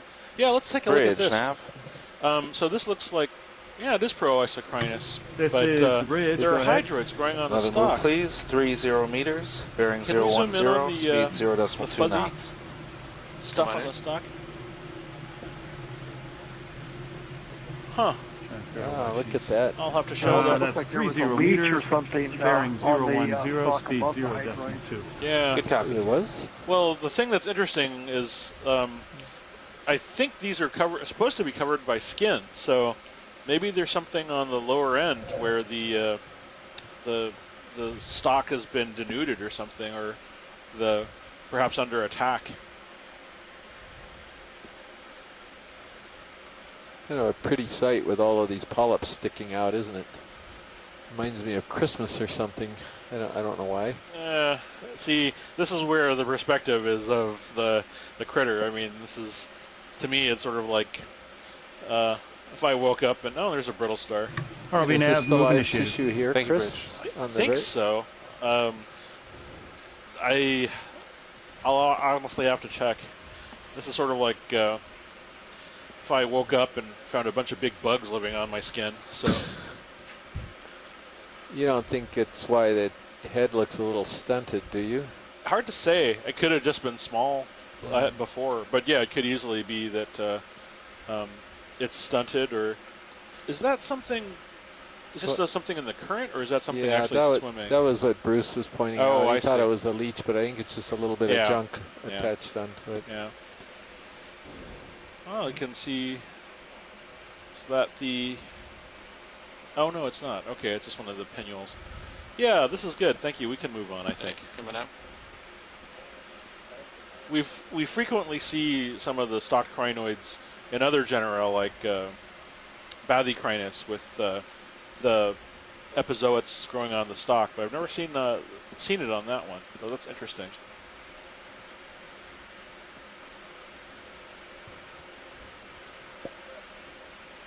We don't even see the xenophyophorians anymore, Chris. Would you scare them all off? Well, here's a rock pen, I think, or something like that. Yeah, another rock pen. Come on in. There's things here. Just let the dove go.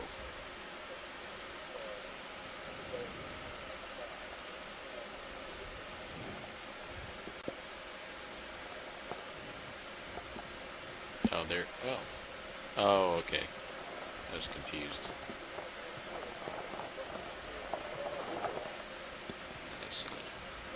So if you just joined us, we actually collected one of these today. That's our one biologic.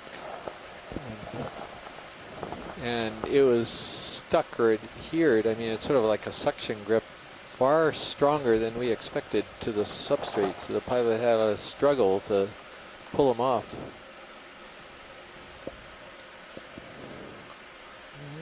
Another one of the yellow plexaurids.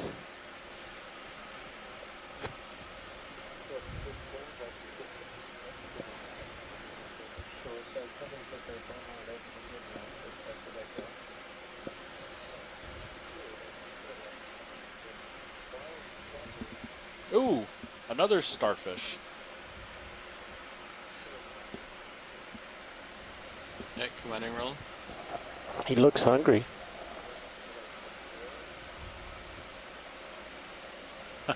This is the one we collected a few days, literally I think the second day that we were out.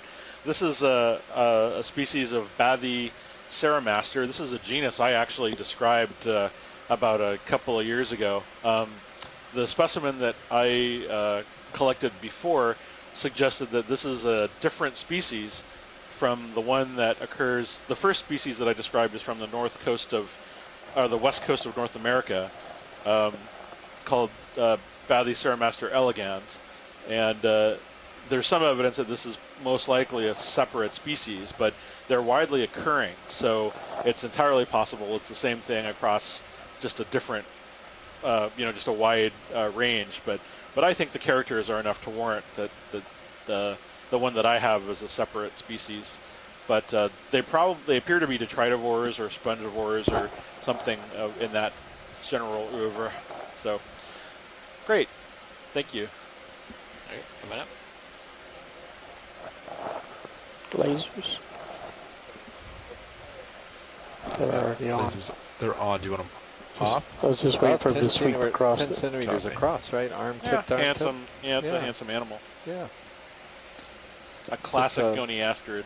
Little reminder, those red dots are 10 centimeters apart, and how we can get measurements down here.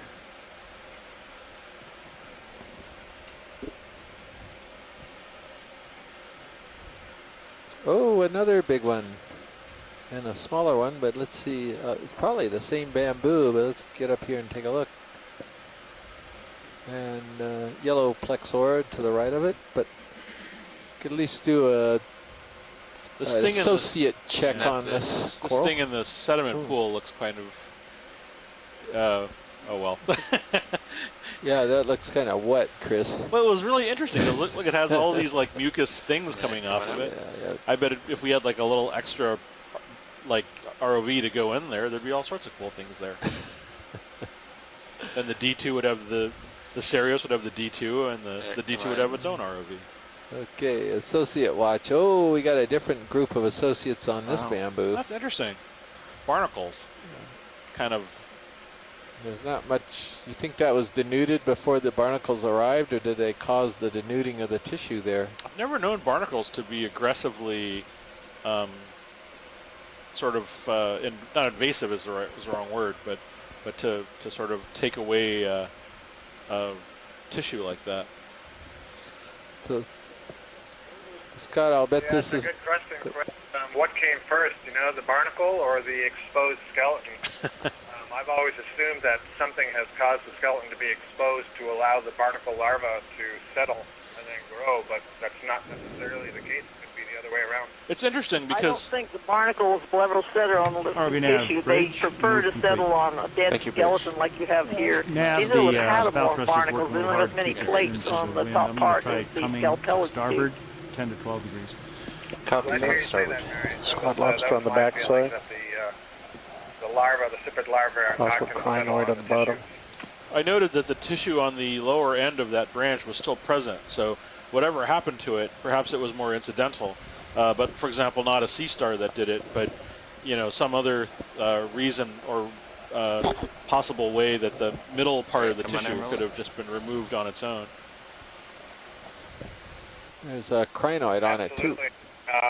The stalks on these barnacles the coral could also different grow than back, what we normally right? see, And aren't so they? recolonize its own They're not exposed armored. skeleton. And so there could be any number of things that could cause the tissue to be removed. Something, a fish banging into it. I noticed there's a very aberrant branch there. I'm not sure if that's what the pilot's zooming in on intentionally, but that could be a sign that there was some predation at some point in the past. Who knows? Maybe an octopus stripped some tissue off and laid an egg here at some point. That's hatched and gone, and the barnacles took advantage of the cleared space. Scott, are you looking at the screen right now? Because there are some barnacles that are actually present on the tissue.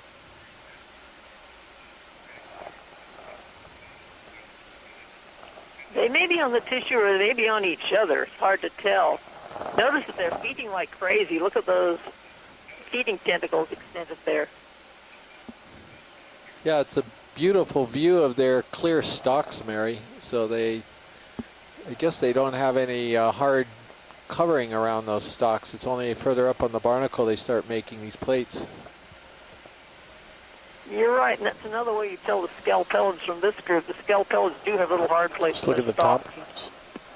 And I can't actually see that the barnacles are growing on the tissue. What it looks like to me is the tissue has grown around the base of the barnacle.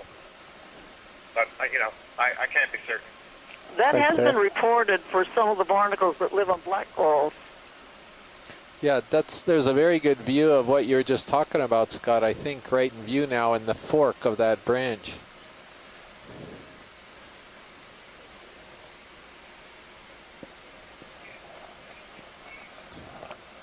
Yeah, it almost looks like just above the fork on the left side, the uppermost barnacle on the left, it almost looks like there's a lip of tissue kind of curled around the base of the barnacle. So, tough to say, but something to explore in the future. Great. Well, thank you, pilot. It's a pretty cool little stop. See that? Yeah. That is And I do think this is another Jasonisis, by the way. Great. Thank you, Scott. That's a squat lobster. On the other side. Where is the squat? Oh, on the other side? Yeah. Okay. And there's a crinoid further down, too. On the opposite RV side. nav having moved complete. Thank you, Bridge. All right, Mary, we're gonna show you a squat in just a second. We're gonna show you a double squat.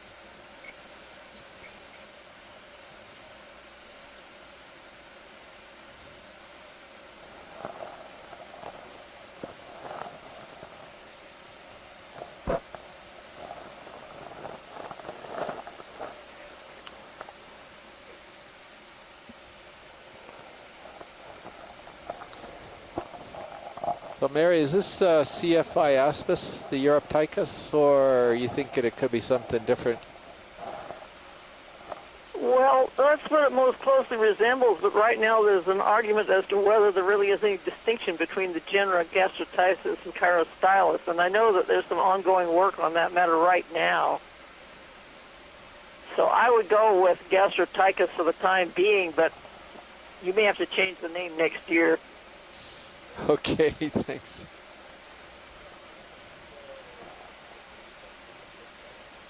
Get the other one. The ship's still moving. Ship is stopped.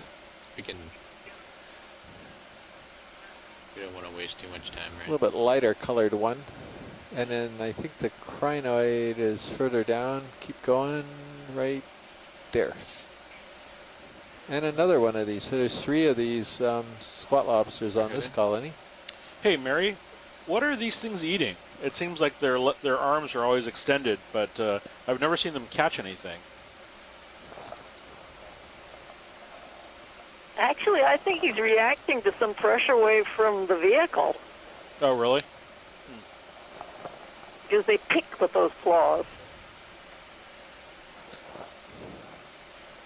So are they feeding on the coral then? A lot of these fellows Yeah, feed we're on falling coral behind. mucus. I agree.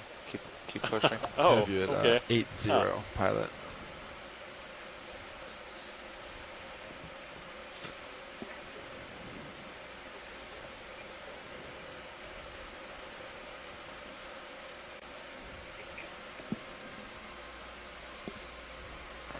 Okay, we're proceeding up slope.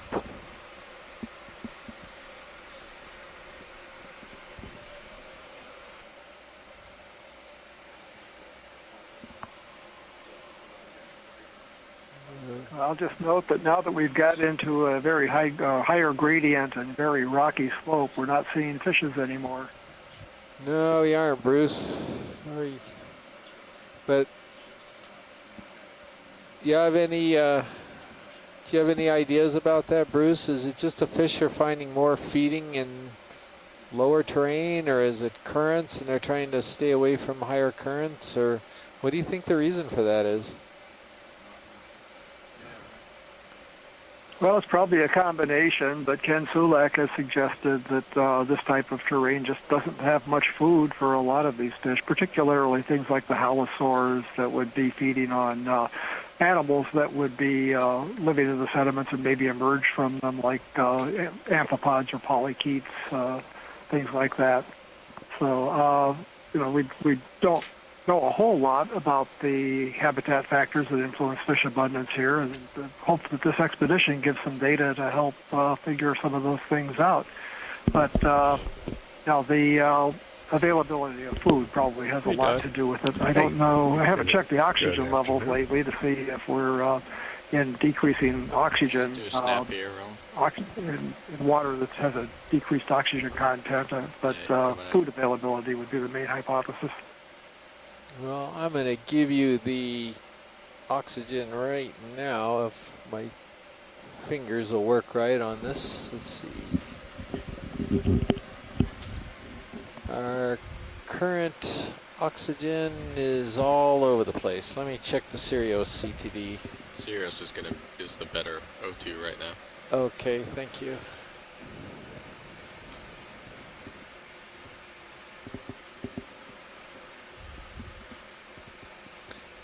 Okay, that's better. So, Bruce, we're about, let's see, we're about 1.8 or so, I guess. Is that?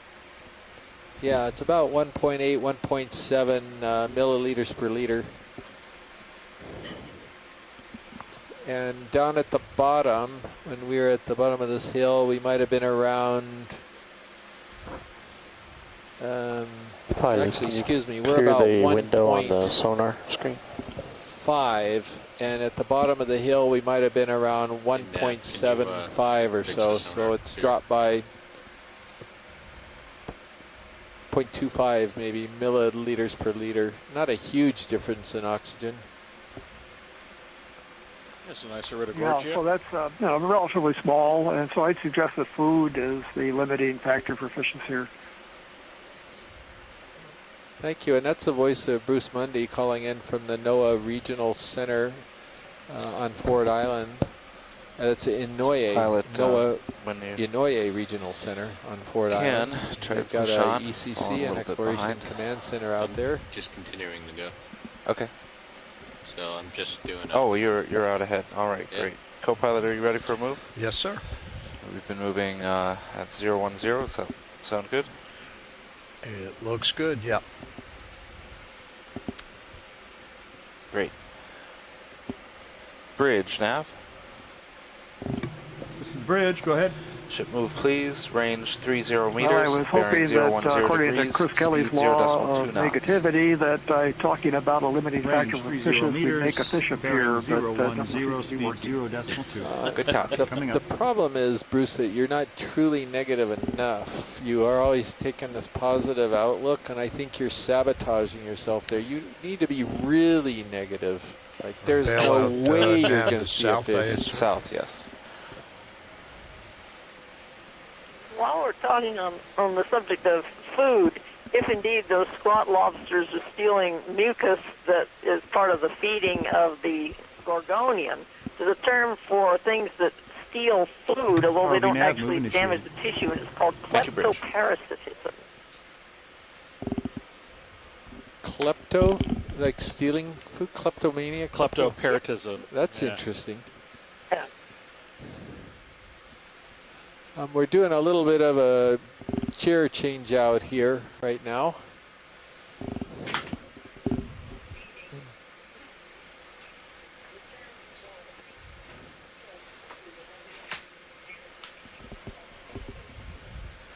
All right, co-pilot, let me back up real quick. Okay, copy that. We just got the ship moving, pilot. Okay, great. Center up. I'm really hoping we'll get to see another one of those Aspidodiadematids. Say that 10 times fast. Yeah, that's Spidodiadematids. The great one that we saw earlier this morning was just ready to release its fecal pellets. Roland, don't prompt him to do that, because I'm going to get sprayed back here if he gives it a try.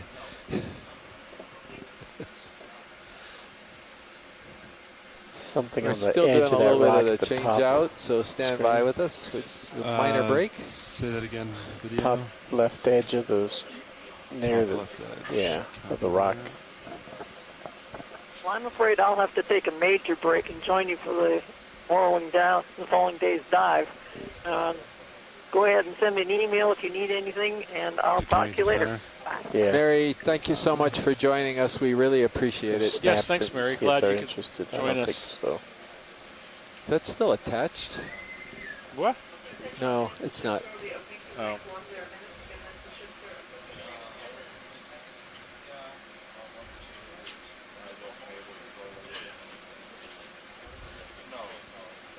Sorry, video.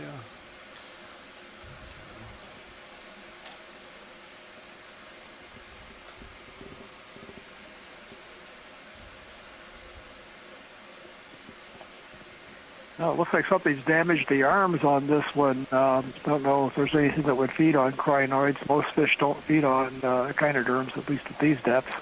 Yeah, So underneath, right above the lasers. It might just be a small one. I'll have to. Oh, there's a little sea anemone underneath that rock there. Oh, is that copy? I think that's what it is anyway.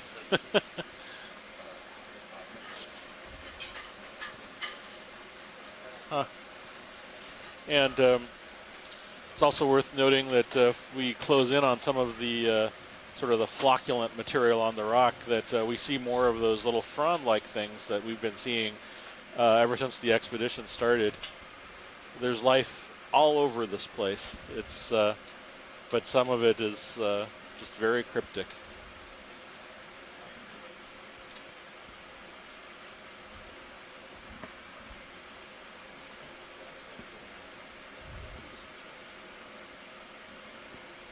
Is that a... Oh, it's a shrimp. Okay. Do you want to zoom on shrimp? Watch it? Yeah, might as well. Video snap zoom on shrimp.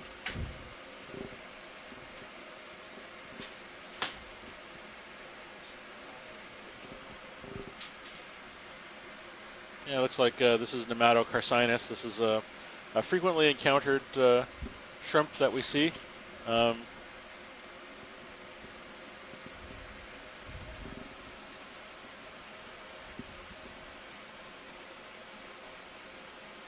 Great, thank you.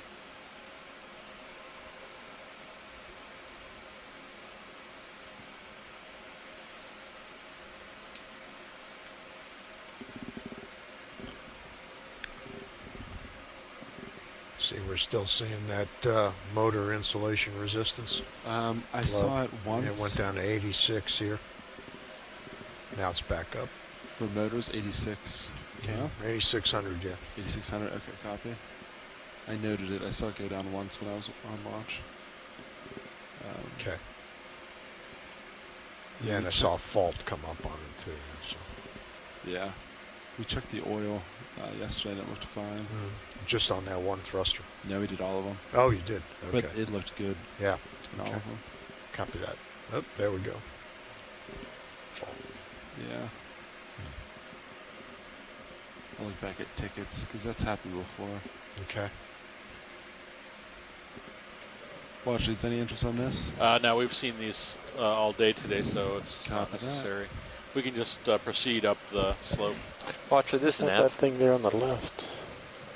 Yes. Hey, I just sat down. I just want to go over with you real quick. Can you see HiPAC on any screen back there? I think so, but okay. Truth be told, Chris Kelly's the one who has the plan for ascending the slope. Wait. So I shall wait. Yeah, no, sorry. Yep. Come back to center, co-pilot. What is this little white spot on the right, to the right of the lasers there? ROV nav bridge, move complete. Copy. Thank you. Video, come on in.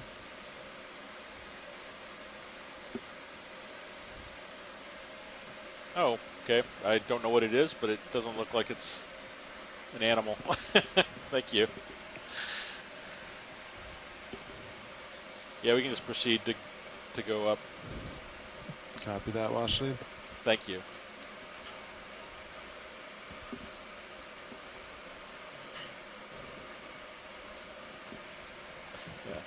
Purple bottom right.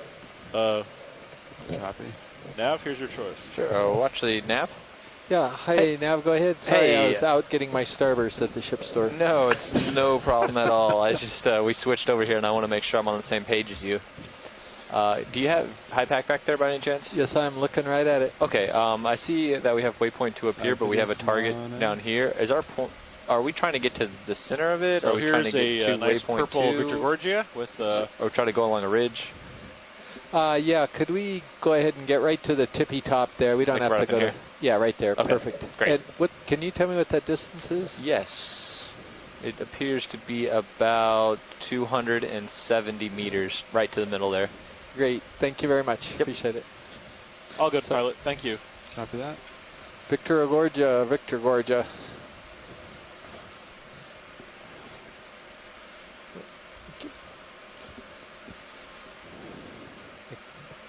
Nav, what's ship status? The ship is stopped. I think it just came within the last minute. Copy. And as an update, we have to go 270 meters in the next 95 minutes, so we need to average 0.1. Copy that. So as soon as you guys are ready to move, yeah, we copy. should. Ready.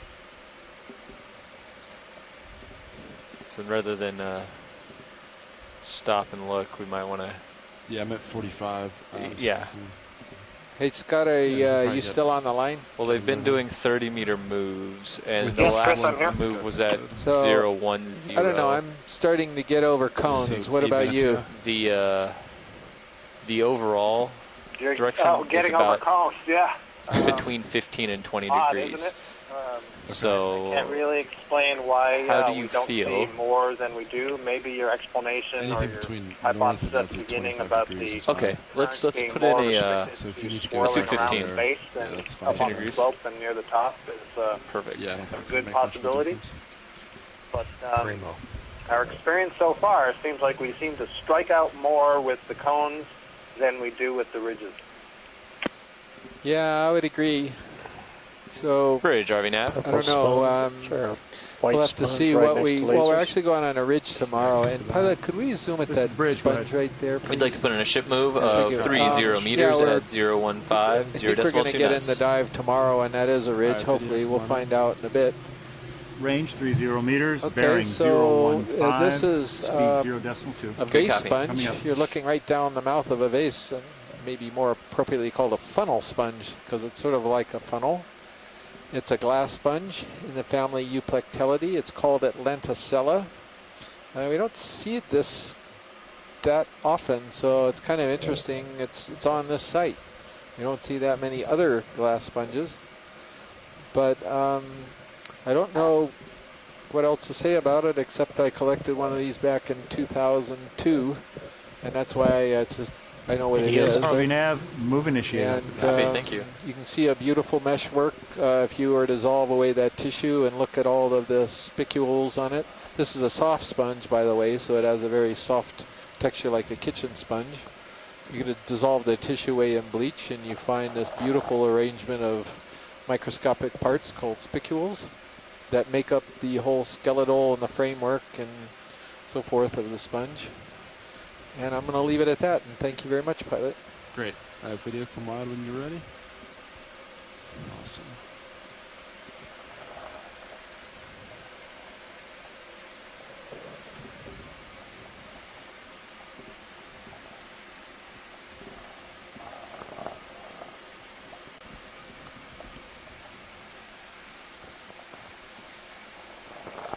Red crinoid, we've seen them all day. Looks like one without a head. That's unfortunate.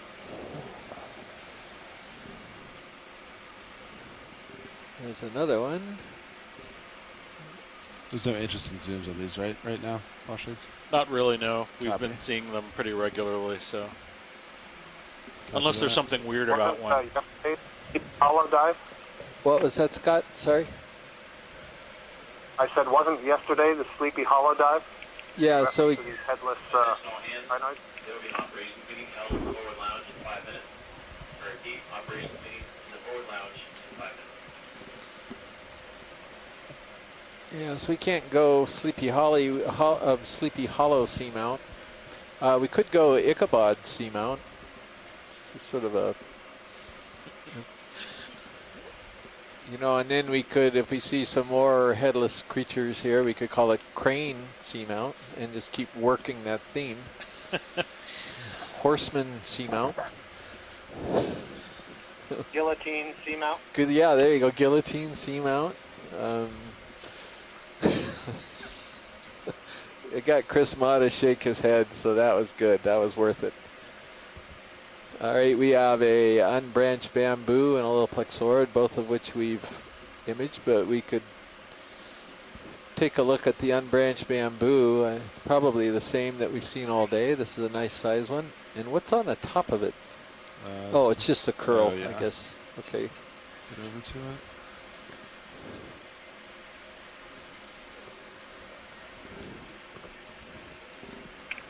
Like another one, the plexaurid Video, come on in. front of it, the yellow one. We've seen several of those also today. Yeah, and we got some good close-ups on at least a couple of those yellow plexaurids.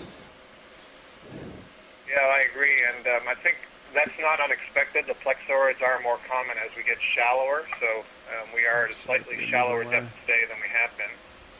Copy. Come on then. So I am not seeing the really long needles on this, so I am going to suggest this is the B clade, and Chris, I would agree. I think we've seen this several times today. Unbranched bamboo coral, B clade, B as in boy. Thank you, Scott. That's how I just annotated it while you were describing it. It's a white thing right above lasers. A little bit towards the back. Yesterday toward the end, that's when we saw kind of weird stuff. Yes. I'm holding out hope. It's just dusting. I'm holding it. Yes, I agree with you. Yesterday, we had a fairly unusual dive where there was sort of a very low level of diversity observed, and then right towards the end, we had sea spiders, giant sea slugs. Just it's like they popped out of nowhere. Video, let's do a quick zoom. Chris, I want to revisit your comment about the, giving up on cones and preferring the ridges. And I know you didn't mean giving up on cones, but I have to say again, the value of the tool that this Okeanos the exploration program via the Okeanos Explorer has offered us to be able to even say that, to visit enough places that we're starting to perhaps see some patterns or think about patterns that we can further explore.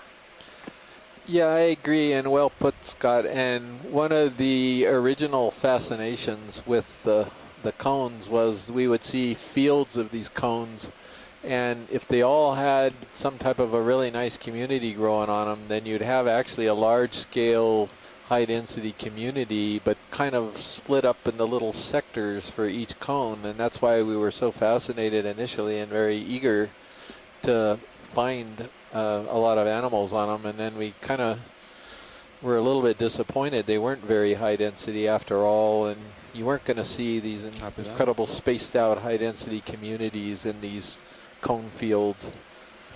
So it was a little disappointing. But then the ridges, you know, we never know. We've only sampled a handful of the cones over the years. But the ridges, well, not every one of them has had a nice population of animals on them. They still continue to provide some wonderful communities, like a few days ago. There's an Ophi bailing. Is that their equivalent of like bungee jumping or something? Where they? I think it's, well, for brittle stars, it's probably more the equivalent of skateboarding off a dock of stairs. But they just I think react to the light or the vibration or something. Reminds me more of like skydivers. Skydivers, there you go. Like that. Chris, one more comment on the cones versus the ridges. I noted at the beginning of the day in our pre-dive Yeah, I've been giving us 3 minutes in between, and then every other one I'll give us a little bit more. That way we'll average 0.1. And one of those to the northwest of where we're currently driving I'll end up stacking pretty 5 high meters on the end. abundance and diversity of corals. I might end up stacking 5 meters on the end of this one. And so not all cones are but it's going to be, and then at the next one I can give it a longer time. Okay, yeah. Just try to keep it, average Staggered. 0. Yeah, so there could I also can do that. be differences with these cone-like features relative to the depth of water they're in and how important Bridge, the RV nav. enhancement of current flow is over it relative to depth. This is the bridge. Go ahead. Hey, can we put in a ship move, please? Yeah, I agree, Scott. 30 meters at 0.15, 0.2 You know, we're knots. scratching the surface here, as we mentioned before, just because we've done Range, a few cones. 30 meters, bearing 015. Seen a bunch of them that are kind of barren. It is good to remember that we did get a cone or two that actually had a pretty good community on it. So, and there's a lot of these cones on the geos across the Pacific too, and these geo flat top seamount. They can appear at different depths. A lot of them are in that 1,200 to 1,500 meter range, but they can appear at different depths, and there could be some really nice cones out there. We just have picked the wrong ones. ROV nav, move initiated. Copy.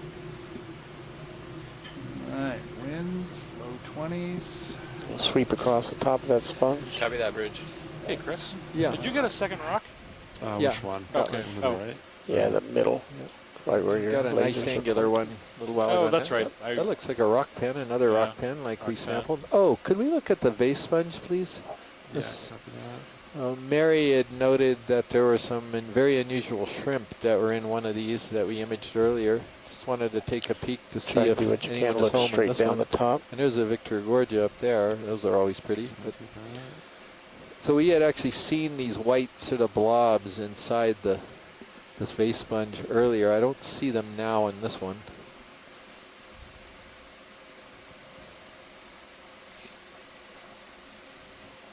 And perfect view to look down inside and check it out.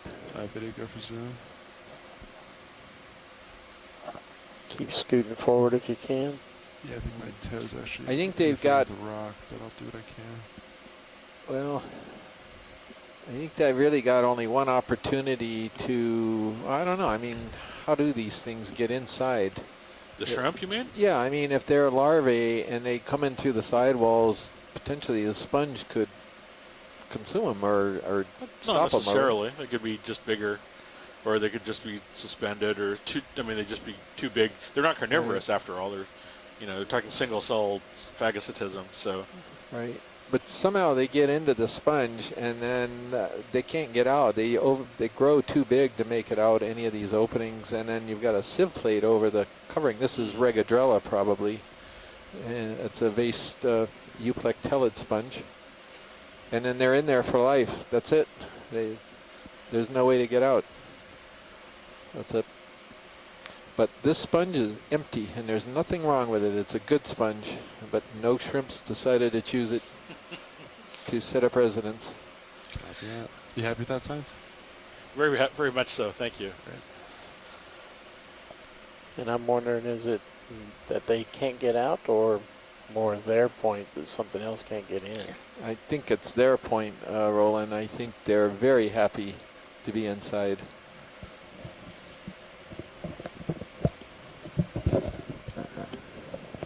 Raise a little family, and shrimps do eggs, right? Lay eggs? Yeah, so they incubate them under their tails, I think. Yeah, I think it varies from taxon to taxon, so. Right. Is that a fan over there on that rock, or was that my eyes deceiving me? Maybe we could take a look at this. I'm not sure it's one of these. It could be the same thing, one of these plexoids. I guess it's starting to yellow up now, isn't it? Yeah, I think it's the same thing. Do you want a quick zoom video?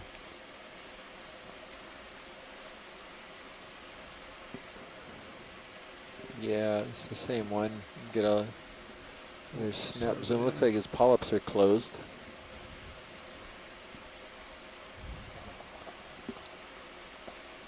All right. Yeah, thank you, pilot. We've got a bunch of these. I was hoping it'd be something different.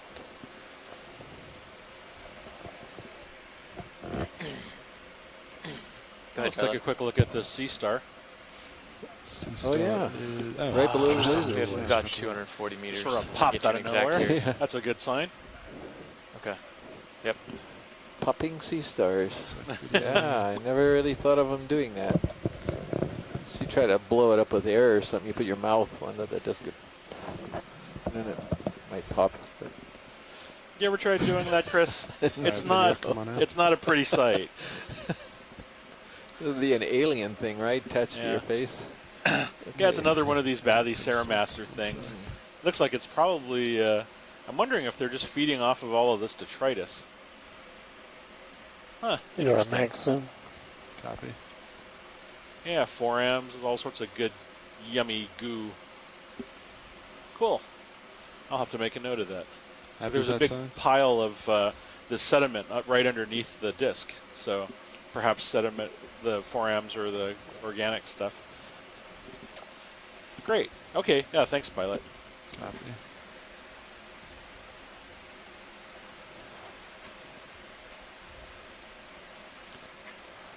I saw Sako Matsumoto's message a little too late, so we'll do that, Sako.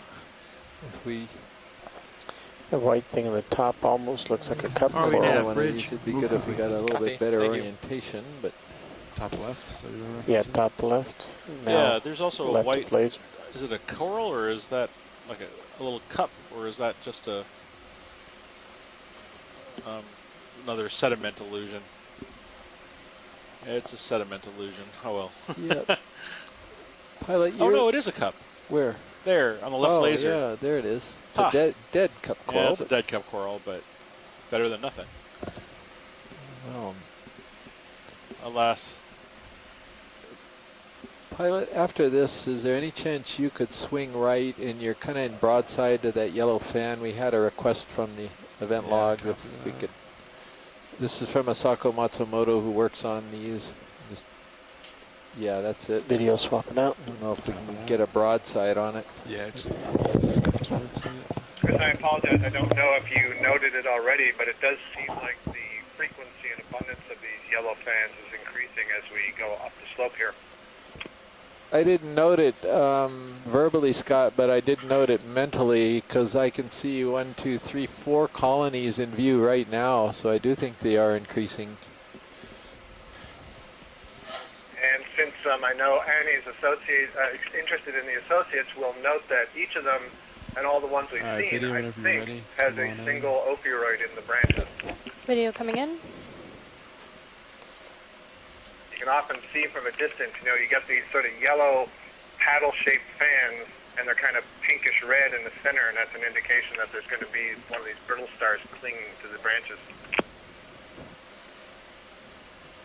Okay, we're looking back at you now, pilot. Copy that. Science, is this what you wanted?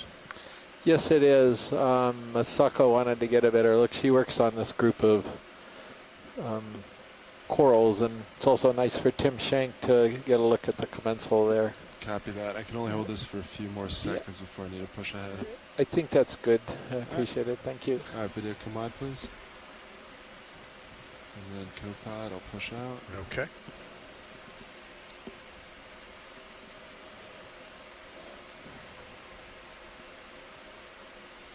I see Tim Shank is in the event log, and Tim, if you can hear me, I had noted earlier you had done the study on the New England seamounts in the North Atlantic about the relationship of ophiuroids with different corals, and I remember you had some percentage frequency at the time that these particular astroschematids were seen with one or two species of coral. I think it was Paragorgia or Paramaricia. So if you have those numbers on hand or it can offer something, please do on the phone or in the event log.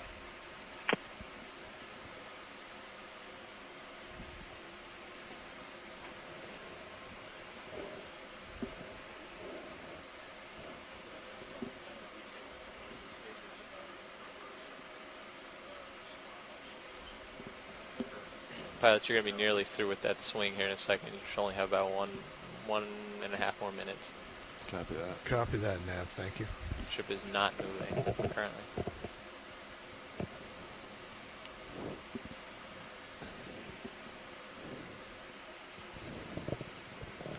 Now we're pushing for the summit. They were right, though. The number of Paramaricia seems to be increasing.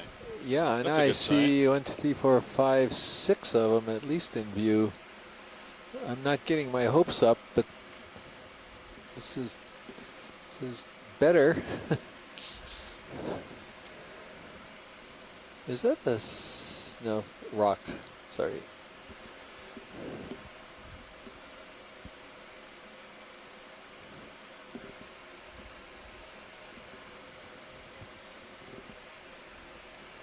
There's a little white reflective just on the bottom. We just passed over it.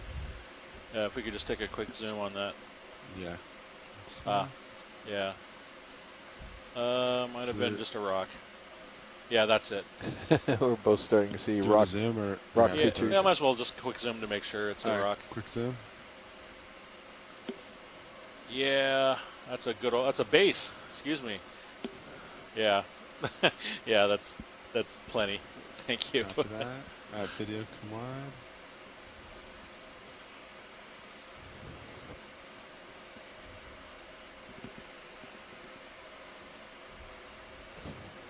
So Tim Shank, I'll just read his comment responding to Scott's question, and he posted this in our chat room about the number of, or the association between the astroschematid brittle stars on these yellow plexaurids or paramuricids. And he said that he's seen these brittle stars, a single individual, on over 87% of the paramuricids in the New England seamounts. And it's even more than that percentage in the Gulf of Mexico. Yeah, when you think swing's so done. Thank you very much for that, Tim. And he also basically just commented that it's absolutely amazing the efficiency of these animals. 015?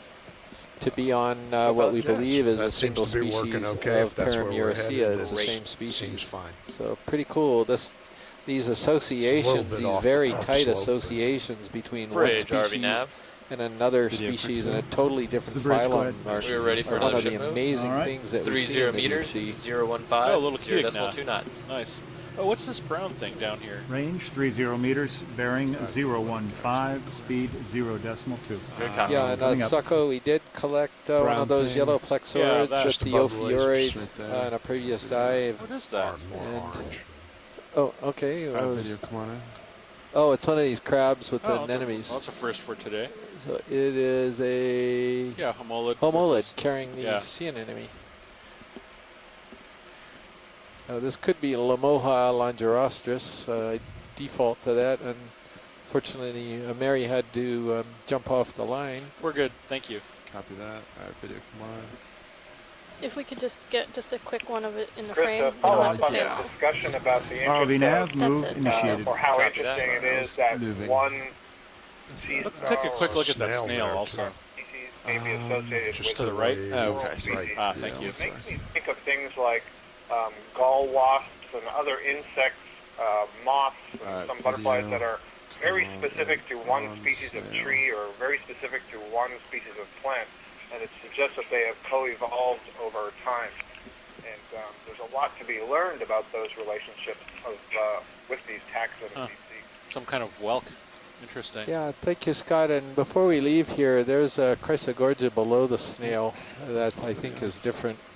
We could get a quick zoom. Yeah, copy that. Thank you. We're good. Just slide down, and I think you'll see the polyps. Just pan down from here. Right there. I thought it was Chrysogorgia, and maybe it's a bamboo. No, it is a bamboo. I was mistaken. I thought it was a bamboo, Chris. I just got a quick glance when we were zooming in on the snail. I didn't see it. So is this something we've already seen, Scott, and we can move on, or is this a little different? This looks a little different to me, but I'm just trying to get a little bit of a close look. You can see it's got a pretty fragile-looking skeleton, despite the fact that it already has many branches. So that's telling us right away that even from a very small size, it is branching. So that's not going to be that sparse branching coral, for example, which doesn't appear to branch until it's much, much larger. This is probably some kind of keratoisis in the D2 clade, I think. We see a lot of these things that grow as brambles or these very fragile, delicate things, and they're hard to work out without being able to see the sclerites directly. So let's just put it at unknown keratoisis. Okay, thank you, Scott. I think we're good, pilot. All right, video whenever you're happy. Video's happy, pulling out. Great.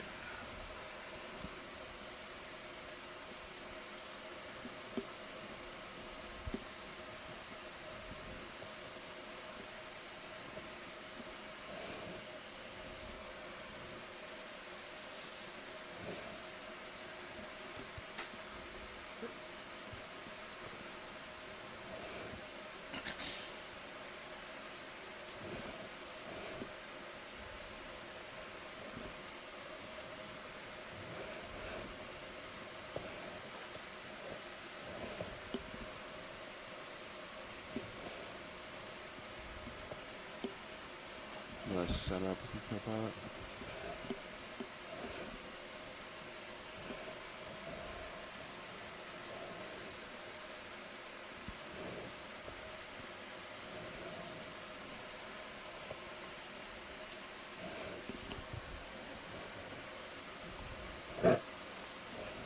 Well,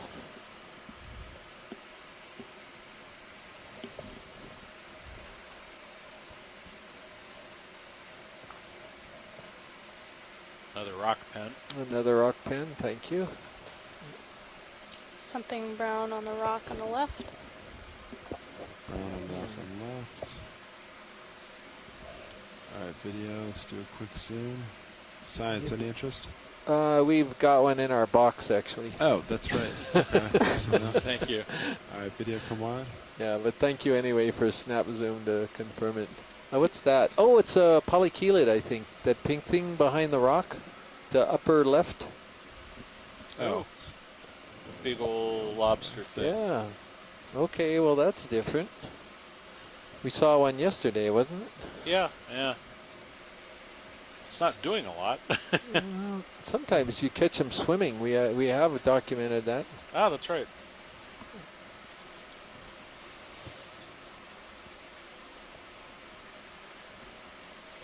All right, Oh, there it goes. Oh, there we go. There you go. Look at that.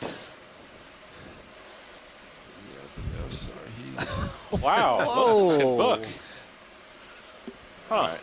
Yeah, he's gone. Sorry about the video. Oh, but still, that Not your was very fault, Pilot. cool to see that. That wasn't the same way he was swimming. We saw a juvenile or No. a very young one, clear one, that was swimming a little Thinking differently. that was going to be anything. The other one No. we encountered just sat there for the entire time we looked at it. ROV nav, move complete. Copy. Yeah, it's interesting that that's one of the most active escape responses that we see down here. A lot of the animals that we approach will try to move away, but they won't move that quickly and energetically. Yeah, thank you, Bruce. I think you've seen enough of these things too. That was impressive.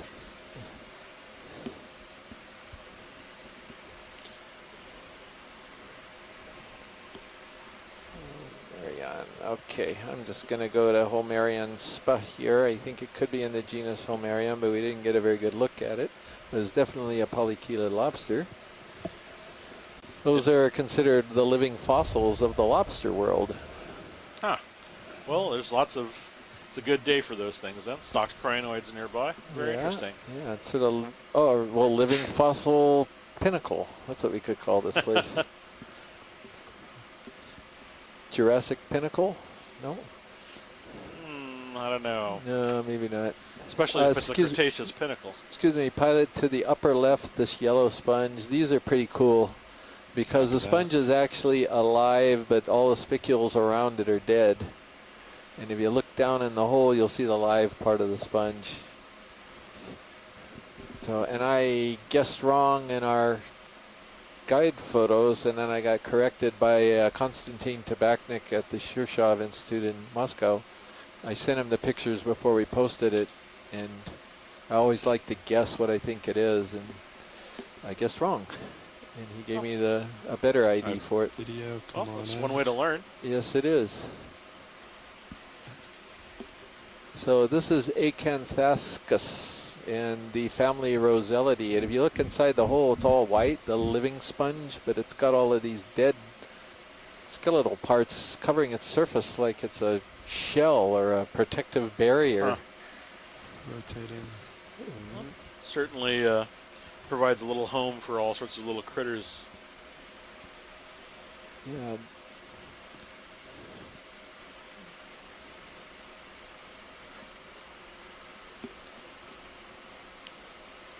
Yeah, so Nicola Rodriguez next to me asked, would it feed the same way? Because it looks kind of dense, and yeah, I think that's what's going to happen. Things come in through the side, and they're small enough to make it through all of that mesh, and they go through the walls, and then the cells filter it out inside the actual body of the sponge. And then this big central osculum then collects everything, all of whatever, the cleaned water, and shoots it out that top. And speculation is that these holes on top allow the sponge to take advantage of a Venturi effect, where the water passing over the top of it draws water out of the osculum, thus drawing it through the walls at a more effective rate. Again, beautiful design, beautiful natural design. Great, thank you, Pilot. That was a nice find here on the top. Video whenever you're happy. He is happy, zooming out. Good. Move along, push up. Yep, copy that. Right.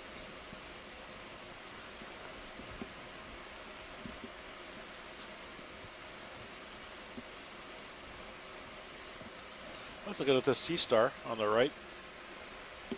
Oh yeah, I see Where is Slightly different one there you are. than the ones we've been seeing. Today, anyway. Is this a brownie star? No, wait, what is it? It's a cookie star. That's what it is. And now I'm thinking about that chocolate chip cookie I've sequestered away in my office. In your office? In my stateroom. Video, come on in. Yeah, I saw it when I was in there a little bit. It better still be there. That's all I can say. I got my starburst now, so I'm good. Okay, so this looks like it is plinth aster, or yeah, this is plinth aster. I'm not sure which species it is. I need to actually sort of examine it, but it has all the.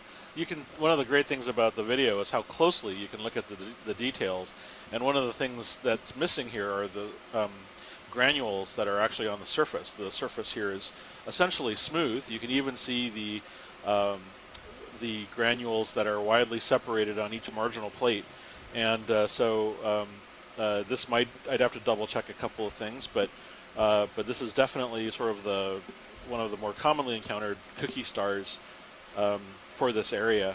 I'm not going to stop short in saying Ceramoidea, but because there's a couple of other undescribed species as well, and I'm still negotiating over them. So that's great. I love. How big is it, by the way? Yeah, video. When you're ready to come out, we'll get lasers. About 5 centimeters. 5 centimeters. Yeah. The other cool thing about this is that one of the things you can't see is some of the. Oh yes, very good.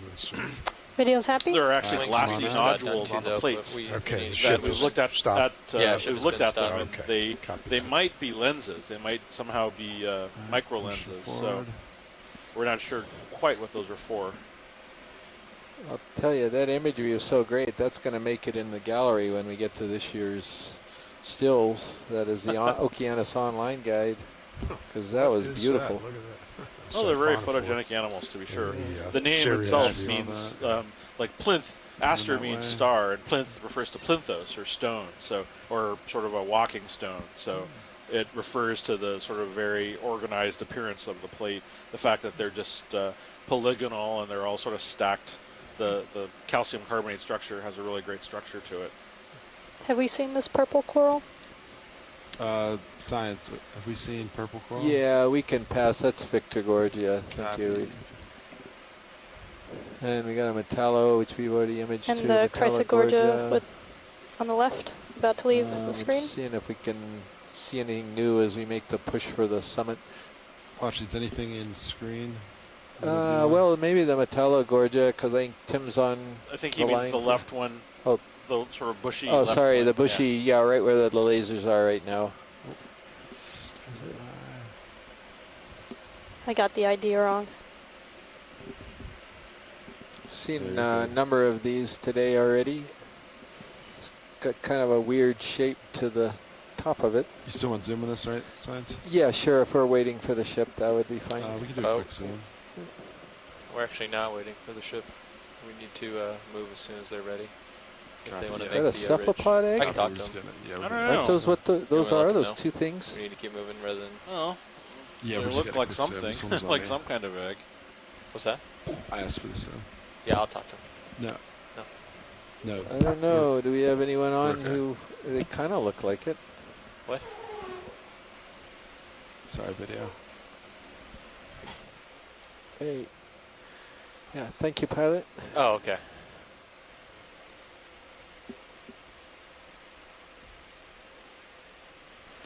Yeah, copy that. Alright, co-pilot, I'm going to push forward. We're making a push for the summit now. We got a number of fans. It does seem like the density is slowly creeping up as we get closer to the top. Enough. If we can pick it up just slightly, we'll make it.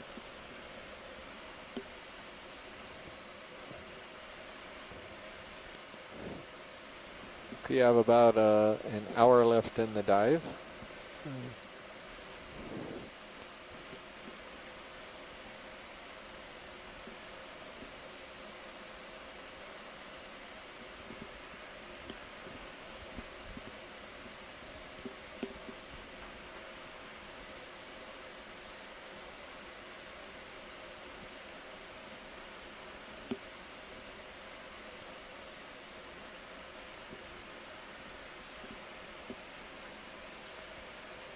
Alright, you can put that move in. Copy.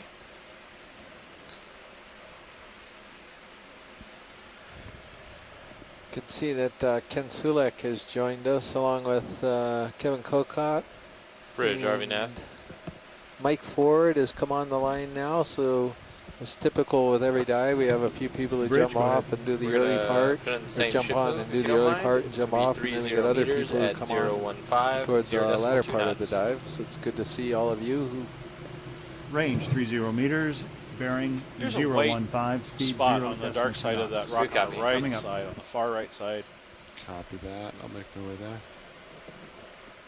That is vaguely star-shaped, and it's got my star sense tingling. Yeah, is my coral stump sense tingling. It's a starfish. I'm positive. And yeah? Yeah, I think you won. Okay, your tingle was stronger than mine, I gather. It's like Spider-Man's Spidey sense. I can sense them. ROV nav. One thing if I'm just initiated. looking at us, I want to see if it's a videos stock. from here. But if the sense is tingling, then that's what it is. And it's another brownie star. No, cookie star. Cookie That's star. it. Yeah, this one I think is the same one we saw earlier. Another plinth aster. A little deep for plinth aster. That's kind of interesting. Yeah. That gives me more sense to, or more notions to think this might be a separate species than the other one.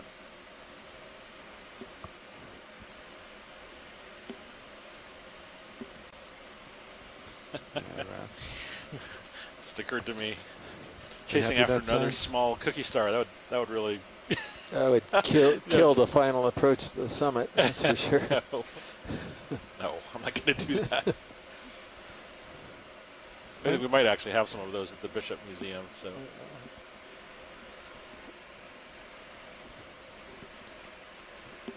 We want to see this giant bramble of corals that it's covering the dome of the summit. That's what we're going to see up top there. I'm positive. Uh-huh. Yeah. Sure. There's a little That's possible. Little sponge down above the lasers. I wonder if just a snap zoom would suffice. Yeah, video snap zoom. Oh, okay. All right. This is Saccocalyx. It's something different. And for a moment there, I thought it was something, but we haven't seen that before, so that's a new one. More of that science? Or good? I think that'll do it. I got all excited thinking it was let me something just on get it my quickly again. list. Sorry, video. I thought you came out. Yeah, we can go ahead and take a close look if we got a chance here. So this is another glass sponge. It's in the family Euplectellidae again. In this case, it's a stock Euplectellid in the genus Saccocalyx. They are typified by having these protrusions along the outside of the wall, the body wall. You see this sort of lumpy appearance, and then a big osculum on top. And water comes in the sides. I assume that those lumps are a way that it can increase surface area for more effective filtering. Collects into the center there and comes out that hole. And you can't see the stalk, but it's stalked. That's good Trust for me. science. Thank you. Copy And that. beautiful. Great. Thank you. Come out wide.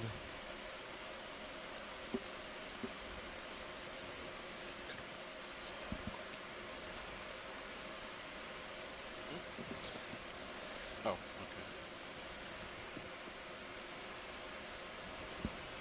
Let's tether look, co-pilot. Tether's looking okay. Yep. Nice. What is that sort of yellowish thing in the center?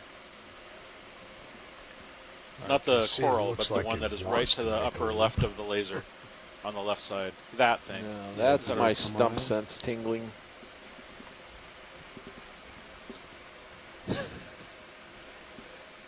I got you this time. Okay, I didn't say it was anything you won more the than- last one. It's 1-1 now. Video That's come wide. fine. That's what it is. I'd much rather have a star sense than a stump sense anyway. Touche. Stump sense, jeez.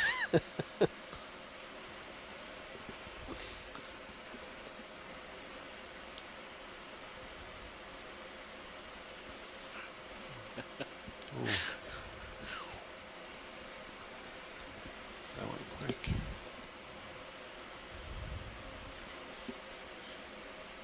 think. Excuse me. Yeah, I think. Just I the think it's fine. I was just Metallogoidia, trying to yeah. count the, yeah, it's fine. Any Oh, yeah, interest could you- science? No, I think we can pass by. Thank you. Copy. Pilot, is that a crinoid, that brown thing over to the upper left? Copy that. Make I'm note not there. sure we've seen this one. Yeah, the little feather star. Right there. Alright, video, come on in. Yeah, the first time we've seen this. This is Thalmacocrinus, if I'm not mistaken. This is such a weird one. I always like seeing it. That ID actually comes from Dr. Charles Messing, and we sent him all of our crinoid images, and the imagery is so good that he's able to come back with some reasonable IDs, some of them really good, and this one I think he was fairly certain of, if I'm not mistaken.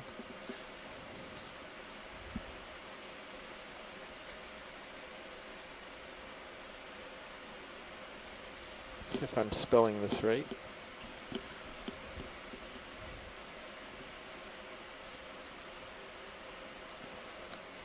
Well, you actually even went to, it's the same one, you actually went to Thalmatocrinus rugosus, but we'll just put it as Thalmatocrinus in the family Pentametracrinidae.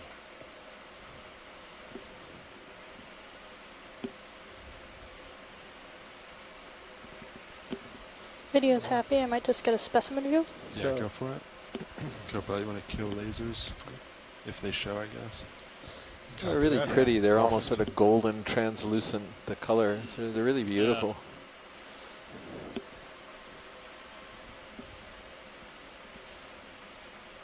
Okay, video's happy. Awesome. Yeah, thank you. Get my lasers back on. You got them.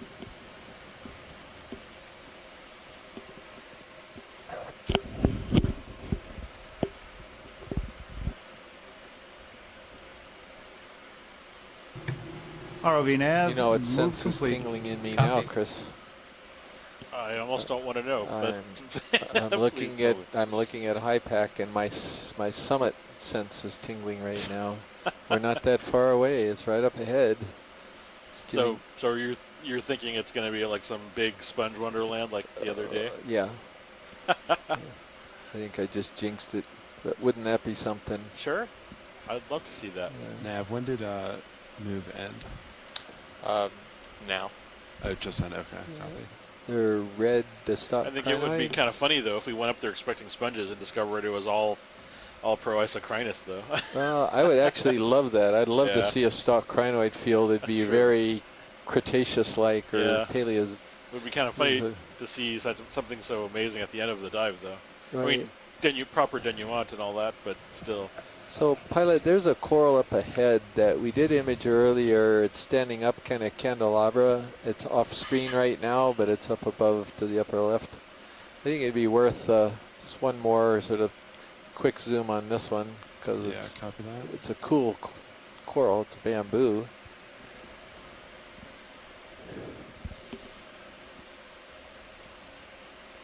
And I saw an excuse by which I could give you Les Watling's initial description of this one based on the morphological examination of it. And what does it have in the middle of it?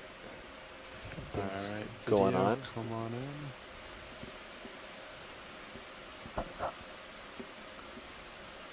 Just, well, maybe nothing. Oh, there's some squat lobsters. So this is, let's see, I don't know if Scott may have jumped off to make his dinner, which he usually does. Let's see. Oh, I'm here, Chris. Oh, okay. I heard the candelabra was coming. I ran to the phone. Okay, so you want to tell us about slurp Isis? Slurp Isis, indeed. I prefer to call it Trident Isis because it first grows as like a little pitchfork with 3 tines, a little trident. It grows as the candelabra that you see here, and the reason you're using the term slurp Isis is because when Les Watling collected one of these from, I think it was up on the northwest Hawaiian Islands Ridge or somewhere up in that general vicinity, and he took a cross section of the skeleton. The skeleton was hollow, like a straw, like a soda straw, and the walls were relatively thin. And so he said, you could slurp liquid through this skeleton, and thus the name Slurpisis. Now, my video's frozen at this moment, but when we were zooming in, it almost looked like there were parallel candelabras. I'm hoping the video kicks back in so I can check that out, but I'll let you speak for now because I can't see what's going on. Yeah, maybe we could just zoom out a little bit and see what he's talking about, Pilot. I think that's why I think I got fooled a little bit, because it had a few extra branches. It'd be more toward the center, over to the right. Right, where was it? Yeah, so you see this branch point that's about just above the lasers right now. I think that's fairly unusual for this particular coral. In the next minute. Do you want me to get another move in there? Wait till we're done with this one. Okay. All right. Science, where is it again? I think we're probably okay. It's just a branch point. I think we can go ahead and move on, but it was just an interesting observation. These normally don't sub-branch. All right, video, you happy with that, or is there anything else? Yep, video's happy. Yeah, it's almost like it got twisted, and all right, yeah, I guess it's the internal branching that we don't usually see. So it's almost like it bifurcated and then put out 2 tridents and 2 candelabras instead of 1. But are you guys still happy with 015? Yeah, sure, it's still working. Yeah, that's fine if that's where we need to go. Yeah. Yeah. FYI, the dive soup said they're gonna, in about half an hour, start rigging the rinser. That's right. Copy. We'll go. Okay. Bridge, RV Nav. So he'll call up when they're gonna do that. Sounds good. This is the bridge. Go ahead. Hey, we're ready for another ship move. 30 meters, 015, 0.2 knots. Range 30 meters, bearing 015, speed 0.2. Good copy. Coming up.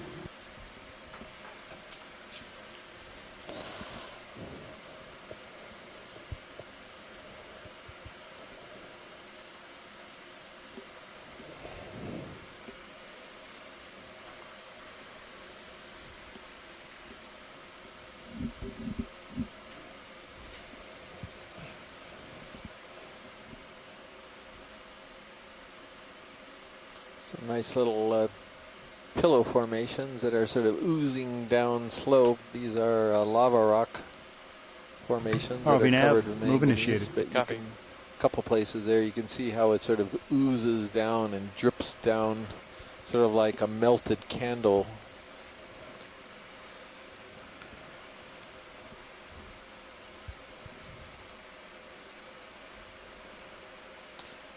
So what's been conspicuously absent today are the members of the Crinoid family.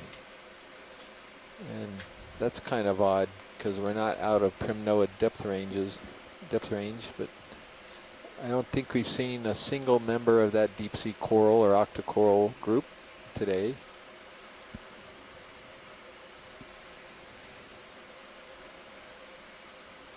There's is that a brittle star or sea star? What is it? Yeah, it might be a brittle star.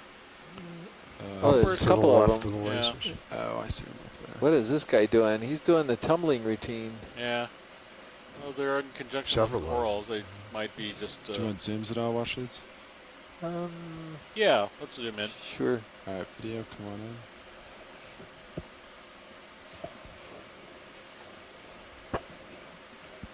He's waving high. Look at that. Well, yeah, that's the Ophioplanthaka. At least the one on the right is. These are the ones that jump down from corals. That's not. These are different from the ones we saw earlier this morning. Same family, but different disc pattern, and the spines in the ones we saw this morning were much longer. So watch this. He's turning himself upright because he fell neat. over upside down. Oh yeah, cool. Nice. I was sort of wondering how long it would take him to do that. Well, brittle stars are quite agile. Yeah, it's pretty fast.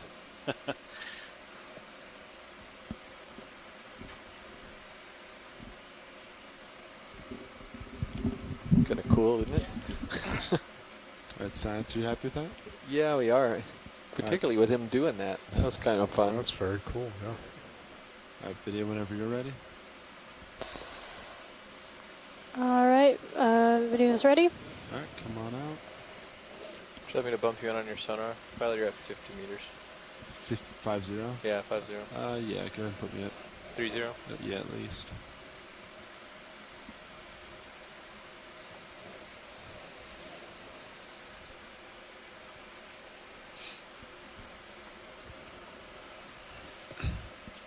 What's this sort of yellow thing to the right? Not the coral colony. It's a cylinder that's on the in that little crevice to the right of the lasers. Directly to the right. Right there, I down. think is what he's talking about. Yeah, a little lower. That's there. it, right there. Right now, okay. Video, come on in. Oh, it's a stock. It's a dead bamboo stock, but kind of a weird place for it to start growing from. Yeah. Huh. Weird. Yeah, we're good, thank you. All right, video, come wide. How on earth does it? It's a little polychaete.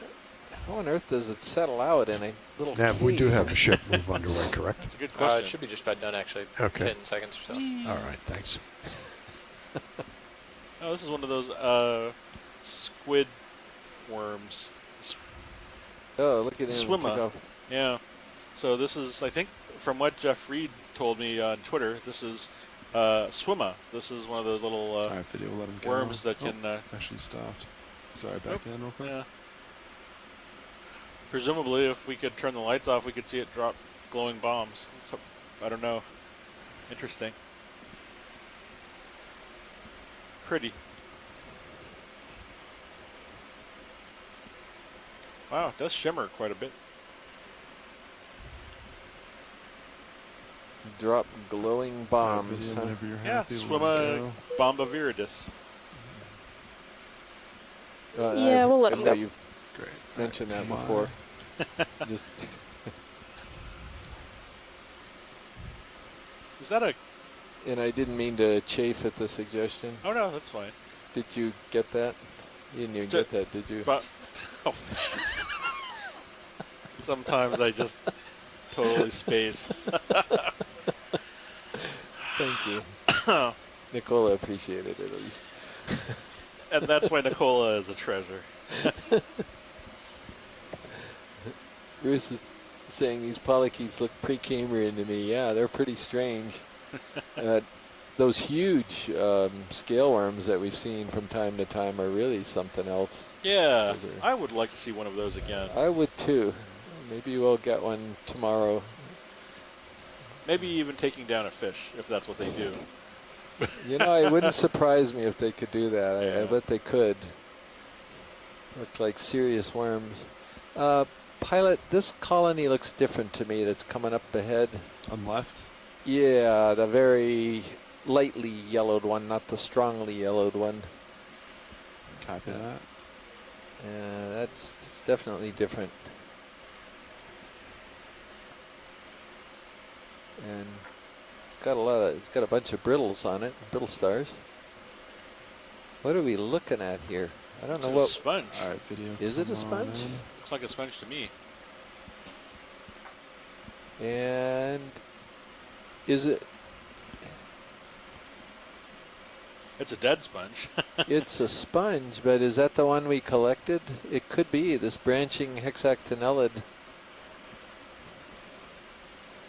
Wow, can we find any live part of the sponge? Is there any really wider part than?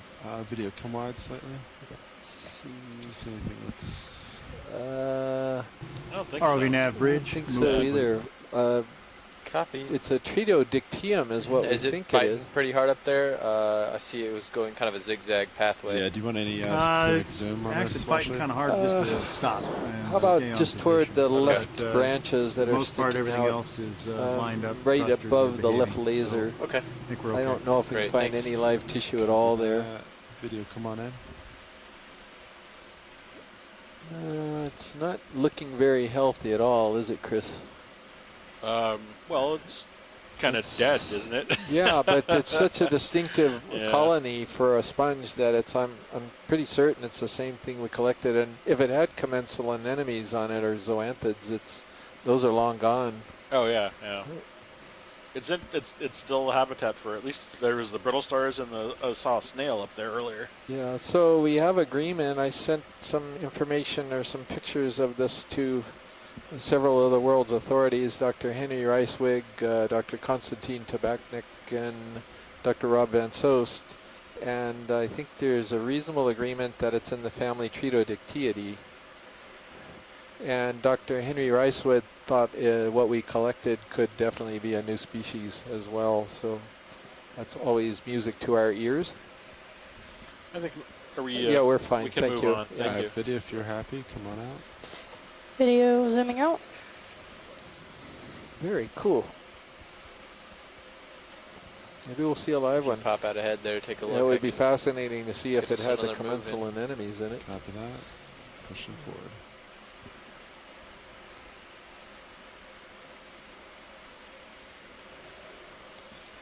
Is that there's something red on the bottom cliff there, on the right What? side, all the way at the bottom Just of the screen. going It out was of moving. screen right now. Maybe it's a shrimp, but I just thought I'd check. It's off screen. Oh, that's all right. I think we moved over it. Oh, sorry. No, it's all right. All right. I should have spoken up more quickly. Hey, Watch Aids, this is Nav. Roger, Nav, go ahead. Hey, I'm just going over the times and everything here, and if you really want to make the peak, and that's the primary thing, we might need to do a few less zooms. Yeah, let's make the peak. I think there'd be a lot of interest to make it. Okay. We're seeing a lot of repeats. So yeah, please. Okay, then we will continue pushing. Great, thank you.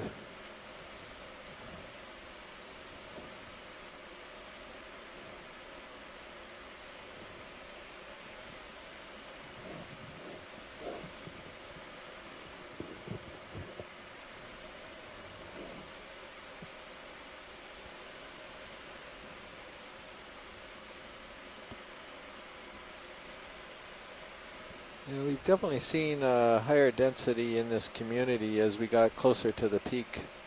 So that's kind of the interest, more of the community interest in seeing what this continues. And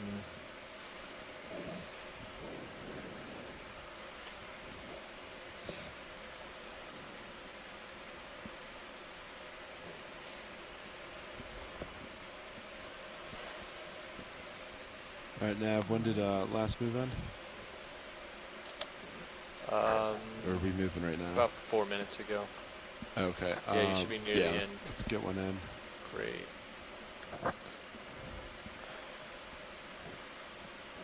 I can do it at 10 degrees if you'd like. I'd say whatever the shortest route is. Not that long-legged 5 shrimp. degrees is going to make much You of a already difference. got so. them? Whatever you think. Yeah, we still should go 15.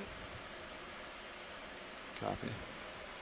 Some of the Parameris. Yes, I saw that. Bridge, It's Robbie closer Knapp. to you, right? Seeing those, yes. Bridge. Hey, we need to put a ship move Permission to zoom on Sirius? 30 Yeah, go ahead. 015. It's like a Third of the big dive, I would Tina guess. 4. Perhaps, or is it a Medusa? That is range 30, bearing 015, speed 0. I'm going to turn a little bit. Good copy. Coming up. It's too dark.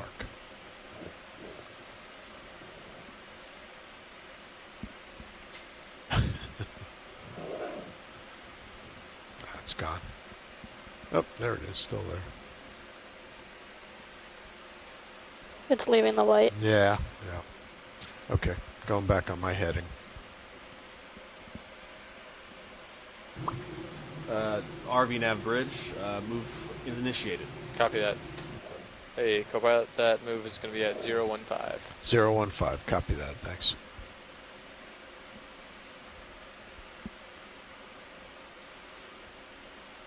Very clear increase in these yellow Gorgonian sea fans as we get closer to the top. There's probably about 8 of them right there in that one view. And they're just continuing on, so they're definitely increasing in density.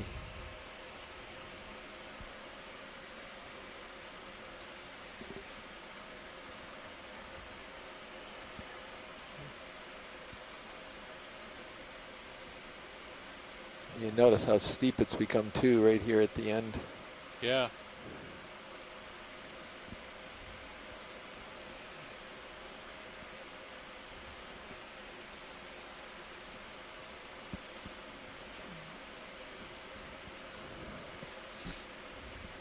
Yeah, look at the way the lava oozed out from here. That's some very Millions distinct channels coming down from the surface. Yeah. It must have been an amazing sight.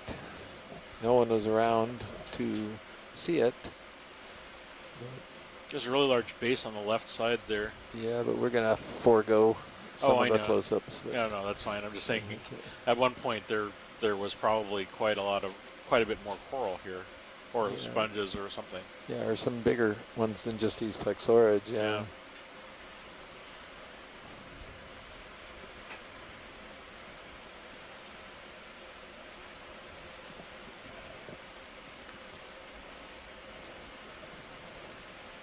There's another one of your sponges. Oh, is it? Yeah, we'll pass that by. No worries. Too. Yep. I would have loved to stop, but no problem. If you're willing to forego the sponge to get to the peak, then that's where we're going. We all have to make sacrifices. Well, now I'm intrigued because the density of the corals is steadily increased. You know, I mean, right now look at this. You've got them covering the bottom. Wow, that's a big Iridogorgia coming up. Oh wow. Kind of junky looking, but yeah, look at this. You can see the corals in the background. Certainly coming up. Density is definitely increasing. This is good.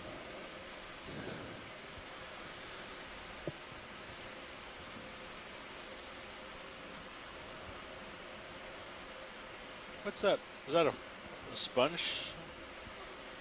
That was a sandbar down over there. Just the below purple Victorgorgia below us. We've seen these already. I think there's a sponge right there by that sand patch just below it. See it? I think it might be alive. Any interest on anything in the screen? Under your lasers now. Yeah, so the white below the boulder, right below the lasers right now, if you're waiting for a ship move. Yeah. Yeah, absolutely. I think that's one of these sponges that's alive this time. Video, come on in. And you're going to tag me for a sea star image because of this, aren't you, Chris? But I'm taking advantage of a ship move, and I think I see the commensal zoanthids are an enemy. Sure enough, this one's got a 2. It's Tritodictiidae or Tritodictium. This is exactly what we collected. Really unusual sponge. And all of those little spikes you see on the branches are little commensal somethings. Anemones or zoanthids or some type of hexacoral.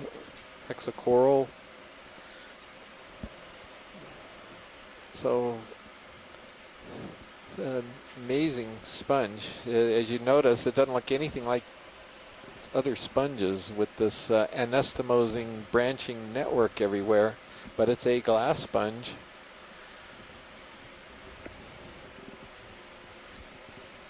Looks like it's home to quite a few critters too. Yeah.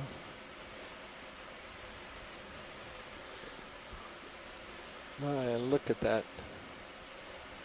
And I think that's a natural, it's not a parasitic relationship. I think they're both getting benefit out of this because the sponge looks very healthy. Yeah, I believe it.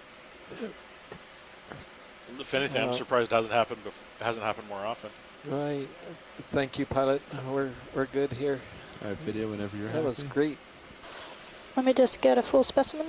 Yeah. Awesome, co-pilot. Excuse me? Okay, video's happy. Right.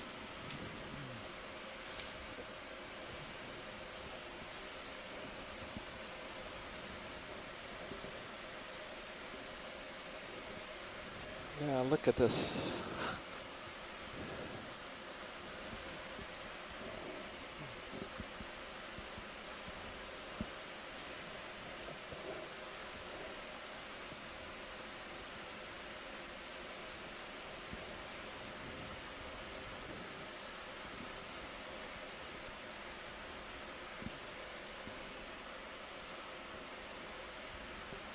So you see more of the colonies of these yellow plexaurids. They're on larger boulders of the consolidated substrate, and then you just don't see very many in this boulder patch. Maybe, Yeah, that's interesting. yeah, it may be that it's just too dynamic, and some of these slide downhill and are unstable.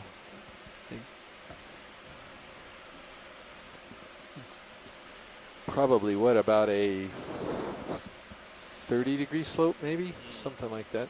Is that a snail in the center? Video quick zoom.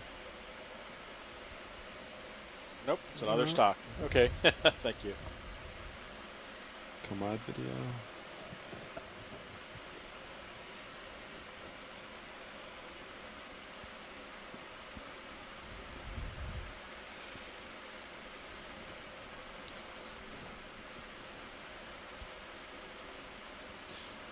Yeah, well, actually, did say this is like a 45-degree slope right now. 45 degree? Yeah, at least. I'm looking at the side, yeah. Yeah, thank you.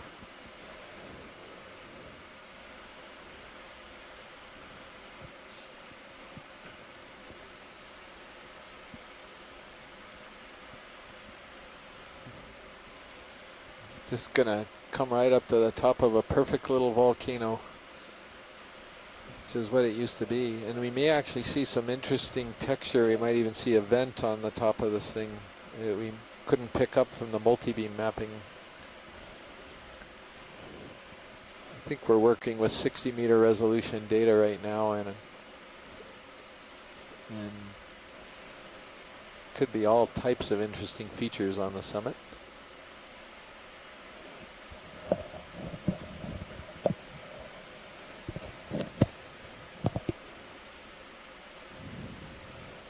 Well, it certainly seems to be the home for some impressive Iridogorgia spirals. Yeah, and a lot of these yellow sea fans in the family Plexauridae.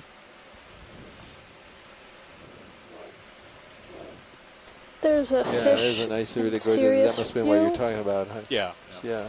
So pilots, the ship's kind of fighting back and forth right here, but it's just Fairly about good size time one, for too. another move. Looks like he's just When above. did the move end? There's some good-sized fish finished at approaching. 30 I can see it in the Sirius a couple view. minutes ago, but like I think Which- it's still fighting to just hold that final position, which is why they have It's a going long back. down. Left of D2. Oh, he's behind us I now. see it, Yeah. yeah. He's out there now. It's swimming away kind of rapidly, though, so I doubt that we can find it. Yeah, he was headed down slope too, Bruce. Sorry, steady enough. Fish had me distracted. Yeah, a couple minutes ago. Even if they haven't called down, it's because it's It fighting. didn't look like the type of fish that we've seen previously 25 on this minutes left. dive, but I'm not sure what it was. It might have been one of the morad, an antimorad. It had pretty good sized pectoral Yeah, our actual fins. 30 meters of It progress didn't look like it had a stopped, long tail like a shark, minutes ago, and it but moved too it was quickly fighting for an the whole- Alepicephala, the Yeah, if you slick look at head, this so time, I'm not really sure what we were looking Yeah, I at think so. there. Copy that. What's the distance to the top now? Too bad he didn't cross Bridge, right in RV front of nav. the ROV camera, but thank you, Bruce. Bridge, go That's ahead. Bruce Hey, let's put in Mundy the same from ship NOAA move. 30 NOAA's meters Anoia at 15 Regional Center. degrees, 0.2 knots. Range 30 It's a meters. nice pillow flow, bearing this sort of 015, speed oozing 0 down decimal. slope Okay, right copy. there. Coming up. That large toothpaste kind of lump of rock there.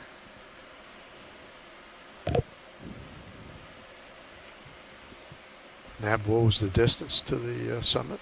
Right at the middle there is about 82 meters. Oh, okay. Copy that. We only have 25 minutes left, Yeah. so Should if the make ship it. moves, we can make it to here. Yeah. Maybe.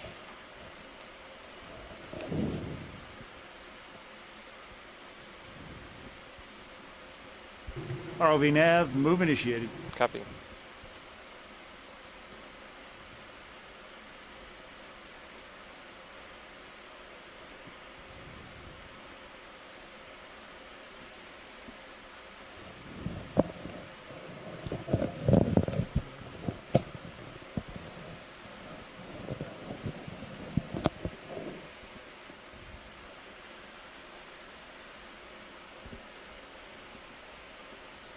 Wow, this community is developing nicely.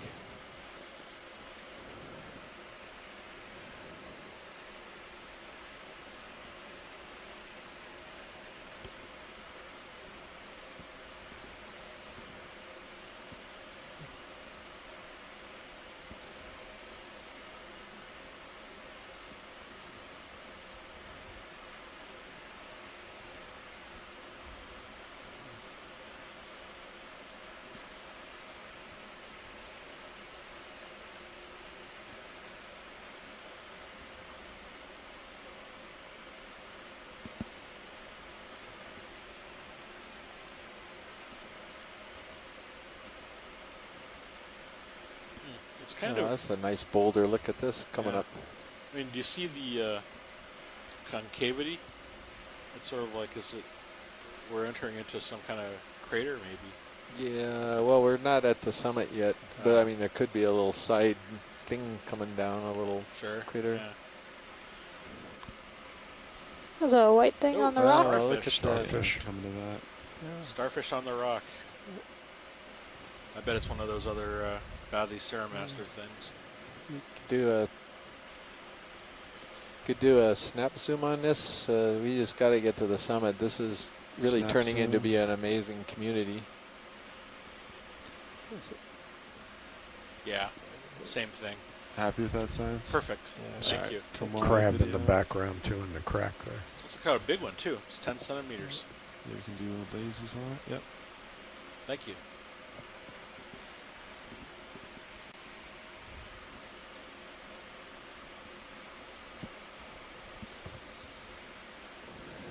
Wow, look at this place.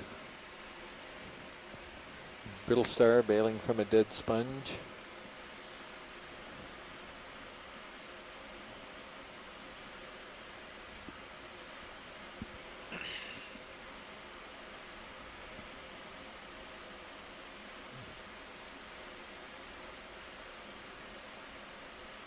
Another one of my branch sponge, Tritodictiidae.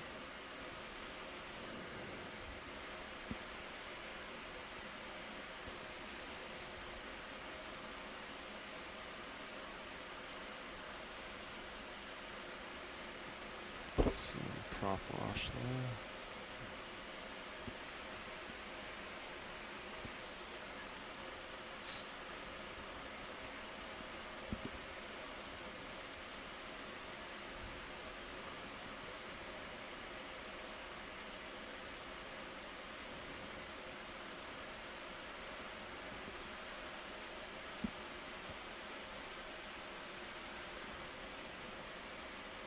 Oh, yeah, look at that lava flow. Ooh. Wow. Fold it over. Yeah.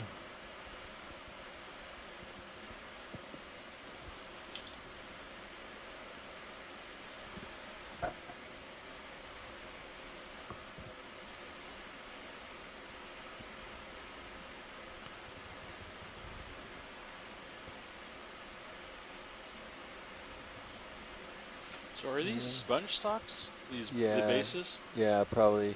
Do you want zooms at all? Yeah, we're staying here just for a second to catch up for the ship. Or? We have room to move. We don't have to stay here. Yeah, It's up let's to you. keep going up a little further if we could. Copy. I mean, I'm definitely noticing, I'm definitely liking what I'm seeing here.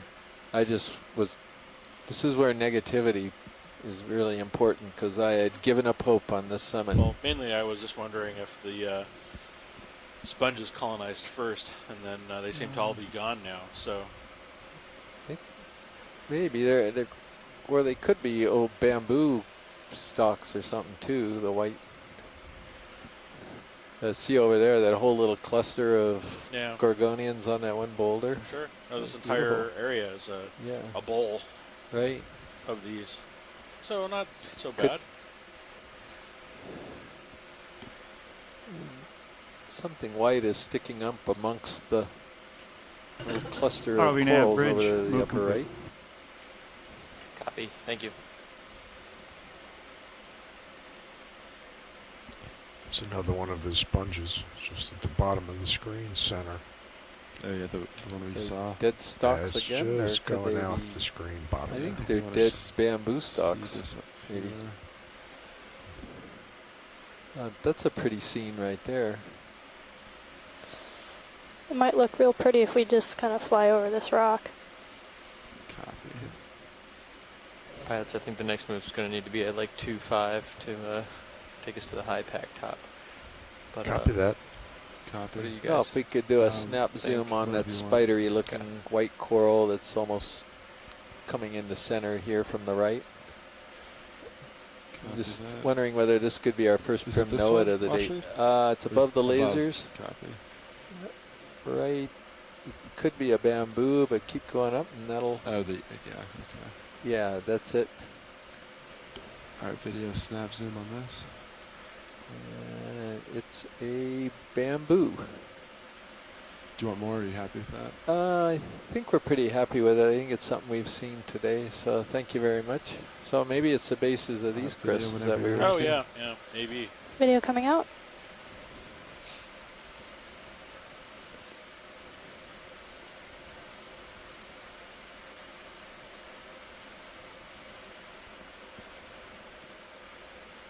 Yeah, there's a little glass vase sponge in amongst in that little crevasse. Pilot, are you good with 2.5 or 2.0 direction? It's all up, so it doesn't Yeah, matter to me. it's fine. Great.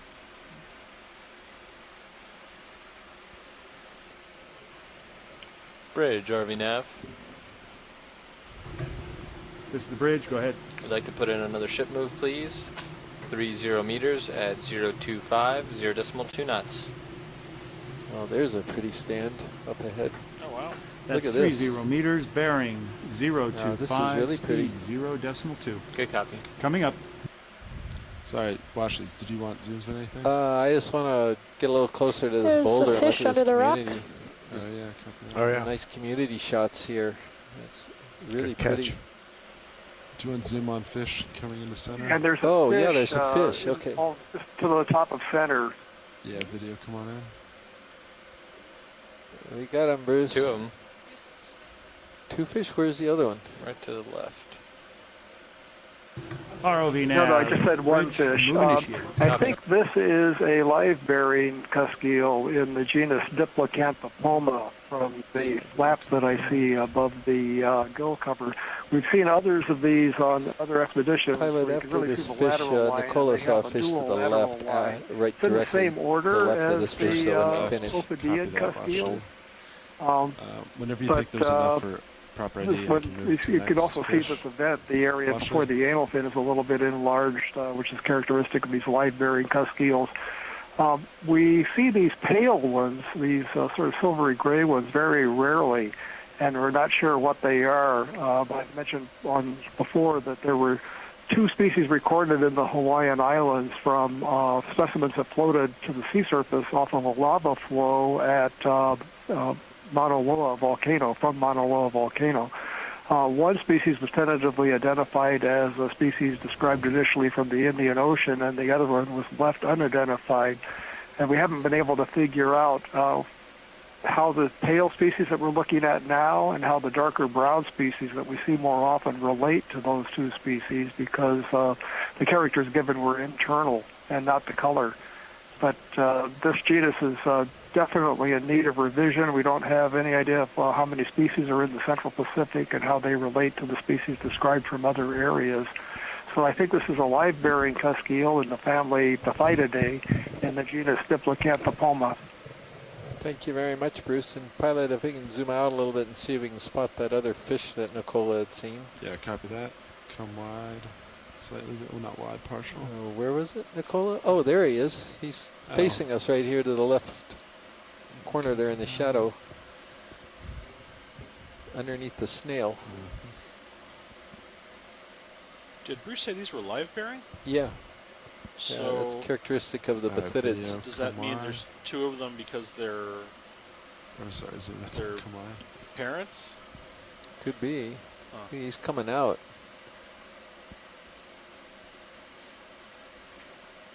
There's more of these snails with the zoanthids on them, too. So same species, Bruce? I assume it is, but or same genus at least. It looks like it to me. We can't see the head now, so I can't see the flap on the gill cover that's characteristic of the genus. But okay, it's going to come out. This may also be the same thing that we saw poking its head out from a crevice earlier. Although the front of the fish looks a little different. It looked like this had a parasite on his chin too. This one's got a little heavier belly. I don't know. We might be looking at a male and a female of the a pair of these, but we know nothing about the biology of these things, so that's very difficult to say. Be advised, your lower swing arms are both out. Yeah, thank you, Bruce. Yeah, copy that. They're not near anything, right? Yeah, they look good Not yet. right now. Copy. If we could pan over a bit to the right, there's Those a look like shell egg there sacs. with a bunch of anemones cool. or something on Look at the that. surface. Copy that, Washley. Thank Just let you. me know when you're done with fish. Oh yeah, no worries. You know, Whenever you're done. that, copy that. Let it swim out video. And then you wanted, what was next, Washley? Same area, right there. Yeah, the lasers were just right in that sandy patch. Co-pilot, to the left deck A. on that little rocky, to the left of the lasers. Right Go there. ahead, Deck A. Hey, just want to check in on our off-bottom time. We got a couple minutes to set up here. A little higher. There's Nav, a how long we got shell till off bottom? Right It's on the rock right there. Yep. Yeah. No, the other one, it was actually down below, I think. Yeah, there's two of them. 10 minutes. There's the Yeah, one that's Nav on says the we rock got is 10 alive, minutes to and off then bottom there's one, time. So that one, yeah. Copy, right co-pilot. laser. We'll set it up then. copy that. All right, video, if you more, come on in. Pilot, you're going off screen over there. All right, let's do a quick zoom video. And I gotta push forward. Yeah, that's the same snail we saw earlier with that With the weird zoanthid or something on it. Yeah. Huh. All right, video, come wide. I have to push And then forward. there's this. Yeah, that's great. Thank you. Copy.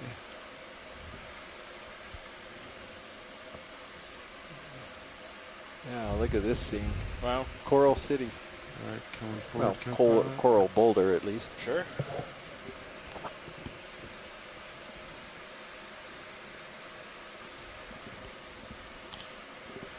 Deck A, So co-pilot. just a comment for Chris Ma about those Husky. Yeah, you need me to give you a heads up when I'm going to cable in. Production of these deeper Yeah, living ones, and uh-huh. this is That'd be great. kind of at the lower Okay, I'm range gonna of the cable depths of in. the family. But they're live bearers, but they're more like the North Pacific rockfishes. And the family, they give birth You to already are? rather Yep, small we're good. live We'll young let that you know. are Okay. larval. So they're Copy not that. Let quite me like haul guppies in some here, and I'll let you know. freshwater that Okay. have Yeah, we'll young just that let you are know born when we're as about to set essentially up. juvenile. Okay, copy Till that. then, you just All free right. to go up and down. Yeah, we're coming But again, up towards the we make our top here, inferences pretty from steep, shallow so water we're members of the family, and trying to we get to the don't know summit. much at all about these deep living species. Copy that. Huh, interesting. Okay. So look at this scene as we're coming up on the summit.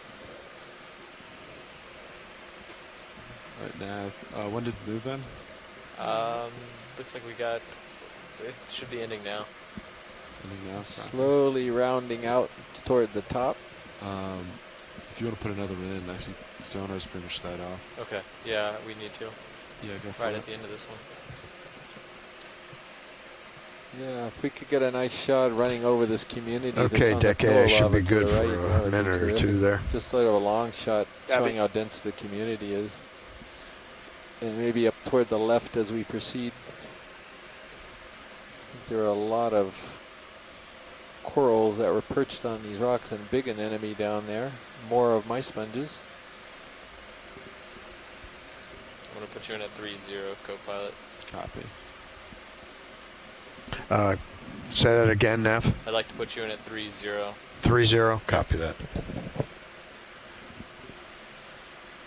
Bridge, RV Nav. Is it a Bathopathes? Nav bridge.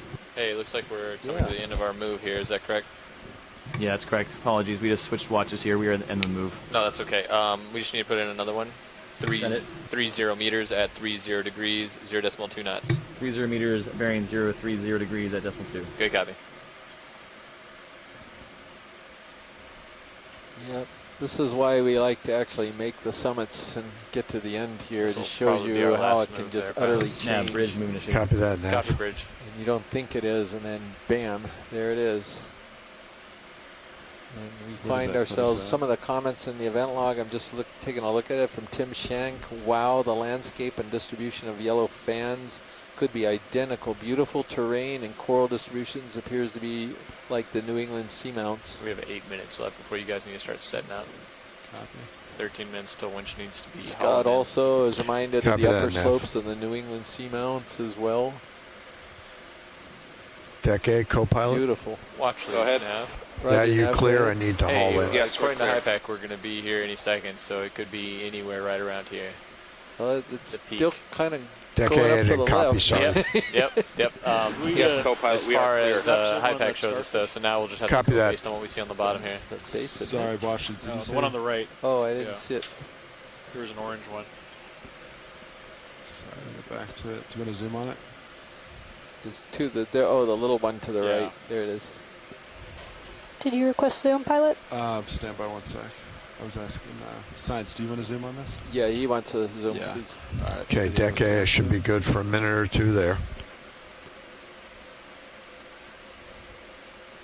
Oh, another benthopectinid. That's weird. Do you want more wash rates? No, that's perfect. That's Alright. fine. Thank you. Video come on. So I said it again, co-pilot? We saw No, I that was one talking this to morning. deck A, pilot. Oh, copy.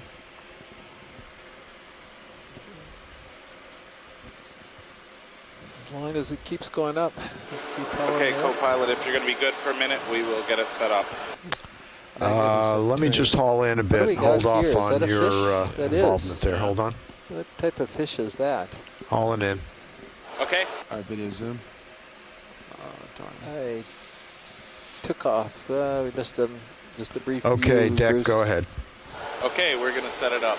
Now, it looked Copy like that. an Let me know when you're Okeanos. done. There's another it fish. was kind of a evenly where- tapered fish with a rounded head. Alright, video And I zoom. wouldn't really make a guess, but reminded me of the genus Monometopus that we've seen in other areas. Oh, and there's a macrurid, so we've got a twofer. We're getting into fish territory up here again. So this could be this Pumba type of macrurid. that There was we've a seen. sea urchin Again, up Sulek on the- commented on the light-colored barbel that's difficult to see unless it's against a dark background. Do you want sea So urchin two or things fish at once wash to rates? log. You could go for the sea urchin because this Copy. could be the same Video Kumba that let we've fish seen swim before. out. Heads up, watchers. We have 8 minutes left on bottom. Snout shape Okay. looks a little different on this one, though. It's got a more of a Sea ridge urchin along the is where side washes? of the head and a slightly more pointed snout. So I'll take that back. That could be an Azumia species. Upper right hand. Upper right. Oh. That's I think that's a sea urchin. not center, right? Is it Yeah, that's it. The one. Oh, okay. Where's my eyesight going? That's a crinoid, isn't it? No, Or is it a doesn't- sea urchin? Video snaps in. Oh, yeah. Right you are. Yeah.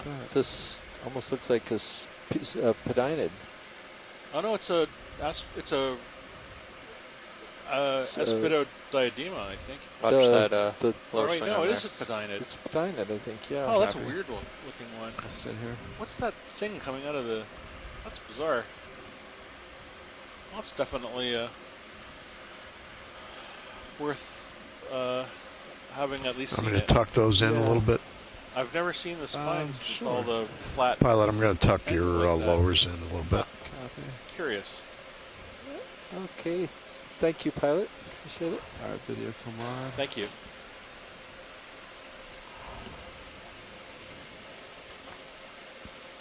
That's a big one, too. Yeah, it was.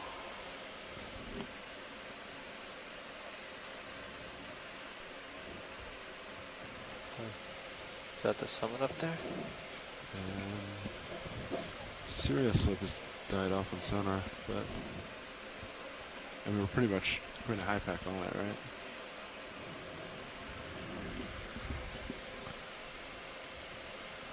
This is quite a scene.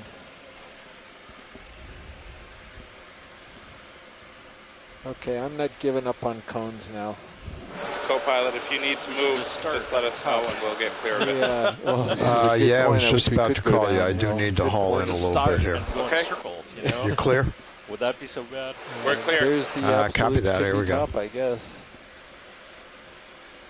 A big Hormathiid anemone there too. More examples of your sponge and... Yeah, they're everywhere, mixed in with these yellow plexaurids now. Look at that. The sponges are all over the place. Now bridge, move complete. Copy. Okay, Thank deck, you. go ahead. Copy. There's a bunch of sponges on the bottom, and there's a red cylindrical thing in the middle of them. Can we snap zoom on that? Dave on deck, this is Chris. I On just the opened my bottom hose, let me know It's how about it to looks. go off screen. Okay, I think we it's still got need to some open the weird- valve here. it's We got are weird stuff in it, moving too. the plastic. Understood. Right here? Yeah, Center? that's it. Video come on in. Oh, it's an ophi. Oh, it's a shrimp. Oh, it's a shrimp living on the... Yeah, it's a heterocarpus. Huh, weird.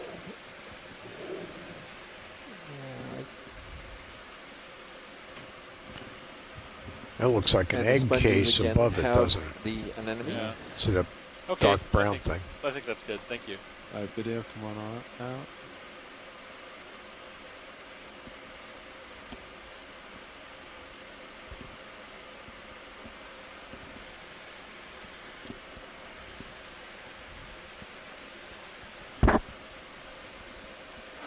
Chris on deck. I opened it up a little bit. I don't see any water.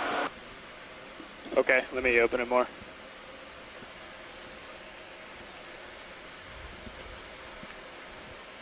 What is that an urchin in between the rocks, center right? Looks like a very large urchin there too. Where is that, Bruce? Oh, look at this urchin right here, the Sparosoma. Oh my, close. Yeah, good grief. Yeah, there's a nice one. Look at. Oh yeah, there's one over there Yeah. too. Two Sparosoma. All right, video, come on in. Wow, how. Well, Still wow, nothing.